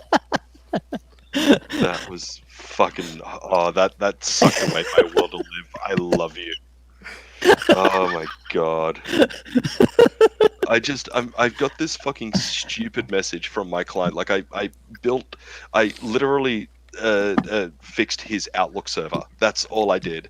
And the RGB on his laptop stopped working, and he's asking me why the RGB on his laptop stopped working after I fixed his Outlook server. And I'm trying to respond to that message without calling him a fucking idiot. And I'm just kind of like, it's hurting my will to live, and then you crack that joke while I am dealing with that. And I'm just like, oh, fucking hell. Talk about that cherry on top. Well, technically, Dingle Duty made the joke in the That's chat. true. Dingle Dirty went But public with it first. Yes, but I've wanted to get this tattoo done for a few years now. I got the Star Trek one done instead. This will be my next one, but yeah, it's a great joke, and I like getting tattoos that really separates the nerds from the geeks. And that's what this only like 3 people have ever looked at that and known what it was. From Doctor The Who. of Rassilon. Yeah, and out of all these Doctor Who fans who will like, if you point it out, they'll say, "Oh yeah," but a true nerd will just look at it and say, "I know what that is," and that's, I like a good nerd cred. Well, like I made this video about, I don't know, 12 years ago at least, and it was titled like "I'm a bigger nerd than you," and I was running through all the various nerd things I had. And so, but the pinnacle was these Battlestar Galactica cufflinks I had. It was such an obscure symbol, you would only actually recognize it if you were a mad nerd. And so I just posted it with all this different nerd stuff I had, and the culmination was these Battlestar Galactica cufflinks. And it was just meant to be a joke, but everyone who watched it took it as a challenge, went, "Nah, mate," and they started trotting out all their nerd stuff. Dude, I got nerd served so quickly, and it was just the like golf club in Sydney. It was a thing. Like somebody would rock nerve, up did with a particular type of boots, and that wasn't goth enough, or a particular band, and no, that's not goth enough, and people would like come to the next Yeah. club deliberately trying to up their goth, and it just got to the point that I just started cracking jokes Yeah. at all of them.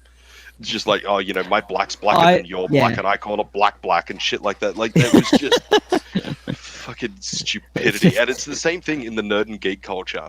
Somebody Yeah, like I will never ever gatekeep nerdery. I have my own standard, but I'll never gatekeep it.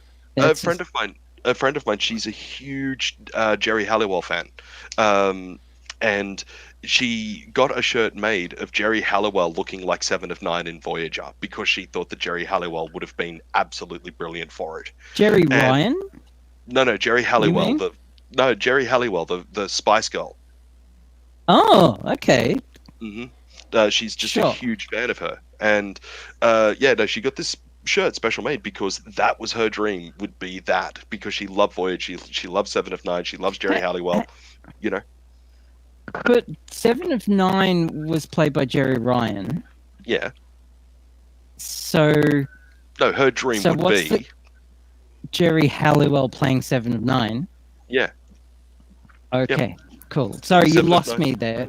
Yeah, no, Seven You of Nine lost was me. a favorite character in Voyager. She loved Jerry Halliwell, and she would have loved to have seen Jerry Halliwell playing Seven of Nine. So she had a shirt made with, the bodysuits that Jerry Ryan wore as Seven of Nine was basically that with the same hair and the implant and all of that, but with Jerry Halliwell's face. She got this shirt specifically made for herself because that was her dream. And Cool. we went out to a bar one night and she was wearing the shirt. We were just sitting down having something to eat. Complete random stranger that we have never met before in our entire fucking lives decides to stand there and try and school her over, oh, that's not the right actress and blah, blah, blah, blah, blah.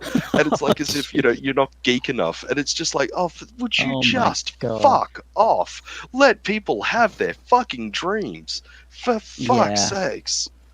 Yeah, some people I think are lead deficient. It's very easily cured. Oh, you get it. You get the gag. You get it. Oh, yep, no, I definitely get that gag. Oh, God. I was about to explain it, and I'm looking at reactions going, I don't need to explain that. You've got it. Especially blurry in the States. So, Sorry, I actually just looked up the video where I posted I'm a bigger nerd than you. And it was never a challenge. It was never actually, this was back in the day where people did response videos. I didn't say, now you come and prove you're a bigger nerd than me. I was just pissing about and everyone came back with why they're a bigger nerd. That's one of your unfiltered Aspie. Yes. Yes. I've got to get these printed. So you're talking about shirts. These are my merchandise designs. Yeah. Should absolutely. I probably showed you guys these already. See if it comes good. always observe from a safe distance.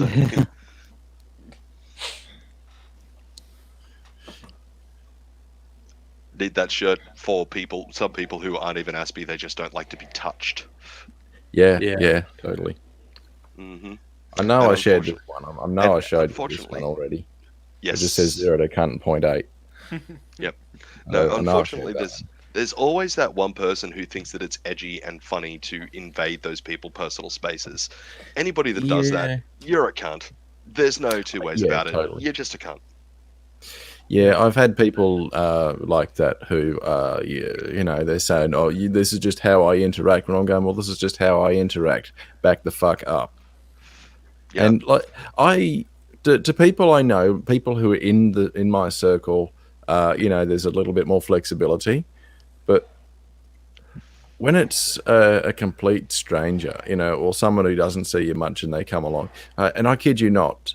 There's the reason I started designing the "Don't Touch Me" signs was I have a name tag here it's got my name on it now. It used to say, "Please don't touch me." And there's a person in the congregation. She's a bit clingy, very, very sentimental, and not terribly self-aware. Mixing that with an Aspie is a really dangerous fucking move. And she is excessively tactile even for a non-Aspie. I'm not talking about like excessively huggy. I'm talking about the sort of touch that is creepy. I'll give you a for instance. The other day, she was stroking the side of my face last week. Nope. I'm an incredibly tactile person, and that's too much even for me. Yeah, right. I get just creeped out by fuck are you people doing? who just come up to you, like people who are chatting with you, and like mid conversation, they touch your arm, and I'm like, what the fuck? I don't like that either. I don't. The whole one touch thing your that I'm arm guilty- thing, and stop it. The one thing that I am guilty of doing that if I'm mid conversation with somebody and I see a piece of fluff on their shirt, I can't help myself and I reach out and pick the piece of fluff off their shirt. I mean, you could but point it out. I do it automatically. I have the problem when like a dude has like some fluff on the crotch of his jeans and it just like puts it, and I got to rub it really hard to get the fluff off. And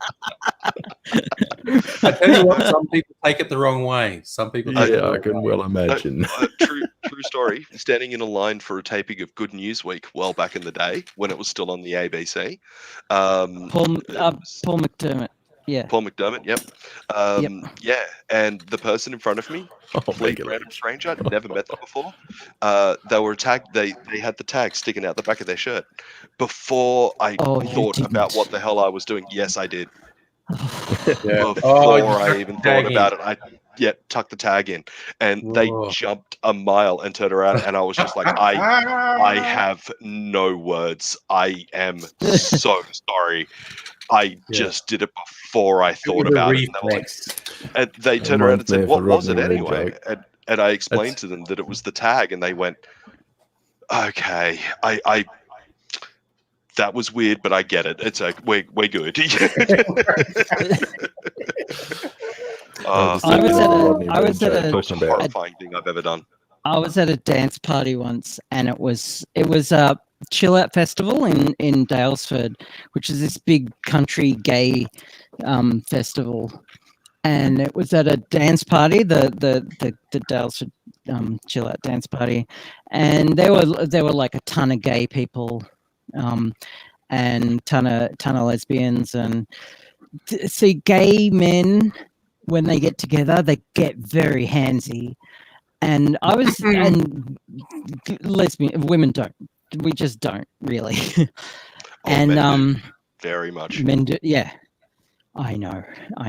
Anyway, so we were dancing away, and all of a sudden I can feel someone like playing with the back of my hair, and I'm like, "What the fuck?" I turn around. There's this guy like looking at my hair because it's all different colors at that time, as opposed to now, of course.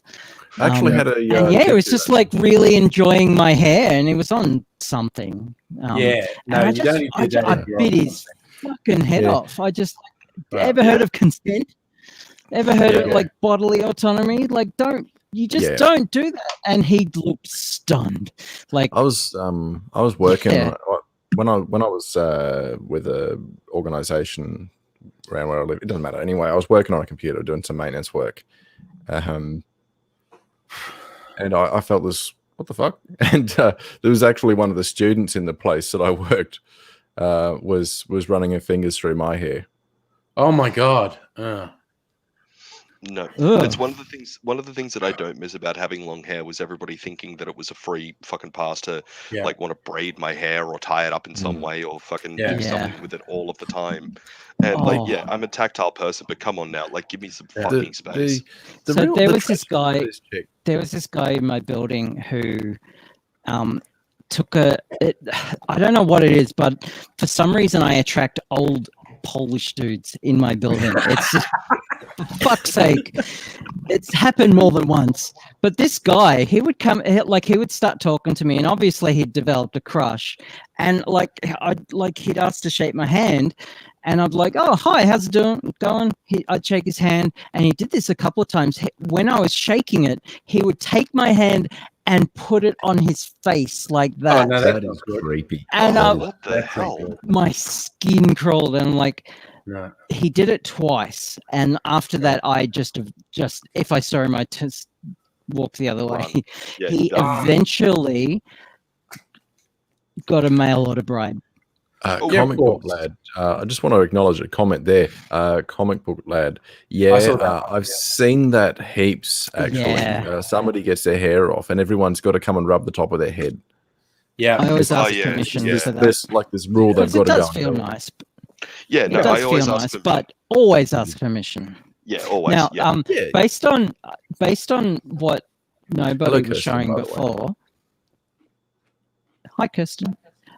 Based on Hello, what Kirsten. nobody was I have an app on my phone, and the whole reason I was looking for something because I'm on 10% and I needed that for the brightness. But I have an app. It's called Emergency Chat, and I don't know if you Yeah. can read it, but it's basically when I get nonverbal, I give people Yep. that, Oh, nice. and it's That's got a email chat now. function at the bottom. Okay. So it's Okay. just emergency chat. It's called, and you can alter that message to whatever you like. But That's you pretty know, if cool. I'm I just run away. out in public, usually at a shopping center, and it's Right. overwhelming, and I'm just like, no, I'll use that. Yeah, I just stop acknowledging anyone.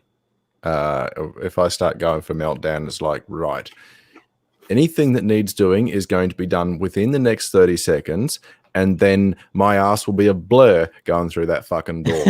And that is just about literally accurate. Yeah. I had one of these moments actually doing the sound for one of the evening services. I can tell you now, the PA system has never been shut down so fucking quickly. And there are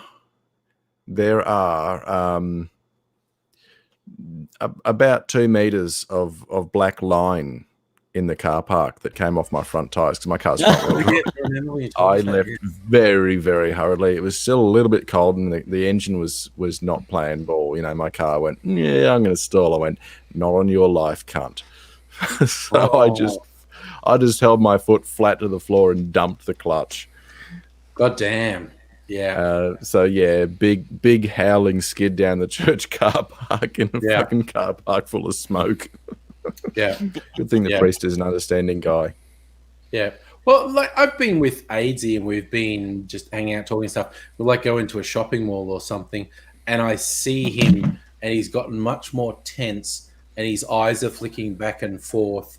And I'm going, I know like, what's happening for him. Are the lights too bright, and is the noise too loud? And he's going, hey, buddy, shall we go outside of this bright and noisy place before you fucking bite someone? I just kind of recognize the signs and go, yeah, let's get you out of here before something happens. Good call, as I've said before with my brother, with the frontal lobe brain damage, bright flashing lights and bright colors and lots of noise and whatnot will they make my drive tick him over aggravate. the edge. With his bright flashing lights and things like that aggravate my tick. No, they make the tick because more of his pronounced. brain damage. No, because of his brain damage, that he will just shut down. He'll just hit the deck like as if he's fainted. Yeah, and I mean, yeah, I don't takes like hours shopping to get him malls. out of it. I don't like the really bright fluorescent light and the big crowds of people and the noise. But I just like, God, this is shit. And then I see AJ going like, man, you're going to fucking punch someone if I don't get you out of here. And Yeah, no, I just make sure that I don't take my brother into places like that because it's traumatic for them. Oh, yeah, no, it is. bad. Totally. Yeah. And the worst part is, like, if he were to do that, there's always the wannabe do-gooder that thinks that they know better than you do as their carer. The last time that it happened was years ago when my dad was still alive, but I'd taken my brother out that day, and he'd hit the deck and just shut down. And you've just got to, it's not pretty, but you've got to pick him up and you've got to get him out. Now, he's older than me. My brother is 44. So, you know, it's not the easiest thing in the world to do. And like I said, it's not pretty, but it is the best thing that you can do for him. We know this because grown up with him, know what to do, you know. And Yeah. in the process of doing this, and there's this bunch of people standing around going, oh no, you need to get him some cold water, oh no, you did put a cold thing on his head, oh no, you need to do this, oh no, you need to do that. And it's just like, would you just shut the fuck up? You need a little flag to wave. You just need to pull a thing, unravel it, and just says "fuck off." You don't know him. Yeah, 100%. Or Yeah. if you want to be intellectual about it, you simply look straight in the eyes and say, "Tell me, have you ever attempted to pick up teeth from the floor with broken fingers?" Yeah. No, thankfully, by the end of it, there was one guy that just kind of went, okay, he understands what he's doing, and he helped me get my brother out of the shopping center. And we got him into the car and sat him down. And it's after he, like, there's a time frame where he's completely disassociated from reality. He's completely disassociated from you and everything else. Full aphasia, the whole lot. And you've got to work with him through that, because he thinks that he's making sense when he's talking to you. It comes out as complete nonsensical. You need to kind of go, oh yeah, no, absolutely, you know, because if you turn around to him and say that doesn't make any sense, it makes it worse. Yeah, you know, because it stresses him more. Yeah, and so you've got to, like, there's this routine that you learn with people who have mental deficits. If they're in these situations, what it is that you need to do in order to work them out of that, because you usually know better. But there's always these fucking do-gooders that think that they know better than you, and it drives me fucking nuts. Yeah, they shit me to tears. There's a common technique that I use if I don't understand somebody and I don't want to upset them. Is you know, if they look like they're getting concerned that I'm not understanding them, so I'll usually have something like, "Did I tell you I've got a loud car stereo? I've abused the shit out of my hearing. I might miss a thing or two from time to time."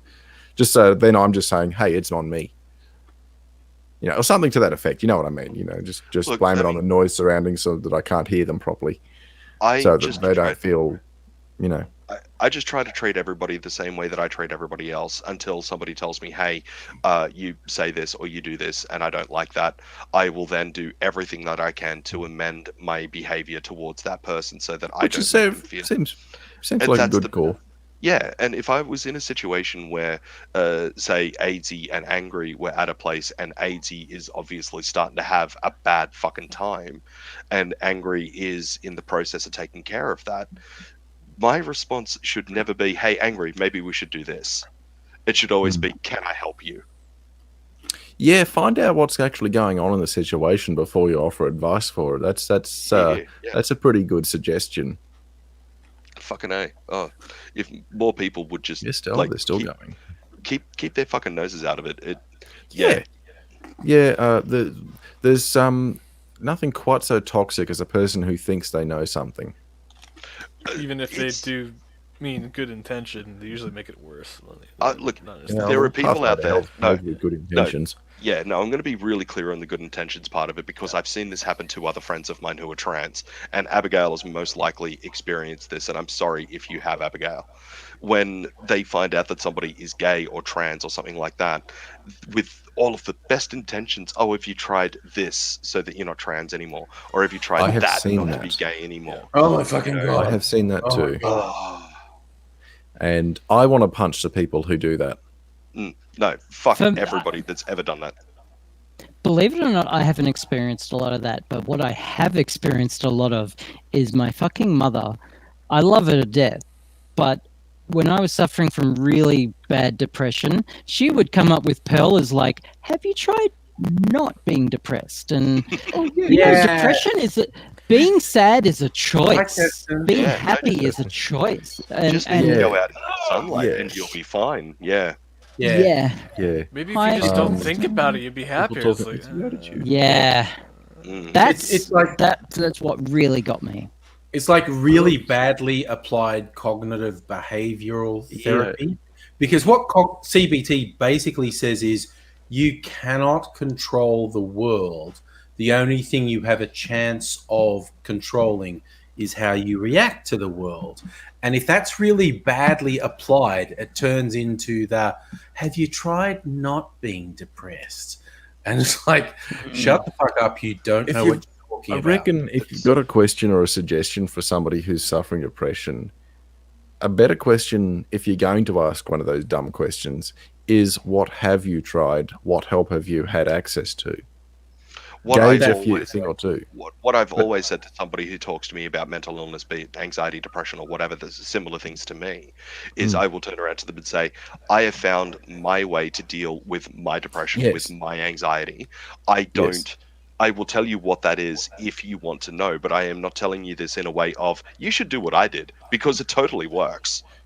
That's absolutely spot on. Absolutely spot on.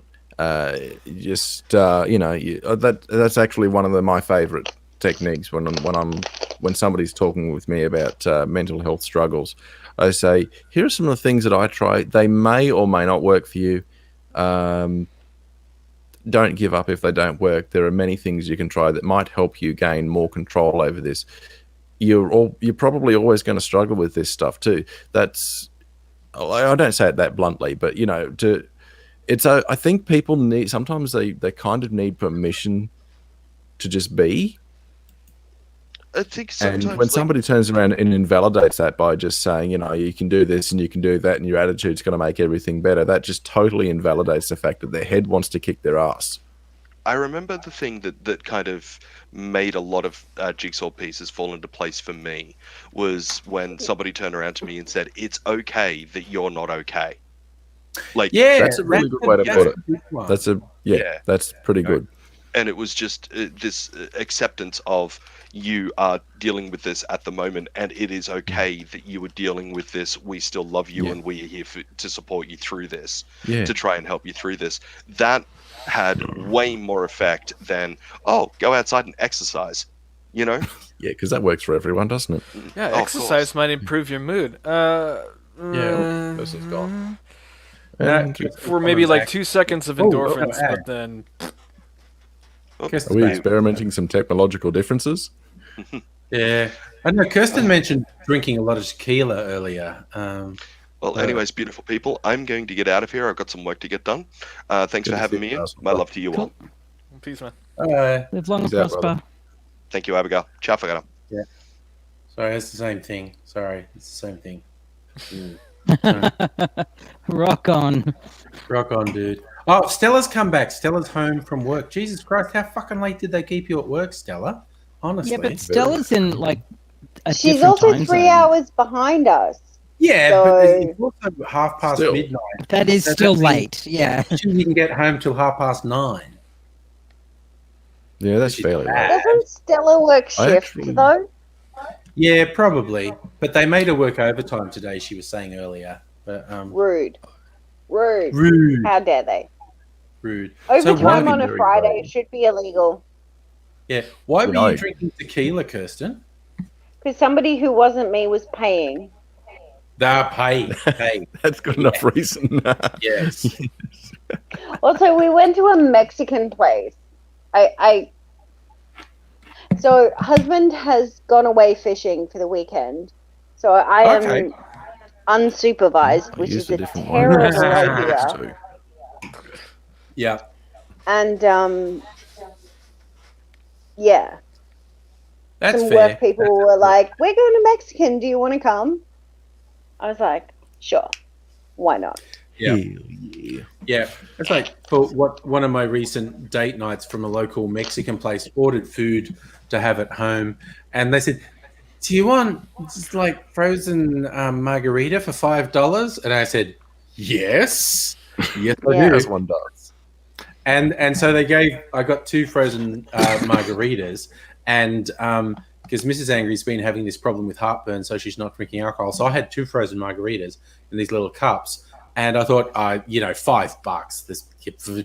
And then I drank 2 of them, and I went, "Oh no, they actually put tequila in those. No, there was definitely tequila in those."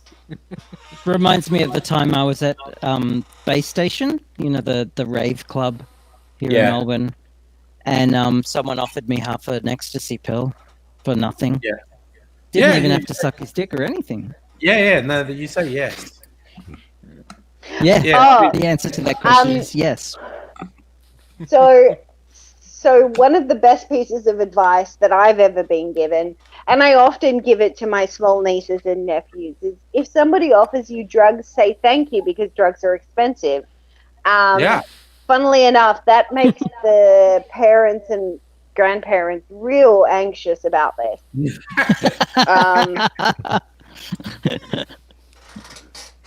But No, like, I mean, my sister is 10 years my junior, so I've been giving this piece of advice for as long as Yeah. possible. And eventually my good Christian mother is like, you cannot tell this to small children. I was like, why? It's excellent life advice. Yeah. It's never gone wrong for me, ever. No.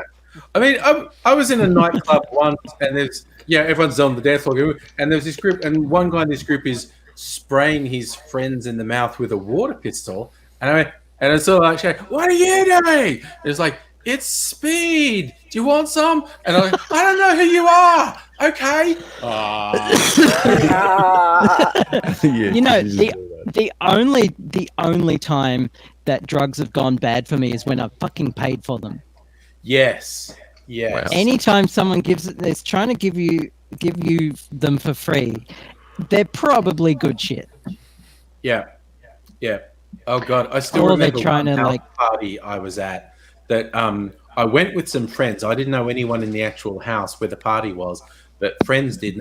None of my friends left, and so I'm suddenly someone had given me they told me some really quite strong acid, and all my actual friends had left, and I was both terrified to stay in the house and terrified to leave the house. And it was in kind of Redfern, Waterloo area of Sydney.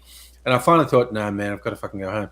And I walked out of the house, and it was on a corner. So it was like a literal crossroads. And so I was paralyzed in indecision of which way should I go. And apparently I just stood on the footpath for a while staring. So this dude said, what are you doing? And I said, trying to work out where to go. And he went, oh.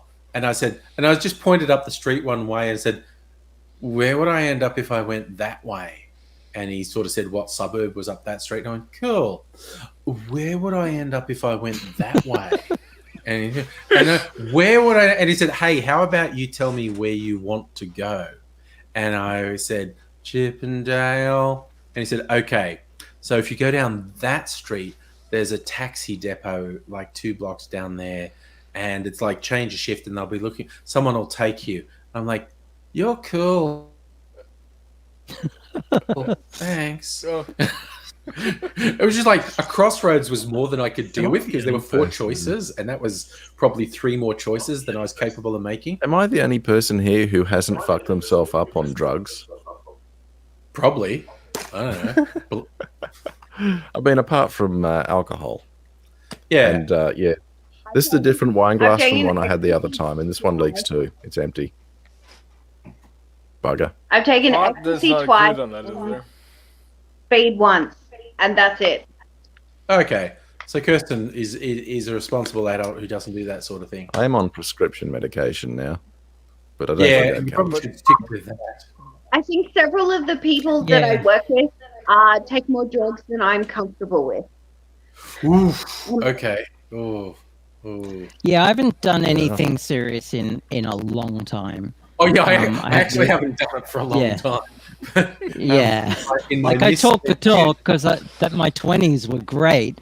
Yeah, But yeah, my I had misspent too years muars were- depression and too much prescription medication to do that shit anymore. I just do only the pot, marijuana. That's about it. Yeah. And I have alcoholism like- in the family, so I kind of limit myself. So you're clear of that? Yeah. No, that's fair.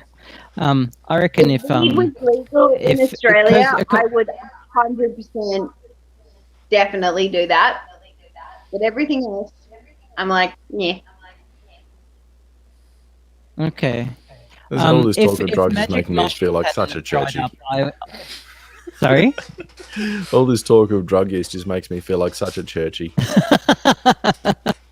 If magic mushies hadn't have dried up over the past couple of years, I'd have taken them a bit more. But yeah, I can't do half the shit I used to do anymore. I do miss it sometimes. Yeah, I bet.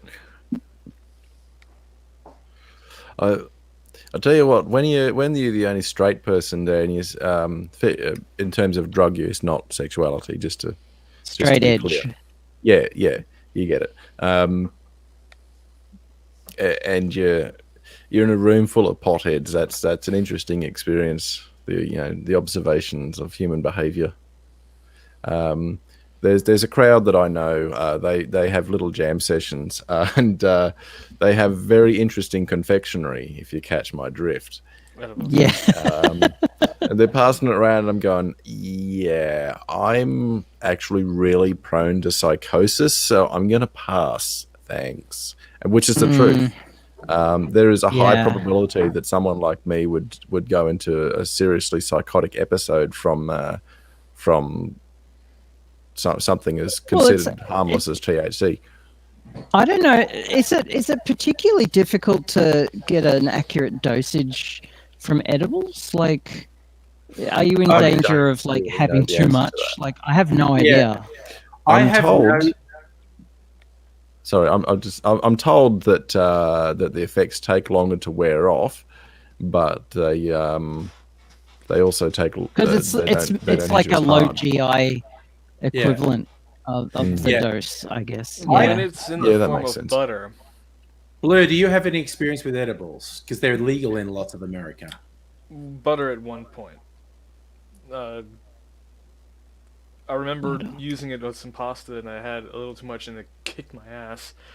I have a low tolerance there because I don't really smoke that much. I only use it as like a supplement for anxiety and whatnot here and there. But as far as I can tell, that when it's a concentrated form in butter, then like it probably was a bit stronger than it should have been. Yeah. But I'm not sure about the whole process of the butter itself. I know it was at least a tablespoon enough. That apparently was a little too much. Okay. Because I've heard some weird as fuck stories out of the States with like legal edibles. Basically, someone going into a shop and buying some, and dude in the shop going, "Yeah, like cookies. You should only have a quarter of this." When they say that again, what? Why the fuck are you having like a single size of stuff that you're telling someone to only have half or quarter of? And there's this story like make the fucking pill smaller. Yeah, like ate 2 of these cookies that the guy in the shop said to only eat a quarter of because he's going, this is shit. And then 2 hours later, he couldn't talk, and he's like meeting his girlfriend's parents going, There's like some sort of disconnect between the dispensaries with edibles and certain other strains that are made by independent growers, and some of it in the dispensaries is supposedly synthesized in some way. I'm not too... I don't know. versed on it. But I have like zero experience with edibles. I'm fairly sure the stuff that was offered to me was home baked. But Usually it was definitely not standard confectionery. And like I'm no comedian, but I'll tell you what, it was easy to get these guys laughing. Even just the lightest gag, and he was just about on the floor, rolling on the floor laughing, and it's very amusing to witness.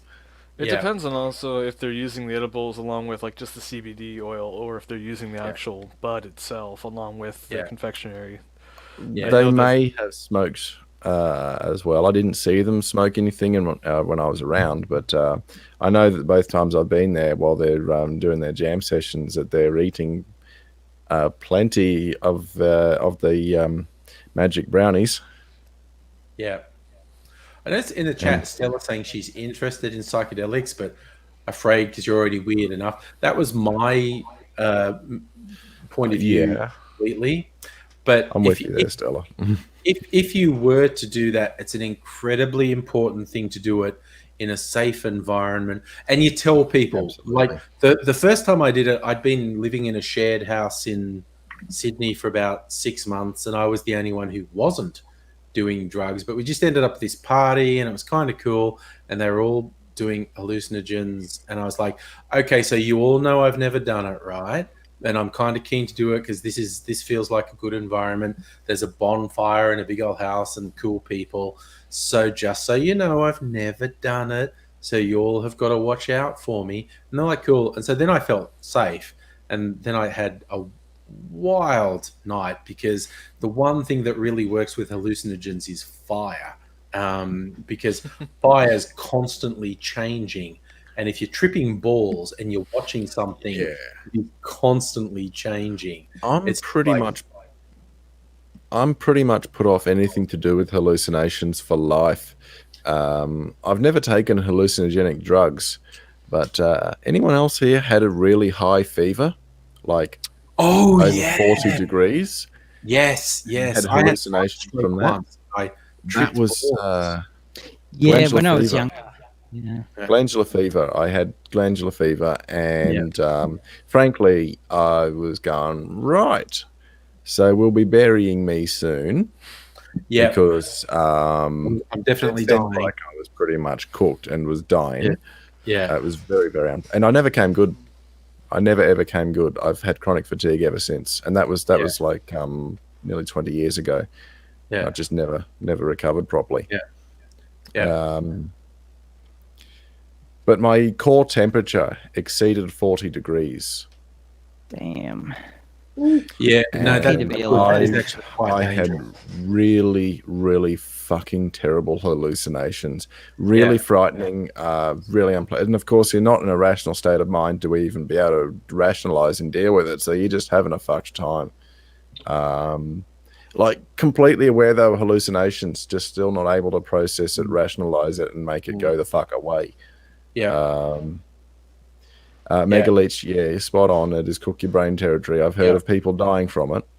Oh yeah, absolutely. Fevers are bad. Yeah, like my work hallucinated with hypothermia. Yeah, that sounds fucked. That sounds fucked. Yeah, I was in camping on was it Bribie Island off the coast of Brisbane, and with no shelter during the day, and I got sunstroke, and I spent the entire night staggering around the campsite hallucinating, and Jesus, it was fucked. It was just so bad. Yeah. Because my brain was getting booked from the fever. I don't want to ever experience anything like that again in my life. It was extremely traumatic, and thinking about it still upsets me to this day. Yeah, absolutely. Absolutely. The only time that I had any kind of hallucination was more of a not a sleepwalking experience, but something sort of close to that where I was non-compass mentis a long time ago, and then probably having more of a hallucinate, like a feeling of sense of falling in a way. Yeah. In a cycle. I've had that happen a couple times, sometimes even outside of a fever, but like in some sort of altered state of mind, feeling of like falling and whatnot. I have that happen, but it was... Yeah, I've kind of had that falling sensation, if I'm lying still for too long, usually when drifting off. But it's probably not the same one as you're talking about, because I think what I've had is probably closer to normal. Sometimes when I'm just lying completely still, about to drift off, suddenly my hands and like my fingers feel like they're this big. Yeah. Yeah, I've had that. Actually, I've had that. Because I've got this fucking motor tic. Just as I'm drifting off, I'll have a full body motor tic sort of event, and I will levitate off the fucking bed. Yeah. Then I'm wide fucking awake. Yeah. That shit wakes you up. It's brutal. There's I've had my neck crack from it. Oh shit. I've had one of these tics, and you'll hear this crunch, and that was me. Oh shit. Yeah, these tics so far doctors have done a few scans. They still don't know what makes me tick. But yes, I deliberately threw that pun in there. That's a good one. That's a good one. I like that. But they've had I've had CT, MRI, and EEG. And they've gone, oh look, there's a tick in the EEG. Great. What do we do about it? Oh, you're on your own, son. Yeah, there's nothing you can try some more drugs if you like. Oh, and hello, clapping for chlamydia. It is in fact morning for us. Good morning. 1 a.m. It's like 4 minutes to 12 o'clock here. Oh, that's right. You're still in weirdo Queensland land. Sorry. Yeah. Queensland does not do daylight saving. We just leave the 1 clocks alone. Yeah, that's fair. So in other words, it's nearly 2 o'clock for you, Angry. Yep. No, 1 a.m. I do that thing. It's My so bad. common. There's actually a name for it. That just when you're drifting off, you're in a half dream state, and you dream you're walking up or downstairs, and you miss a step, and so your foot lunges out, trying to get your Mrs. Yeah, Angry. there's a reason why my cat doesn't sleep on the end of the bed. No, Mrs. Angry hates it when I Boot. do that. Just about to go to sleep, and one of my legs just kicks out, and my whole body. Oh, I've kicked and punched and tickled and kicked walls, kicked people. Yeah, Yeah, no, it's. I and used to sleepwalk as well. One Half time I sleep- woke up in the linen closet. Stella, that sounds pretty hectic. Nice. I had a friend who had sleep paralysis quite badly, and no one knew how to diagnose it. So she was growing up. She was Jewish. Her family was really Orthodox. So they thought she was possessed because she would lie in bed screaming, and they couldn't sort of break her out of it because she was in this half asleep, half awake state. Her eyes were open and she could see everything, but her brain was basically asleep and she couldn't move her body. But she was conscious that she could see everything, and she'd freak out and start screaming. And none of her family understood it, thought she was possessed. And it was years before a doctor went like, "Oh, that sounds like sleep paralysis." And it's a thing, and you can treat it by doing this. And she was like, "Oh my God, my family wanted to send me off to some Catholics to throw holy water on me, but because Jewish people don't have a communication ritual, but Catholics do." Clapping for chlamydia knows what I'm talking about. The kicking thing. Yep. There's a neurological thing. I know there's it's so common. There is an actual term for it. And it happens just when you're about to fall asleep and you've already started to semi-dream, and the dream and the real world cross over. And there's a name for it. I can't remember what it is, but I've got a good story for you with this motor tick I suffer, actually. Beginning of the year and the end of last year, I was seeing somebody for a very brief moment of time, and she had her arm around the chair, behind me, sort of thing, Yeah. And I involuntarily headbutt her arm. Oh shit! Yeah. Okay. Oh no! Which caused quite a decent bruise.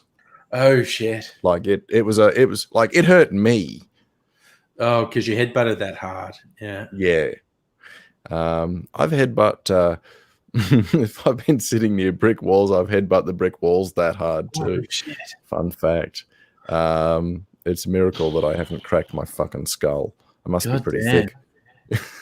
Sorry, see a bright note in the chat. Dingle Doty, something awesome arrived in the post. Degree certificate representing 10 years of effort. Master of Arts in Philosophical Studies with merit. You're full of pride. Good. That's excellent. Nice. That's excellent. Doty. That fucking Well done. That fucking rocks. Yeah, good show. That is fucking so rocks. great. That's awesome. Nice. Where were you when we were talking about the what's his name, the ship, and the axe, philosophy. the grandfather's? Yeah, philosophy. The philosophy fuck, question.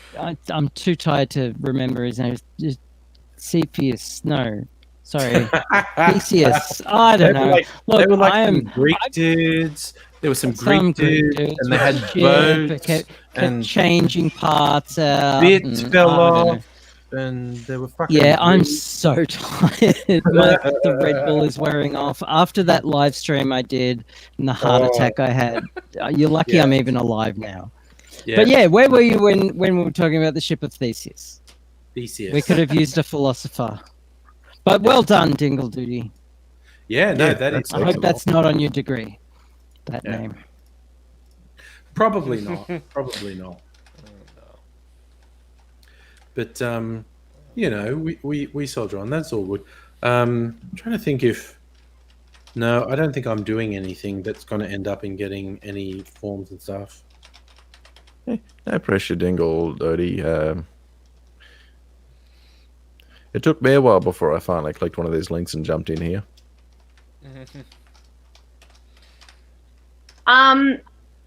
Ladies and gents, I must to bed. You do seem a bit sleepy. I am Good sleepy. night. And Yeah, also, That was great. I have to go and be social at like 9:30 tomorrow morning. Oh Christ, you have to Oh, see no. someone. Yeah, tomorrow. yeah. Yeah, no. Yeah, go to bed. Go to bed, definitely. Good night. Good night, Kirst.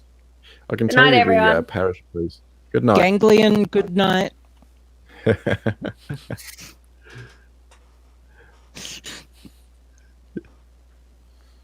can tell you, the parish priest was very amused when I told him that the night before this big Dyson Ultra thing happened, that I'd been on the piss until 4 a.m. Yeah, boy. He was very amused.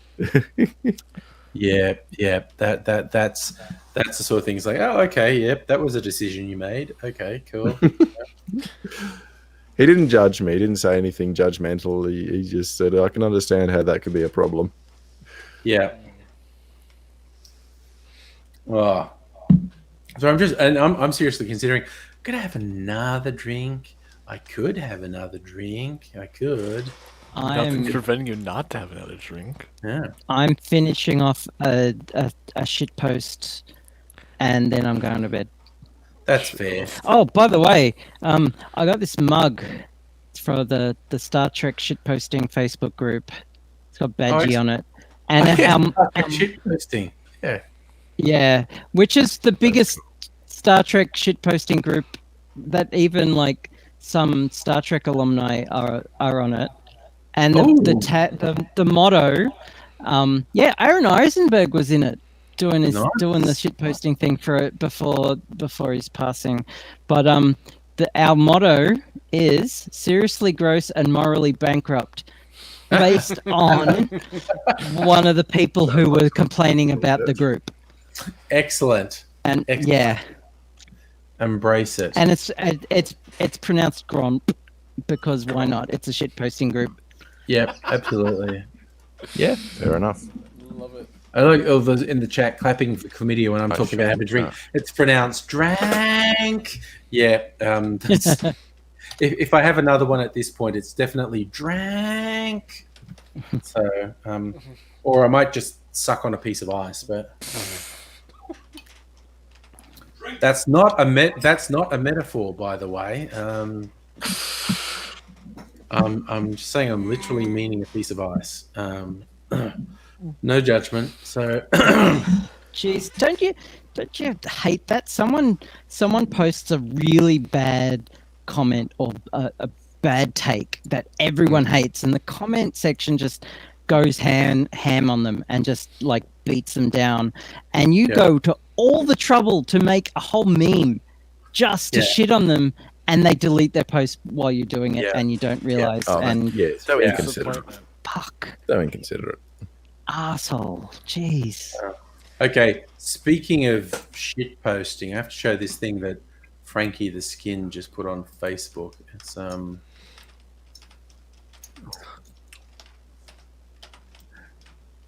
that's so much Photoshop.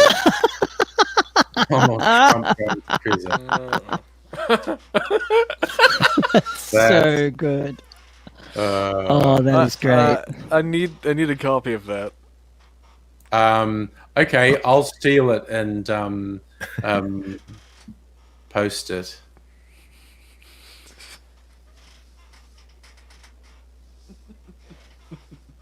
I misspelled her name. Damn it! God damn it! God damn it! Don't you hate that? Do a meme and misspell something, and now I have to delete my comment. Redo it. Forever screaming into the void. So someone, sorry, just under that Donald Trump picture, someone else has posted a thing on my Facebook stream saying it's a prescription from a pediatrician in 1962. Did anyone survive this?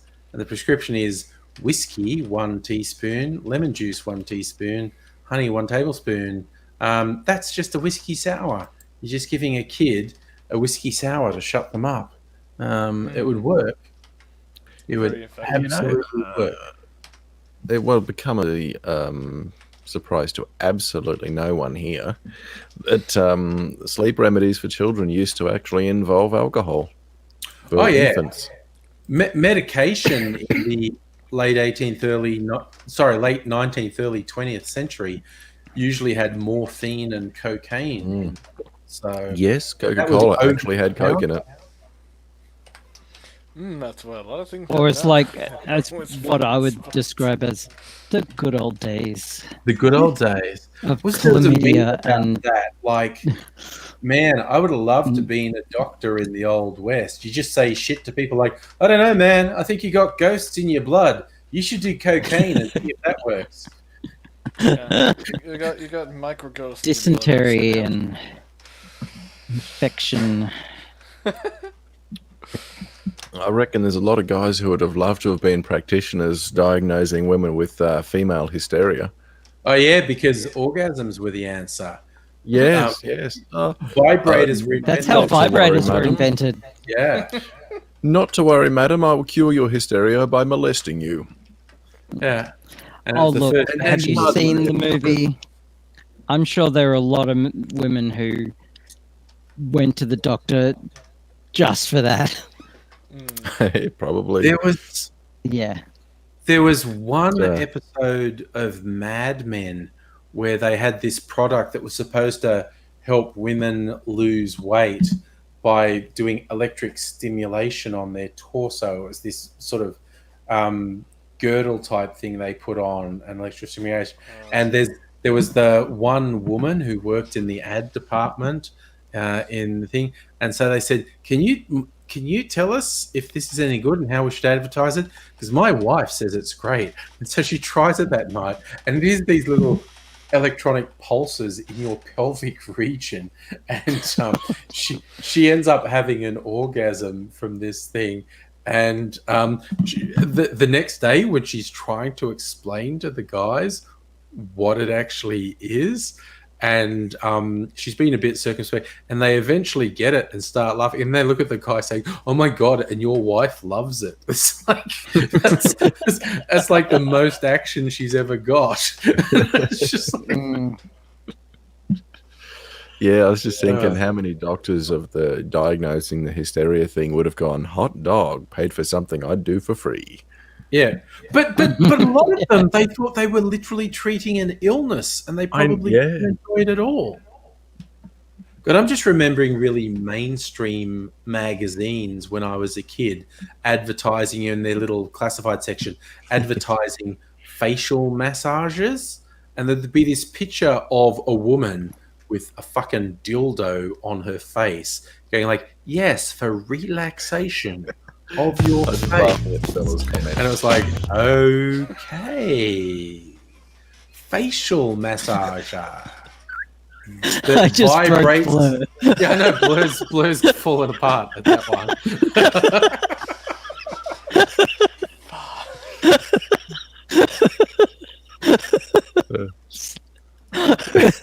Timing is everything. Timing is everything, indeed. Stella points out that's why they invented the vibrator, because the treatment was so popular and the doctors hated doing it because they got RSI. Yeah. Yeah. I'd believe it. I'm going to say, I reckon I'll be able to find one of these ads. on the internet. No joke. I actually, I did experience RSI from a similar act once, many years ago. Oh yeah, a few times. Okay. The RSI wasn't really the problem, though. It's the fact that, sprained fingers. Bit my tongue once. The RSI wasn't really the problem, though. It was having to find something to cover things up every time someone walked by. We weren't exactly indoors. Oh, okay, fair enough. Yes, Cool. I've done a few naughty things. Okay, Cool. I found what I was looking for. So nobody. I have a friend who built their house especially for sex parties, and I've been to a few of the parties. I remember one particular time I was in a foursome in one of the rooms, and people kept coming in, and I had the most orgasms in one session at that party. It was pretty good. But foursomes are kind of just two twosomes sometimes, and it's yeah. Just sharing them. I've never gone, and I'm probably just revealing how boring I am. I've never gone for the whole group action thing. My thinking is, well, the most I'd work with is two. I've got two hands and one dick. So yeah, but I don't know. Yeah, no, put me in a Threesomes are group fun. scene. I'd like to disappoint a whole bunch of people at once. I'm sure I'd find a way to do that too. That's like that dirty one-liners, but I think his name is Gary Delaney or something. He said, a woman propositioned me for sex and I had to disappoint her. I slept with her. Oh dear. Okay, look, I found what I was looking for. I'm going to share this, although it's a very small image, and I actually think this first one is a piss take. But see her holding the massager to her face and saying, "Give it to her." This is old school shit posting. Yeah, that's exactly what it is. It's old school shit posting. Definitely. Yeah. And there's talk about disappointing women. I actually use that line to get rid of unwanted attention. If I'm like in a bar setting or something, and there's a woman who's having a bit of a go, I'll actually start talking about how I find sex just requires more energy than I can be bothered expelling, using. Mood. Okay. You'd be surprised how many people call my bluff. Tying in a couple The problem is, I'm 35, and the last time it happened, the woman doing it was 54. Yeah. So, I'm going, look, I don't mind an older lady, but there are limits. Yeah. So I'm given all the worst aspects of my personality, and I'm going, right, I'm running out of options here. By the way, lady, did I tell you I'm shit in bed? Silence reserve. What the fuck?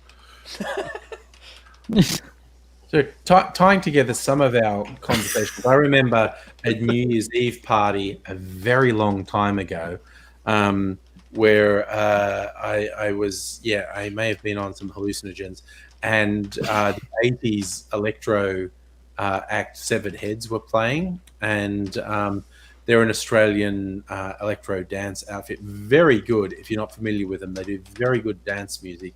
But also they were very early experimenters with video art. They, besides doing lots of stuff with synthesizers, they would use video synthesizers, both in the clips they put with the music and in their live shows. And so it was 80s era computer graphics. So it was very lo-fi, but they were very clever with doing really trippy stuff with lo-fi computer graphics. And so I was watching them, and they're doing really dancing music. And most people were dancing because I think they were on Eckies and stuff. I was just staring fixedly at this screen with the swirling colors on it. And then these people started talking to me. There was a young woman, probably only about my age, or a bit older, and she was with a guy who was much older.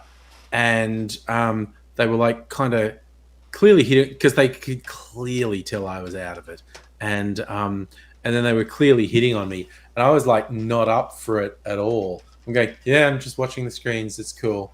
And they were clearly trying to make a threesome happen, and I was just not receptive. But I wasn't even really conscious that I was rejecting them. I just wasn't into it at all. And they went away, and like after 45 minutes of watching the screen, I think they were trying to get me to a threesome. And I was like, okay. It was like my brain processes were so fucked up. It was like 30 minutes later, I went, I think they were trying to get me to a threesome. That's it. Gee, Homer, you really are slow. I know, yeah, that was a real... yeah. Oh, Lord. And it was like, I was kind of conscious of it at the time and just wasn't interested. And I was mainly watching the video screen. But it took half an hour to went, oh no, they were full on. They were full on trying to get me. No, I don't think I wanted to, but that was half an hour ago now. That opportunity's That, that ship has opportunity's long gone. sailed.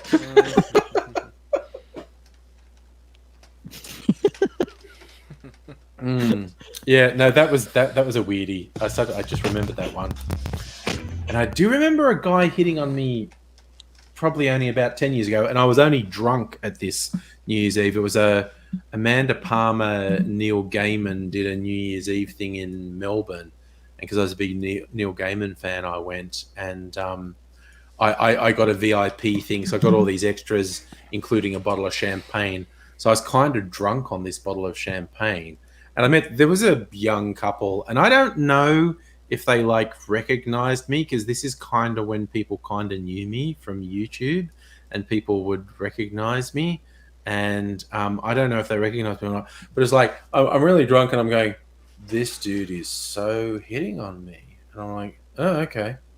But you were with a girl? Oh no, I see what's happening. Okay, cool. And I was even saying subtle things like, weren't you here with someone though?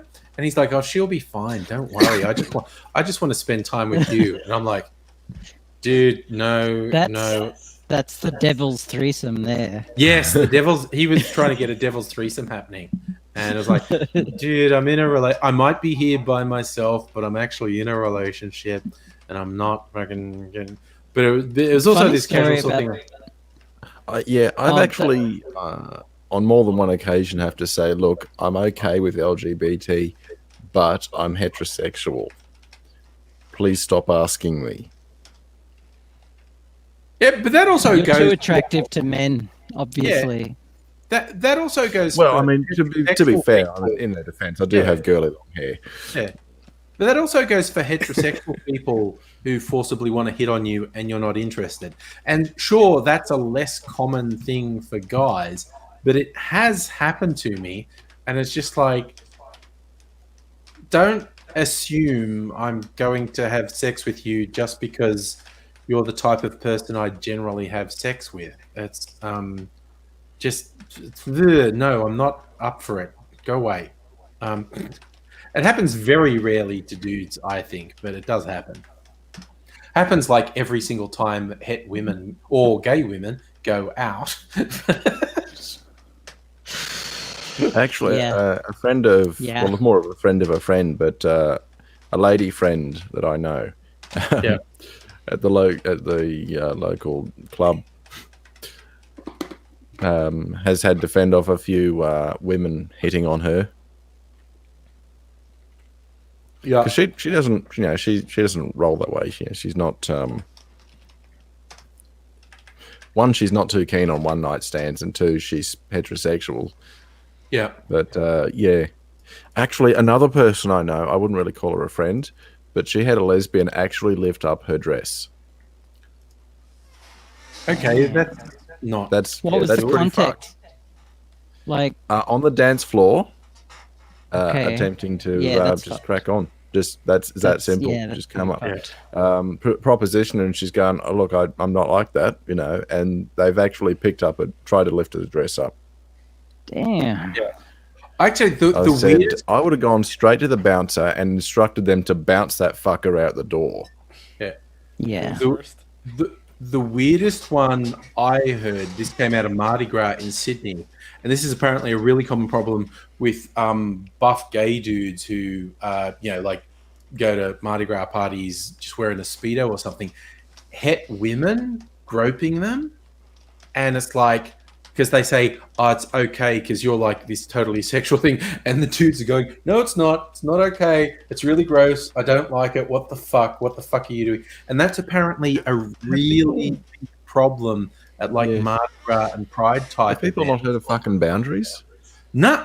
You get this weird thing with het women thinking I can't do anything wrong and full on groping and like licking gay dudes. Yeah. And it's like, what the fuck are you doing? They should, That's why there's a few gay bars here in Melbourne who have few gay bars here in Melbourne have outright banned all women because of het women. Yeah, and fucking hens nights going to gay bars. Yes, hens nights going to gay bars. groping It shows game. how Yeah. bad it is when they've actually got to make an executive decision like that. Hey, Yeah. Mm. Yeah. you know what the guys should do is quite simple. Get a layer of insulation, and then on the other side of that, one of those electronic mouse traps. Somebody goes in for a bit of the old grabby feely. Bzzz, not again. Yeah. Problem solved. Yeah. Oh, I just know Stella saying, yeah, she's had to actually explain to young guys when someone he got touched on the bum for the first time and freaked out. She had to go, that's me every time I go out. Yeah. And that whole thing about guys That walking past sucks. women and touching them and putting their hands on their hips. So I'm just getting by and go, do you do that to guys? Do you do that to guys? Then don't fucking do it to women. Yeah. It's kind of like earlier tonight, I was going to make my favorite joke about when AZ calling someone female dude. And I'm like, what I normally say, particularly with cis guys who say dude, and a lot of women also say dude is a gender neutral term, but I love saying to cis het guys who say dude is gender neutral and going, so you like fucking dudes. Nice. And if they don't squirm, they're allowed to keep doing it. But if they freak out when you say, you like fucking dudes, that's hot. And it's just like, if they don't squirm, they can keep saying dude is gender neutral. But if that freaks them out, they have to stop pretending dude Time is to gender neutral. reevaluate your choice of words. Yeah. But yeah, and some people do, and it doesn't work on AZ though. I was going to say it to him, but I went, yeah, you fuck dudes, don't you? Oh wait, yeah, you do. Okay, cool. AIDS could be considered trisexual, and in that try anything, you get it. Oh yeah, no, he absolutely. He's the only you only live once sexual, so might as well try it. Yes, Which is fine. It's fine. Yeah, oh yeah, no, he's very big on consent, definitely. But yeah, it's well on some things. Some the other things lifestyle like AIDS, the lifestyle AG's lived in the past is not one that I would live, but I've got a lot of respect for AZ. Yeah, He's quite obviously an intelligent human being. He's very insightful, and he's got a great heart. He just sometimes his sense of humor just is way off the mark. Well, like his heart is in the right place, but I showed one of my friends the Code Grey show, the uncensored full thing, and we both agreed he was probably on something when he did that show. I think he would have had to have been to deal with the pain. Oh, that was when he angry. was Maybe you can confirm that. Using Nurofen Plus back then, so he would have been on a lot of codeine at that point. But no, I mean, AZ's thing would be like how he experiences the autism is being really uncomfortable around people. So as a reflex, he does things that infringe like people's personal space and make them feel uncomfortable, put off, because he said just talking to someone is really off-putting for him, and he has coping strategies, but possibly a less healthy one is doing stuff to make another person feel really uncomfortable. Sometimes I think sometimes it's been getting worse. Sometimes AG seems to forget that the stuff that he employs and is able to do doesn't necessarily work for people he's advising them with too. I've seen this a couple of times where best of intentions, definitely the best of intentions. But if you're saying you've got to do this and you've got to do that, and there are things like AG has limits, I have limits. And sometimes he forgets that what he is advising might be beyond the limits of the person he's giving the advice to. Because he says, no, you just have to try harder to do this. And that does get frustrating. Yeah. And it's, well, Abigail, if you say it's getting worse, part of that is probably because the brain damage. Yeah. Look, I get it. And any sort of internal sensor has been cut off. And I do realize his heart is in the right place. yeah, I don't want to start bagging AG because I have a lot of respect for him. I think he's a really great guy. And like, if I ever find myself in Melbourne, I hope to come across you and AG. Yeah. Not just literally. just to I hope. fucking say. Well, that he hopes literally. He would be. Yeah. No, but it'd be like, if nothing else, just have a fucking drink together and say, have a chat. Yeah. No, have a hang. Yeah, but it's just like he does the thing, like, and I do occasionally have to pull him. Ooh, Well, I cockroach. maybe should pull him up more Excuse me often a than I moment. do, but occasionally do and say, when you say that thing ironically, to the people who hear it every day from very angry bigots, there's no difference between it being said ironically and being said sincerely. And he's usually quite receptive when I say, think about how it feels to other people, because I know, and he will be quite open with saying he does get into the headspace of fuck other people, no one ever cuts me a break, so I'm just going to go and fucking mess with other people, but pulling him up and saying, no, you're actually upsetting people you don't want to upset because you've forgotten how it feels to other people. But what are you going to do? Usually I can take it with a grain of salt. Usually, but like the other day on Tidor, Trans Day of Remembrance, I had absolutely no. Yeah, and that was one of the times energy that I for that. Pull him up. Yeah, and he did, and actually, I really appreciated that. He did, to his credit. Absolutely. Yeah, I was actually wrong, and it's just because that's our generation. You grew up like I fucking dressed up as Hitler on my last day of school because that was our generation. You did stuff just to upset people because I get it. Yeah, that's what passed as humor. You do the thing you're not allowed to do. But hopefully you end up learning. But we've moved on from that humor, but I do get it. When you grew up with it, it's what you know. Yeah, but it's all good. Hey, I tell you what, it's 1:30. I'm gonna go to fucking bed. Fair. Anyone remains still up for a chat? I can hang around a bit longer. I'm not sure what Megaleech and Stella were thanking me and saying good one to me about. So I'm not quite sure. Stella want to chat because I know they often do after the thing. I'm going to end the live stream now. So we're in a live stream. I'm going to go. I can't say things sensible. Goodbye. Oh.